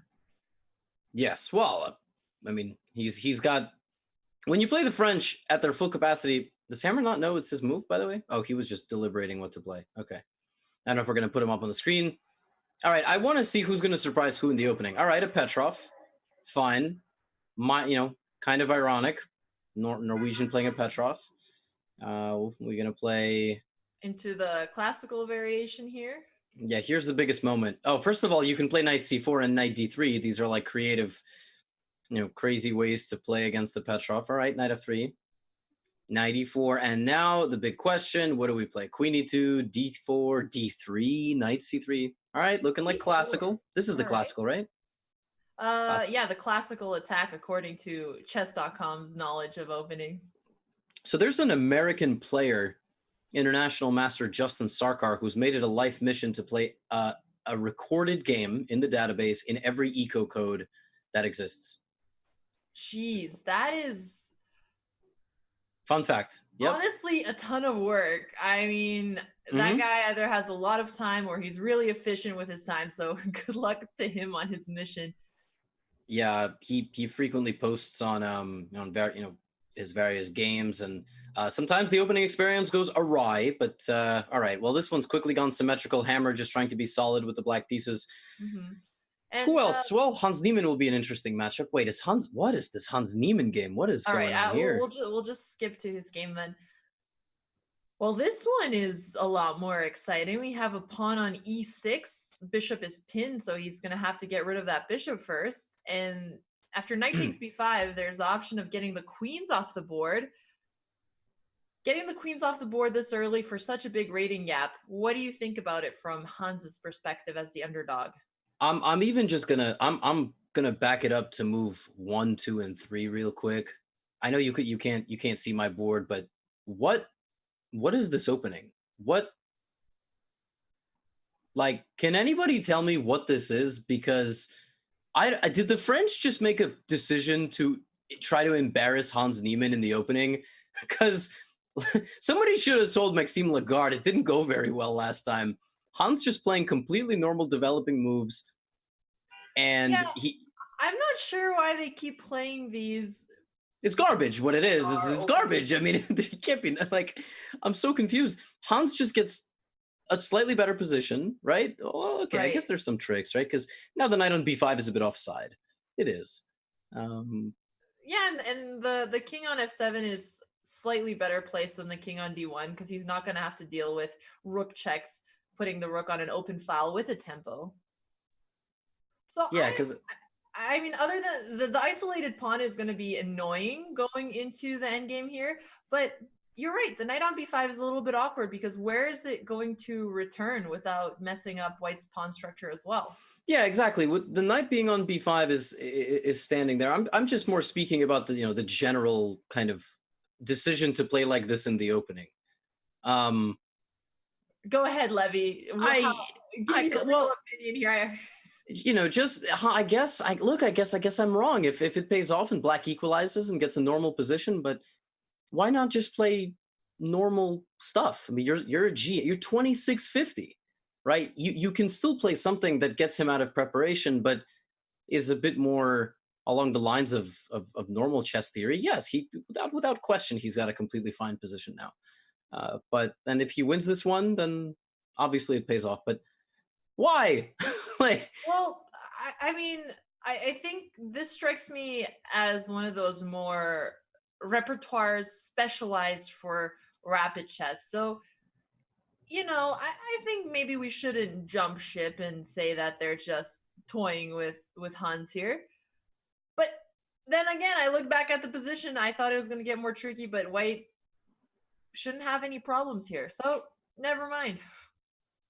no, I mean, Black is going to play Bishop. Okay, I thought he was going to play Bishop b4. I mean, because I thought Bishop b4 with the intention of trying to, at least screw up a bit of pawn structure, right? If you're looking for a win here with Black, get the Bishop versus Knight, double C pawns, nice central control. I don't know. Do you think that potentially Black is just trying to equalize here? They're already up. Black pieces doesn't have to sweat pushing too much for a win here.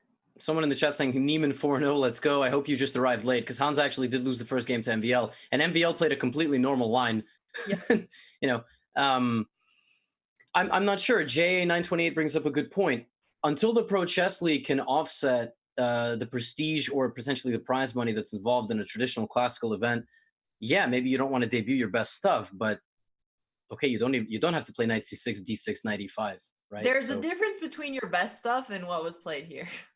Yeah, Alexandra's not quite going to the extent, because we do have grandmasters in the chat, and the chess world is the kind where if an IM is kind of criticizing an opening, then you can say, well, you should play him in a match in this or something. That's not the point. We don't all have to.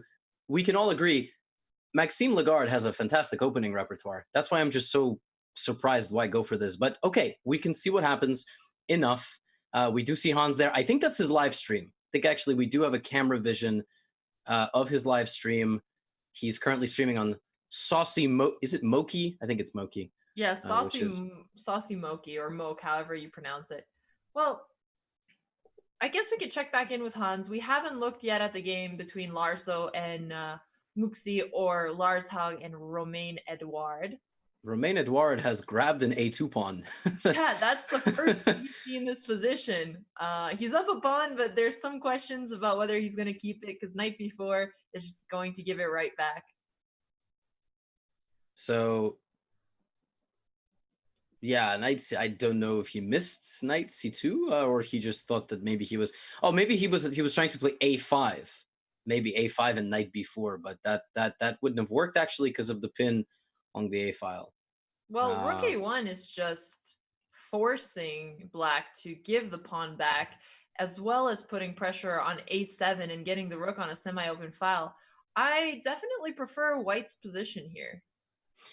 Yeah, White played f4, which in rapid you would think would be good to play some of these gambits. I don't know actually the name of this gambit in particular, but the one where you play pawn to e5 and d6.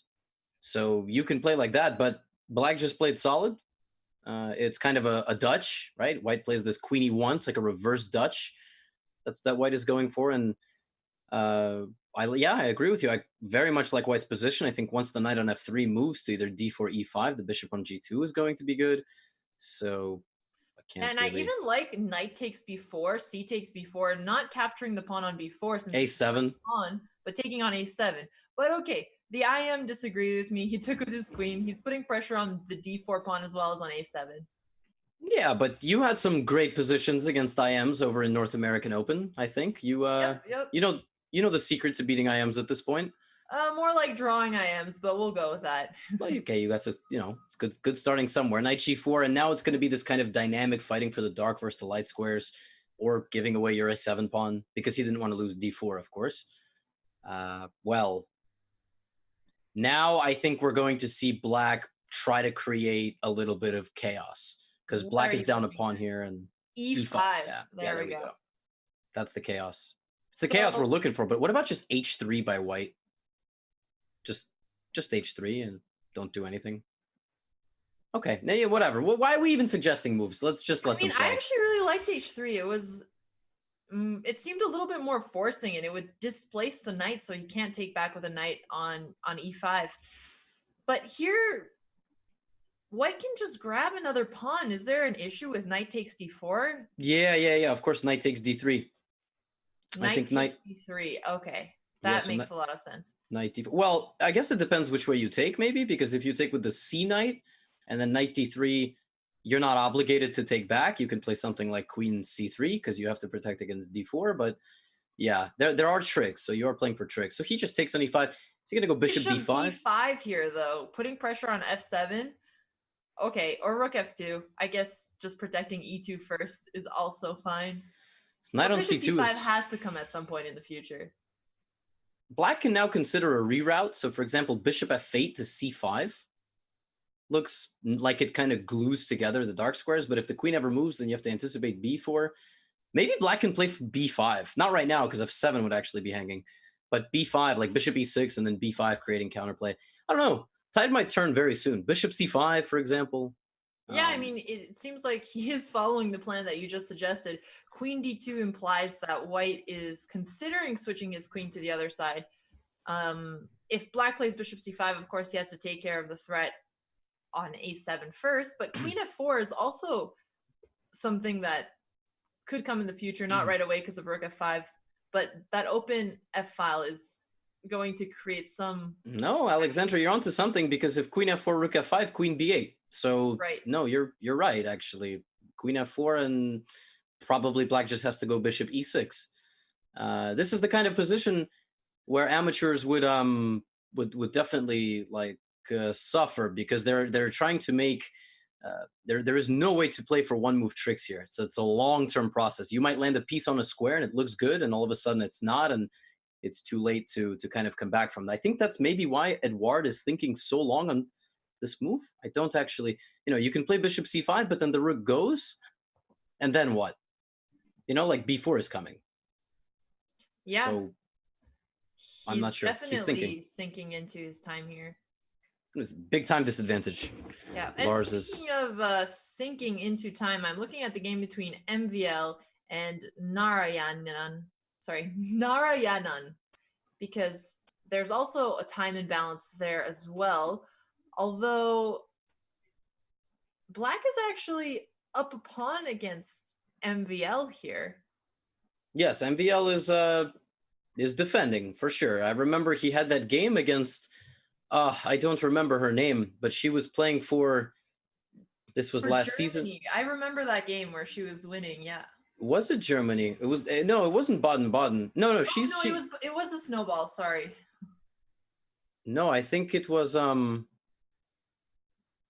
Ljubljana Turtles. Am I wrong? But I remember that MVL was up like 12 minutes on the clock in that game, but completely lost. And he swindled it somehow. Yeah, so he might be looking for that here. Wait. Bishop h3? So bishop h3, and the queen can't take because rook takes e4. Mm-hmm. So he just has to protect the pawn on g2 with, I don't know, queen f3, so that you're also protecting the rook. Yeah, I mean, that looks like quite a headache for white to defend. Did we just... Oh, yeah, queen f3 is the only move, I guess, right? Right. Got to protect both e4 and g2.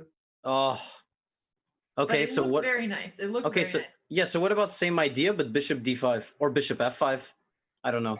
I like this idea of building on discovery attacks. Bishop f5 is garbage because knight f5. But bishop, no, I like your move bishop d5 because the rook can't move. Otherwise, queen takes g2. Levy, I think you're a genius. Bishop d5 was such a nice suggestion.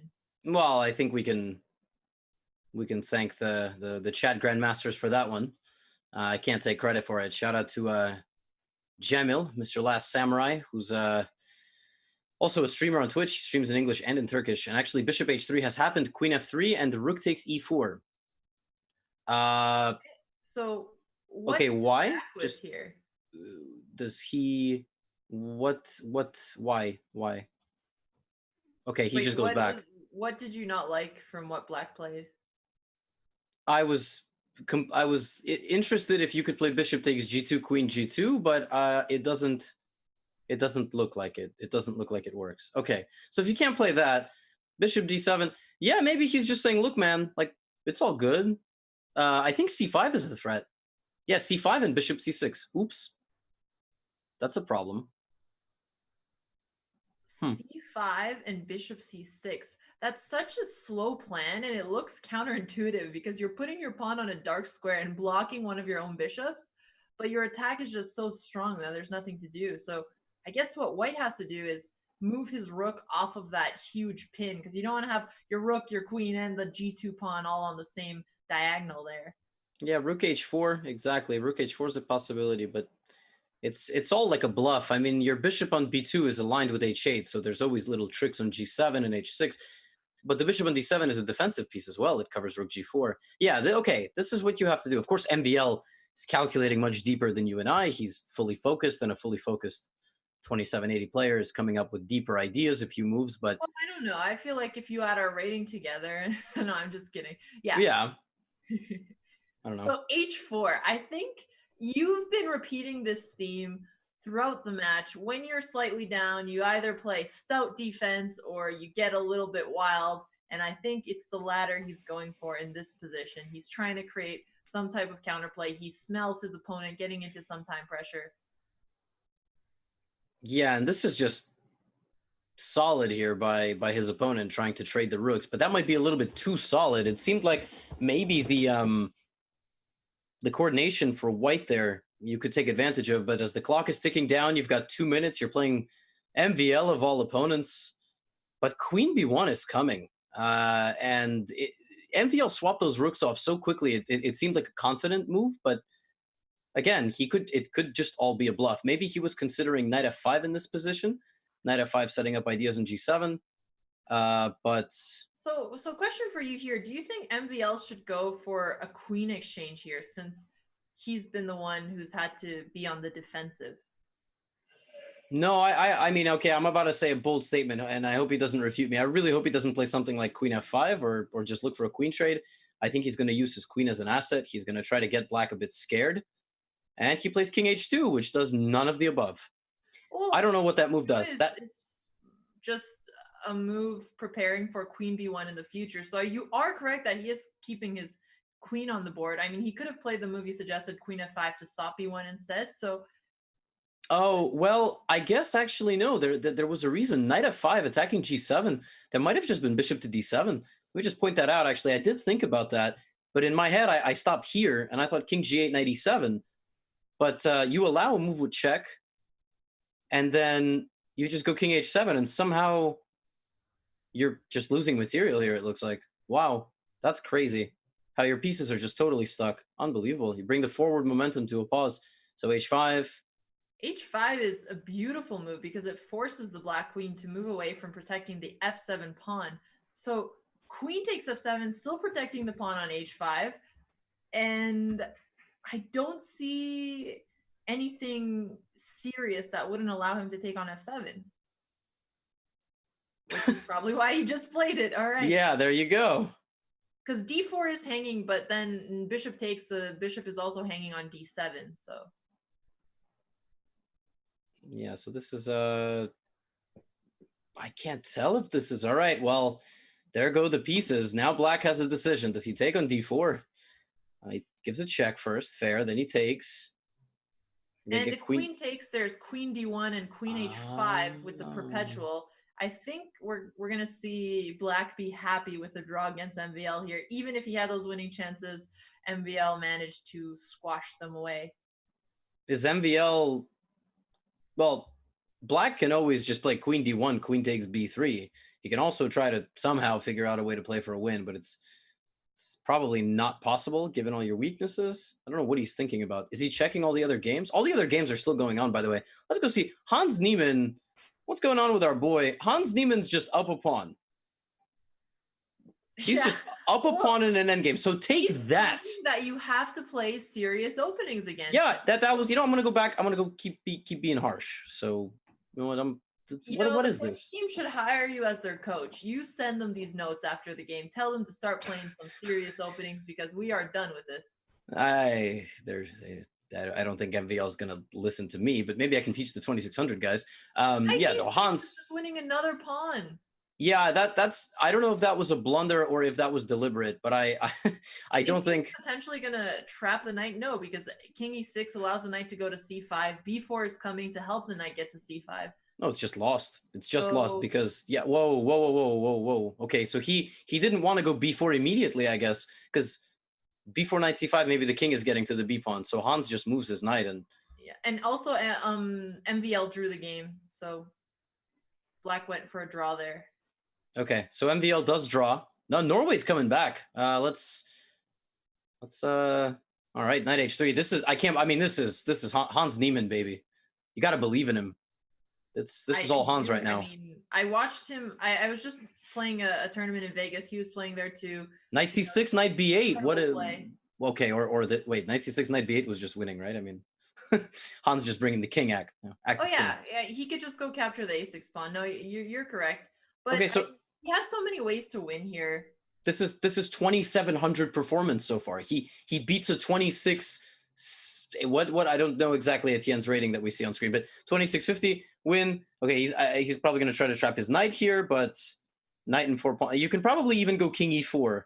I was gonna just say go for h4 and knight b7. You could even just give your knight away and go for the pawn push. Oh, that's interesting. h4. Yeah. King b7, yeah. Black's king will be too far away to stop the pawn. Black will have to sacrifice his knight for it, and then it's gonna be 3 pawns versus a king. So he's pretty relaxed there. Oh, look at this is so picturesque. This is so picturesque. 4 pawns, just h5, Hans. Yes. I mean, you got to calculate if you could stop at h5, knight b4, h6, knight c6, h7. It's obviously. All righty. He could have played b5 to flex a little bit, but wow. This is what you get for playing that opening. Both of them. What are they doing? I mean, guys. What a strong game. Well, let's quickly go to that last game between Vachier and Hammer. Wait, but Romain Edouard lost against Lars Oscar Haug. So Norway up 2.5 right now. Wow. Oh, Yoon Ludvig, what is this game? This is crazy. Okay, so Yoon is up a pawn here. Although his king has no protection from any of his own pawns, so white is always going to have perpetual ideas. Does white have any checkmates here? No, because I guess rook d7, there was rook e7. That was why. Yeah, makes sense. Yeah. It was scary for a second. I don't like having no pawns around the king. Yeah, this doesn't look very pretty because rook c5 is always an issue. Most likely it's a draw because you can play queen g3 and trade and play rook c8. That might actually be black's way of playing for a win. Rook c8 and then just push the c pawn. But of course, then rook d7, rook a7, and you get back in time to stop. So queen e6 is the way to try to do this without giving up. Yeah. I'll also just make a quick note of the time situation. Hammer's at 20 seconds to a minute. And we did see Hammer make a blunder last time he was in time pressure. Of course, it happens to everyone, grandmasters included. Now that he lost the pawn, maybe it's just in his best interest to just trade off queens and take the draw here. Yeah, because rook c7 is always pending. So if you play rook, okay, that's also a very smart way of getting out. But rook c6 is met by rook e6. Actually, rook c6 would be bad. So maybe rook a5 and rook a6 is an idea. Yeah, probably just rook a5 is the way to go. Yeah, and he does it. And rook e7, best way to protect the pawn here because rook a8 is not active enough. He could play that hopefully before he flags. Okay. Wow. Why? Am I missing something? Oh, don't wait. Oh, interesting. So if you push the pawn and the king just goes to like g7, there's nothing that white can actually do. Like the king is completely stuck. It's a pretty funny position. So that's interesting. So is he thinking this? He's almost flagging every move. It's gonna give me a heart attack here. But that was a funny way to draw it when he could have just protected the pawn. I guess it's easier when your opponent has no king moves. Yeah, so he's just going h7, g7. Now rook a2, king h3 is something? Oh, wait a second. Maybe he missed king h3. Is there anything here? Uh-oh. Did Hammer just mess this up? No, because... Wait, why? What is happening? If you push the pawn to a7 and then play g5 and king g4, aren't you winning that position because the king cannot come closer? Yeah, that's winning. Just g5 now.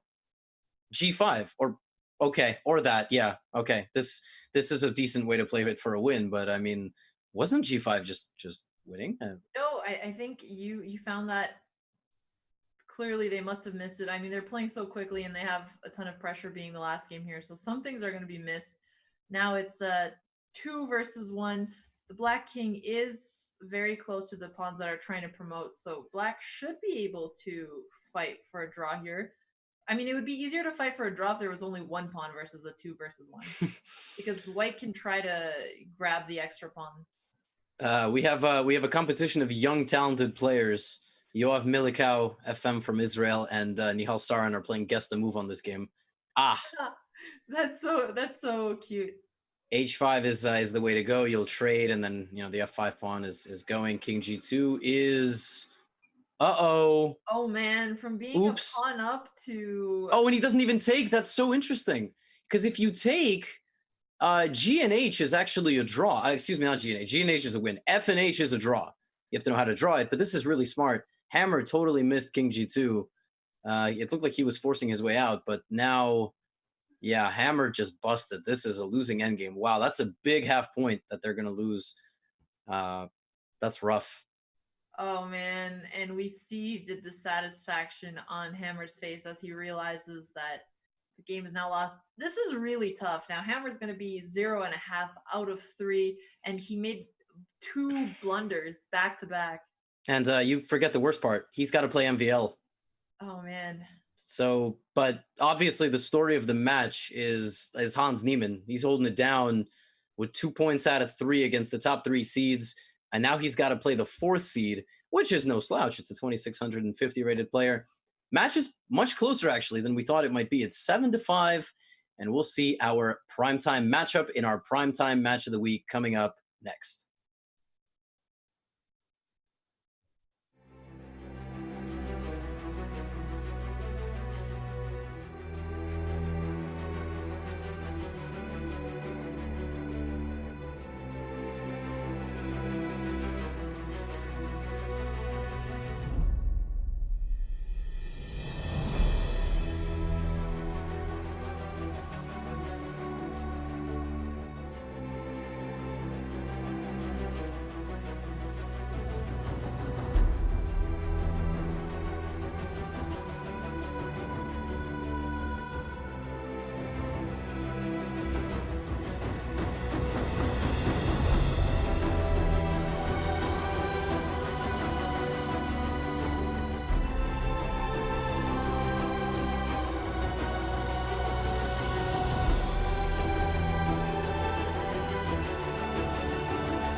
Welcome back, friends. It's Pro Chess League, and well, we're getting things kicked off here with our primetime matchup. Yoon Ludvig Hammer, a rough day for him today, but I mean, just an absolute stud. First of all, like literally, I mean, look, he is beautiful. Anyway, going up against Maxime Vachier-Lagrave, world number 7, 29 years old, absolutely 2,900 blitz and rapid level player, absolute machine in classical. He's won everything. I don't even want to list all of it. Here we go. France has a 2-point lead. It almost was a 1.5-point lead. Well, actually, I apologize. I can't do my math quite right. It would have been a 1-point lead. But unfortunately, Hammer having a tough day against the 2,600 murderers row, and now we bump him up over to 2,780. Chat, who you got? Yeah, who do you have in your brain, Alexandra? Who do you think is going to win? Well, what can we expect? Hammer's having a really rough day. He has been getting winning positions in all 3 of his games and only scoring 0.5 out of 3. And I think the pressure is on him now because, you know, he's been a team captain for the Norway Gnomes since the start of the team. And, you know, playing against the Roosters, I'm sure he thought it wasn't going to be as close as it is. And he's actually the lowest performer right now. So I'm sure he's feeling the team pressure. Otherwise, I think, you know, he may have even been throwing in the towel otherwise. Yeah, I think between Yoon Ludvig and, okay, that's really interesting. C4, B6. Wow. E4. Well, that's one way to get MVL out of a Grunfeld or a Sicilian. I think Hammer won that psychological battle a little bit there. I think this might be one of the first times in a while I don't see MVL playing. There it is. I was going to say symmetrical English or, you know, Grunfeld or an Eidorf, because he does like to play C4, C5 if he doesn't get a chance to play the Grunfeld. So now the only question is, will Hammer play D4? Because you can actually, in these kinds of structures, sometimes play a very quick D4 to make that trade, play B3, bishop B2. Well, is Hammer playing for a win, or is he playing to stop the bleeding? That's really the question. Well, I think when you're playing against MVL, you're trying to get your best result possible, but he does know the team score. He is a team player. So I think it's going to be both, stopping the bleeding and trying to go for a win here. E5 is a really bold move, but I think it's a fair response to something like knight f6, which seems a little bit wrong to just completely allow your opponent to take as much space in the center as they want this early on. I'm actually very confused by what MVL is doing. For example, confused by a lot of the French openings. Yeah, no, but wait, Alexandra, knight h6. Why doesn't White just go d4 and just be winning? Like okay, and that's actually exactly what's happened. Is Hammer not just crushing here? What? If it wasn't MVL playing and you showed me this game randomly and I had to guess the rating of black, I'd be like, okay, this is like some 1500 playing suspicious openings. But because it's a super jam, I think there has to be something in his back pocket here. Okay, knight c6, right, yeah. Like, don't push any of your central pawns, it's almost move 10. Yeah, exactly. If I show my students like to sometimes watch commentary. I don't know what to tell you here. But Levy, you told us to move central pawns in the very beginning. Well, okay, cool. We've been informed, actually, that Hans Niemann has blundered in the opening. Oh my gosh, what is this? What? Why? Hans Niemann blundered bishop takes f7. And this is why you play normal openings against Hans Niemann, people. No, I'm joking, but like... Oh, that's awful. Oh my gosh! Of course, the point is that after King f7, just knight g5, and well, that's why he's not a GM just yet. He's close, but once he learns to play against these normal openings as well as he does against the random ones, I'm sure he'll just get that third GM norm. Still a really young talent, impressive player. On a scale of 1 to 10, this is a 0 in recoverable. We're gonna pay our respects, and we are going to move on to back to our featured matchup, where Hammer has traded off the yeah, by the way, he's a semi-finalist in Puzzle Battle. I mean, I don't know what to make of bishop takes f7. Yikes. Right. I mean, it's crazy to see someone like Hans Niemann taking down Hikaru in Puzzle Battle and then missing a tactic like this over the board. But I mean, that just goes to show there's some ways of figuring out the game of puzzle battle and knowing that there's always a tactic in the position versus when you're playing regular chess and it just slips sometimes. Happens to everyone. Yeah, absolutely fair. Well, really the question here is wow. I was going to say, should white be considering bishop takes h6 here?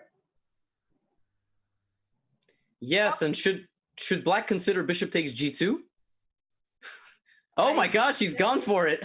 Okay, now we have rook g1, which I really like because I'm not going to lie, bishop Alexandra. takes h6, g takes h6. Black doesn't have good castling options, and it seems like white can take out his queen pretty early on and maybe even get an attack. All right, Hammer, trade those bishop pairs. Well, he didn't move it for 58 moves, so he might as well move it on move 12. He just wanted to prove that he remembers that he can move the bishop off of c1. Hammer having some connection issues? What is this? Well, he is playing from what looks like a hotel, so... That's a hotel? Yeah, it's called the Eagle, apparently. Which is why there's an eagle in the background. Oh, well, you could have just told us that right away. You didn't have to... Well, I didn't know right away. I found this out in between rounds. Oh, wow. Oh, look at this. Proactive commentary here. Wow, did Hammer's internet go out? Uh-oh. That's bad. I mean, if we still see his webcam, then it can't be his internet connection. Shoot. Okay. Well, do we just stay here and keep the chat on suspense, or? I think maybe before we leave this position, we should try to figure out what we think is a good plan for him, and then let's switch course here because it's a very interesting position. What do you think about Queen h5? It just seems like such a nice aggressive move. It's keeping the bishop locked on f8 to protect the h6 pawn and potentially preparing some e6 in the future if the d pawn ever moves. Yeah, no, this is, I mean, Queen h5, and you can always castle queenside. So I like Hammer's position a lot. All right, well then let's go to another game. Yeah, let's I just checked into the Hans Niemann game. Okay, Larso versus Rikikits. All right, so okay, Hammer's back. Which game? Okay, you're looking at the Rikikits game. Okay. Yes. So knight b5. What's going on here? Equal material. There's a how is there already a pawn on d6? All right. Lagarde really memed it up. He played 4h3. That doesn't seem that strange though. Yeah, but then he never played g4. So why did he play h3? I don't know. That's going to be above my pay grade. Instead, my question here is the pawn on d6 a strength or a liability? Oh, it's totally a strength. I mean, black has no pieces to attack it. Knight c6 looks like the most logical move here because it's the best square for the knight. He has to move it away. And how does white continue this attack? He can play his rook on c1 if he just wants to improve the position of his pieces, or maybe something like... I don't know. I'm still figuring really... it out other than the normal moves. I don't see Yeah, of course, black is threatening to take the knight on f3. So at this point, we will either see bishop c4 check or knight to h4 or another knight move. But if you play like knight e5, yeah, and then there's a trade, then black has not a single piece that is targeting the d6 pawn. If you play knight to e8 to try to put pressure on the d6 pawn and then potentially try to trade the bishops, something, but your king is getting super weakened. And now bishop c4 is also looking like a threat if black doesn't want to trade off knights, because after king h7, you have knight f7 check. And if he plays king h7, well, then at least you developed your piece with tempo. Good point. Yeah, bishop c4 here, knight c7 and knight e6 looks like a good little sequence of events. Which makes sense that the knights were traded off instead. But now white just has huge space advantage, development advantage. He's playing the queen on d4. This is a really nice position for white. putting pressure on a7. He can just develop his rooks. It seems like white has very obvious plans, but do you find any good plans here for black, Levy? Just trying to play for some tricks. Like I said, 98 could sometimes be a good defensive resource. Puts pressure on c7, d6, holds g7. If you can get away with a move like 98 and it gets your opponent thinking, it makes them kind of misstep. Yeah, because his position's so good, he literally just takes the a7 pawn. So there was a little bit of drama in this match, but it does seem like France is taking control. Let's go check in on back row and Narayanan, where oh no, I hallucinated. I was going to say black is up a piece. That is just not the case. I thought there was black is up a pawn though, and white's queen looks a little bit strange on d7. I mean, it's putting pressure on e7, but he first has to take care of his bishop on f4, and then I wonder where his queen is planning to go after a move like e5. Yeah, fair. Knight on c4 is just completely dominant, though. It's looking very good for France on every board except maybe board 1. So maybe back there. Back there we go. Board 1 we go. Let's see if Hammer can get his first win of the match. What is that? What is this position? This is completely insane. Yeah, I mean, MVL can play queen a5 check and castle queenside, by the way. Wait. Queen where? He can play queen a5 check and castle queenside. I'm not saying it's good. I'm just saying it's a hilarious move which he can play. That's true. But is there any way he can try to get a pawn back at least for the bishop? No, he doesn't have to move. I mean, he can play rook c8. He can play queen a5 and queen c5 if he wants to. Oh, sure. Queen f8, yeah. Yeah. King f8. King f8 actually forces a capture, right? Does it? Yeah. Rook g7? King f8, rook g7? Oh my god. d5? Yeah, maybe d5.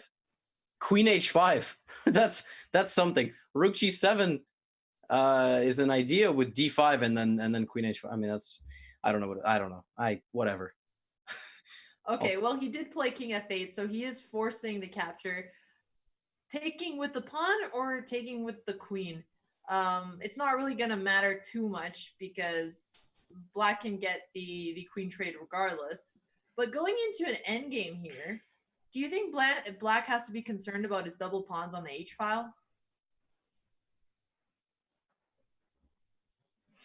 I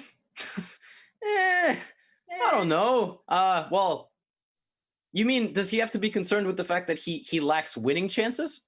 I mean, with the fact that he has a worse pawn structure, is there anything he should be careful about getting? I mean, he doesn't really have a choice if white takes on e7, so I guess it's a silly question in that sense. Well, he probably white is still for choice because the d pawn is a bit of a target, and you have a pawn advantage, but you don't have a pawn majority. You know, you have if anybody has a majority, it's a 2-1 on the queen side, and black has an extra central pawn, but getting a central pawn rolling is much more difficult, especially when your opponent controls the corresponding file, right? If I control the d file, but I have a 2-1 on the queen side, I mean, it is what it is. Hans did lose his game, so after a really strong start, he was the first to fall in this final matchup here. So the score is now 8-5 for France. They just need half a point more, and they're winning on every board except for this one, which is starting to look pretty drawish now that black has managed to trade everything off despite his slightly awkward pawn structure. Yeah, I think Hammer is in the tank here. He definitely feels as though he had some stuff going on in the opening, but that's the nature of these 10-minute games. It's not easy to, what I say, solve a position, especially against MVL. Right. Guy knows how to make certain moves that are extremely, extremely tricky. So we have, Hammer keeping the tension here between the pieces. He, like I said, he can. I don't see how black actually plays for a win. Yeah. Sorry, I just wanted to. No, go. So you're saying you think black is going to be playing for a win here? No, I'm just saying I just don't see a way for black to play this for a win without the queens off the board. But I'm not MVL, and actually now after queen f6 there are some real issues. why do you think Black should be the one playing this for the win? I guess he's up a pawn, so he has some material, but his pawn structure is so ugly that it feels like. No, of course. I'm just saying that if we solely count the person that's up in the endgame, it would be Black. Black is up a pawn. If the bishops were of opposite color, we wouldn't even be talking about winning chances. If we're just talking no queens and no rooks. But with the extra pawn, and maybe with some rooks on the board as well, and that's in that instance, traditionally speaking, if someone's up a pawn in an endgame, right, you're looking for how they're going to play it for a win. But this one is still very, very much unclear. And Hammer is sacrificing his right to trade pieces to just put all his artillery forward. So Queen D2, Rook D1, Rook G1, and I don't know. I don't know what's coming. Is there Queen B4? Some Queen B4 ideas, maybe? If you play Queen B4 right away, say it was White's turn to move here. Yeah, Queen B4, some Queen E7, I guess. But then you can try to maneuver the Queen. I don't know. The Queen could, I mean, you could even just go back to D2 and put pressure on the H6 pawn, but that's not very interesting. I don't know. Yeah, like if you trade the rooks here, and then it's tough. Like, does Yoon Ludvig want to trade the queens? Does he want to move like Queen D6, for example, and then just say, okay, I'm going directly for the endgame? Does he want Queen B4? He does play Queen B4. I'm assuming there is Queen E7 coming. You know, there would be a really cool tactic. Okay, he's traded everything. Yeah, there are no more cool tactics. Yeah, he's just simplifying here. Probably gonna win the pawn back since. But how? Like Rook D3, Rook A3 is an idea. But then if you play Rook D3, Rook A3, Black plays D5. Okay. Also, I just noticed Hammer is under 20 seconds on the clock again. Yeah, he again. What's going on? I'm not a sports psychologist. He just seems to be a little bit off today. That's all it is. He's and that can happen in the past couple games as well. You know, you have a couple tough games, but 7 seconds versus 5.5 minutes. Well, you know Hammer better than me. Is he a time trouble guy? Because that's. Well, he hasn't been playing too well in time trouble today. I mean, he's a decent bullet player, so you would think he can handle time pressure well. I mean, obviously, extremely strong bullet player, but compared to his classical chess. So I think, France has hit 8, so they can't lose. But they will most likely also go beyond that. This match was really close. Norway did make it interesting for a little bit, but a couple things didn't go their way. And of course, when your top player, your captain is having a rough day, it's always difficult. But yeah, and I'm looking at the game between Larso and Ricky Kitts, or Lagarde and Haag, and it looks like Lagarde is about to take the victory on this one as well. He's up a rook and a minor piece, and he has tactics. So maybe we can go the end of that. Bishop takes H6 is a really funny move to prevent Queen G5. It's actually not like completely convinced it's so simple, or maybe it is. Maybe I'm wrong. Oh, it's pretty easy because Rook H1 and Queen D4. But Rook H1, King G5. Okay, he goes to G7. But fine. Well, I mean, we have a grandmaster up a rook here, so I was gonna say something, but there's even simple ideas like doubling up on the H file and going for a checkmate, or even just playing bishop. Okay, actually, you do have to be careful of some checks in some professionals. There is. Yeah, Alexandra.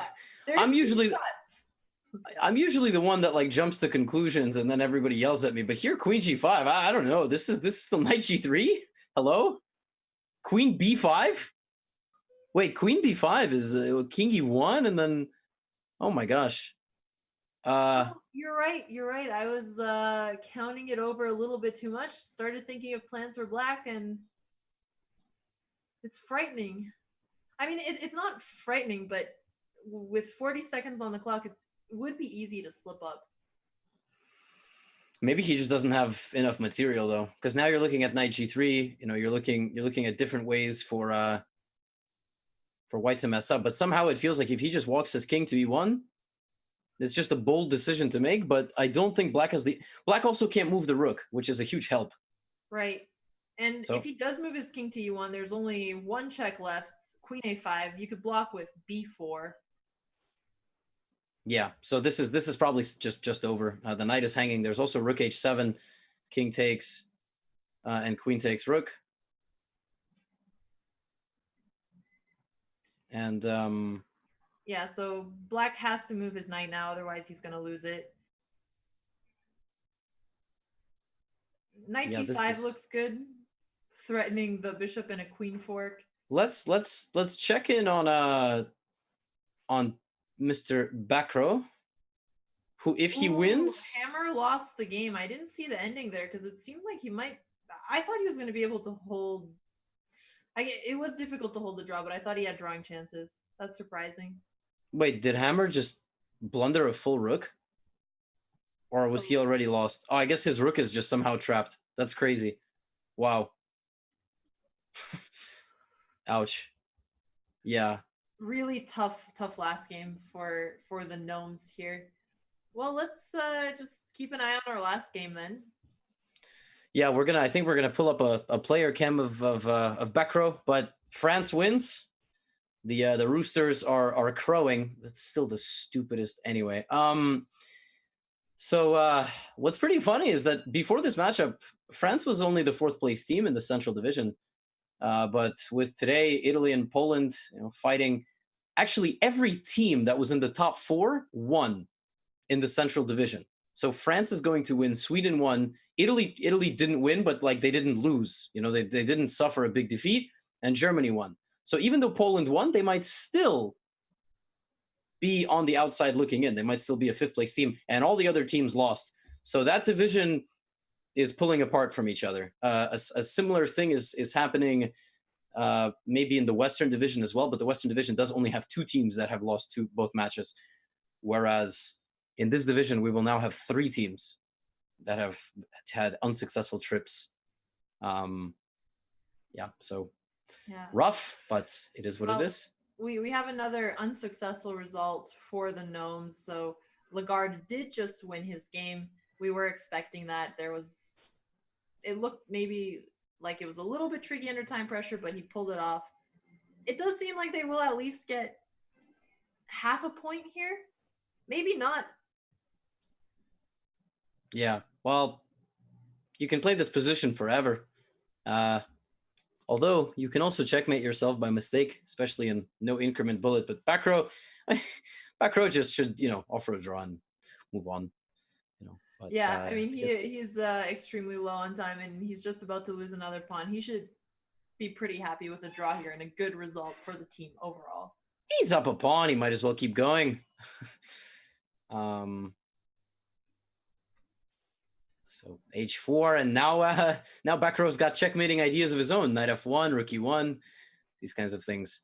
That actually does look pretty devastating. But of course, h4 is still hanging, so it is what it is. Hopefully, hopefully they just don't play a painfully long time. Let's do that. I'm curious if White is trying to go for checkmate of ideas of his own, or he sees the idea you just pointed out and he's trying to be careful. Well, now he can capture on h4. Just try to be a bit of a pawn grabber. Yes, he can take on h4 and knight f1, king g1, right? It's I'm tired, but I think I'm still doing decent. Although, wait. Yeah. Then maybe gh3, but then bishop g5 check. Okay, so I don't. And he can take back with the king to protect his bishop here. Did black have to give that pawn up for free? Probably not, but at the same time, you sort of stop caring at this point. Although I don't know, I don't want to speak for the players. Like, if I know my team won, it is it is what it is. I'm not super concerned if I'm going to win or draw, especially if it's an unrated situation. This is some PCL, but well, the individual points count for the overall standings as well. So we do, yeah. It's true. It's a different type of motivation. All right. Well, black is going to get that pawn back on c3. The only interesting thing here is that the black king is on the same side where white has the passed pawn.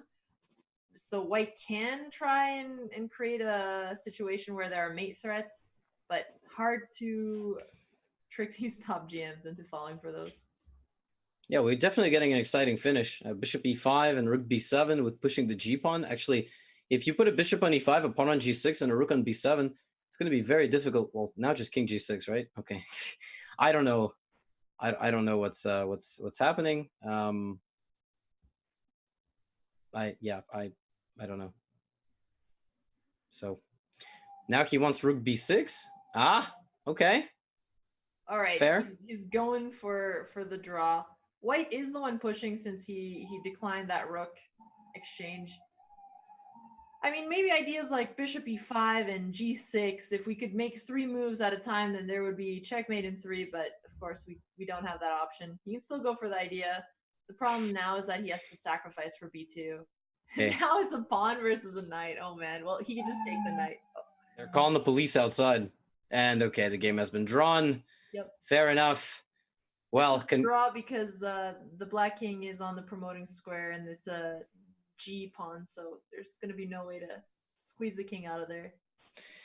Yeah, we just want to congratulate France. They win our Central Division primetime matchup. Week 2 of the Pro Chess League is over, but the show's not over. We're going to take a quick break, everybody, and we'll be back with another surprise guest. We're not going to tell you who it's going to be. Stick around.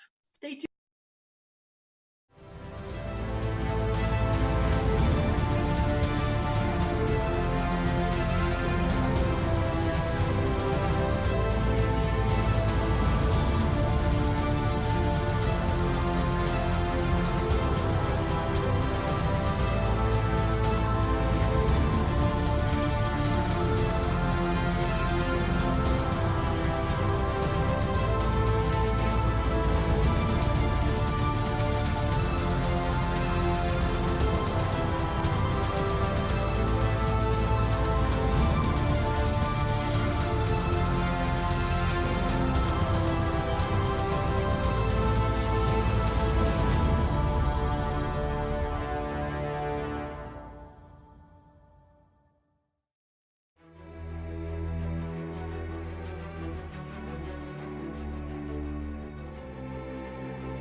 Welcome back, everybody. And once again, congratulations to the France Roosters for their victory today. We're joined by Kevin Bordy, Blitzstream. This Hello, guy is a guys. legend. A legend. So yeah, because David Navarro didn't want us to call him a legend. I'm just gonna call Kevin a legend. Well, I'm gonna ask you the first question, Kevin. Talk to us about your thoughts about France's matchup today and the big picture of the league. And I don't think you think France is being challenged. No, it's we are quite unchallenged so far. We are very lucky to have a very, very, very strong team this year because we merged the two French teams, the Cannes Blockbusters and the Marseille Migrants, and we have the best players in France, really motivated to win the league. And honestly, we would like to be in the Western League to have more competition, doesn't it? You would like to be in the Western League to have more competition. Yeah, we want some hype, we are streaming and it's too easy. It's too easy. All right. Well, who do you see as your biggest competition then? Germany, with Korobov, I think, on the first board, Georg Mayer, Tom Schack, and maybe Kolos have on the fourth board, so they look really strong. And the Polish guys with Duda and Wojtasek, if they play, could be a good challenge. Yeah, that's a very strong team. I have a bit of a longer question for you, which has a couple points. I mean, I just hope you can get to all of them. So, before the season started, you were able to recruit players like MVL, back row, and you're the manager of the team. So how was it like for you? You don't necessarily have an IMGM title, but how were you able to get their attention? How were you able to get their respect? How were you able to recruit them? And are you happy that you're fielding a team of all French players, unlike the Chess Bros, for example, who maybe have to import talent, so to say? It was very easy. Okay. No, just we worked with each other with Maxime on Facebook, Oh, okay. And we just said let's make the team together for the next year because there is not this limit of 2,500, and let's merge the talent and win the league. Because we would like to win, and it would be easier for us to do it together. So basically, Maxime, which was the manager of Marseille, told me, okay, just go on, take the team. You will make the paperwork and all the things you have to answer the emails and to look what's up with the league, and just everybody just came on the board, just as easy as that. Well, you seem to have a lot of French pride, so I'd love to hear your thoughts about the possibility of Ali Reza switching to play for France and what that might mean for French chess. That would just be amazing if we could have Ali Reza playing for a country. I mean, I think he's the most talented player, teenager. I mean, I don't see anyone of his level now, of his age. I mean, he's amazing. He's playing really well in Vacancy as well. And to be able to line up for the French national team one day, MVL and Firuja would just be amazing. We could compete with all the best nations in the world. So yeah, it would just be fantastic. Do you have any thoughts on the concept of when you have to rest certain players, depending on not just their schedules, but the strength of the matchup, and also potentially budget constraints? And actually, talking about budget, your whole team seems to be, I mean, it's a team of 4 Frenchmen. So is there any potential sponsorships in the future from French companies? Is that something? We would hope so. I did try to write a couple of companies, but without success, unfortunately. Now, honestly, our players are not playing for any fee. So we just play for the French pride, for the croissant and the rooster. So wow. Wow. No money. Just a bunch of people who were writing to each other on WhatsApp and Messenger and saying let's win the next match, guys. That's how it works for us. And you talked about substitution. No, we just decide who is playing which tournament, and we just see now Gibraltar is starting on the next week. So Maxime Vachier-Lagrave and Maxime Lagarde can't play. So we know we will get other players. I don't like to call them subs because I mean it's just a big team, we don't have subs, honestly. We just are a bunch of people playing together. So they will take their place. And obviously for the playoff, we want to have Maxime playing if he can, because he's like our team carrier. But I mean, like, we just have so many talents that anybody can play, and it's just who wants to play, who is available, and who is in a good form. I mean, just question of vibes. So next week, your team is going to be playing against Sweden. I know you mentioned the Germany Bears as your top competition. Do you have any predictions going into that match? It's going to be a bit tougher for us because we will be missing MVL. So it's a big blow for our team, obviously. But we are very confident, as usual, going for the match. We will have Christian Bauer coming into the team for next week. And we'll keep Romain Edouard and Etienne Bacro on the team. And we'll have Yannick Gozzoli coming back. So, I mean, we have a strong team, and we are very confident.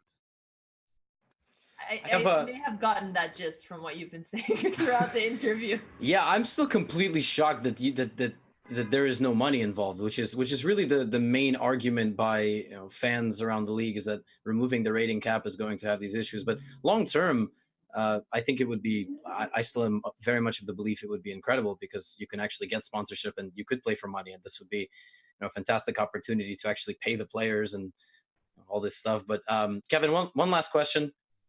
This is from Robert Hess, who's in the Twitch chat with us. Okay. We have to, by the way, probably do a rematch at some point of Team USA versus Team France, right? In team battles. Yeah. Okay, so do you have any plans to sign another Super GM if they're available? Free agent. No, we are going to keep a French team. That's the whole concept of our team, is to win as a French team. So we don't want any foreigners in our team. Okay, how American of you, if I may say. Okay, well, with that in mind, Alexandra, unless you have any final questions, I think we're gonna let Kevin go. We're gonna thank him. Kevin, chat is blowing up. I mean, they are. Yeah, they're very happy, isn't they? Yeah, I just want to make sure we're giving Kevin a shout out. I mean, your community is amazing. Kevin's one of the most popular chess streamers, definitely the most popular French chess streamer. So check him out. He's bringing the energy, the confidence. Have they said they're confident enough times yet? Go check them out and help support their fully French team. Yeah, that's incredible. So thank you, Kevin. And we are going to conclude with some summarizing thoughts and a preview for next week, everybody. So what you can expect in week 3 of Pro Chess League. So we've got coming up, Western Division matchups between Argentina, California, Brazil and Canada, St. Louis and Chicago, UK and New York. Alexandra, it feels kind of, I don't know. I don't know if lukewarm is it's just kind of like there's no crazy marquee matchup just yet in the Western Division. It's still sort of figuring out who's the premier maybe playoff squad. But predictions? Any predictions? I mean, we have some pretty clear favorites in the Western Division. And I could just name them, but I think that's a little bit obvious. I think the closest match is going to be between the UK Lions and the New York Marshalls. I mean, they played better this week. But looking into the Eastern Division, we're going to have 2 matches on Thursday, both the Eastern and the Central Division. Do you want to walk us through those, Levy? Yeah, sure. Well, I mean, Armenia, India, Turkey, and Russia, right? Those are the current top 4 teams. But I do suppose actually that is not updated necessarily with the matchups today. So Armenia, Russia is a huge matchup, and we don't actually know the lineups just yet. We don't know the availability of all the players. Croatia is a fun one. Qualifying team Turkey is a fun one. China, Israel. I feel like it's just scattered all over the place in the Eastern Division. For week 3, it's just sort of it's a pick'em. I mean, it's going to be a lot of fun, different matchups. Not a lot of rivalries. Like, so many of these are first-time matchups, if you will, except not between the players. So I don't know what to expect. I would love to tell you who the commentators are going to be, but I don't know. Maybe the same as today. Maybe David and Anna. And the repeat division, Central Division, Germany, Norway is fun. Italy, Spain is, well, I want to say it's Italy's the favorite. They are a crushing team. Poland, Netherlands looking to bounce back. I feel like if Spain and Netherlands don't win, it's over probably for them, for their season. Right. And then Sweden versus France. We just talked to Kevin about that. France is definitely the favorite going in. They won't have MVL. Sweden has been playing very well so far. So I'm excited to see how that matchup is going to go. Yeah, 2-0 squads going up against each other. No MVL, now we know. So Sweden can feel a little bit more confident. But yeah, I mean, I think that just about summarizes it for this week.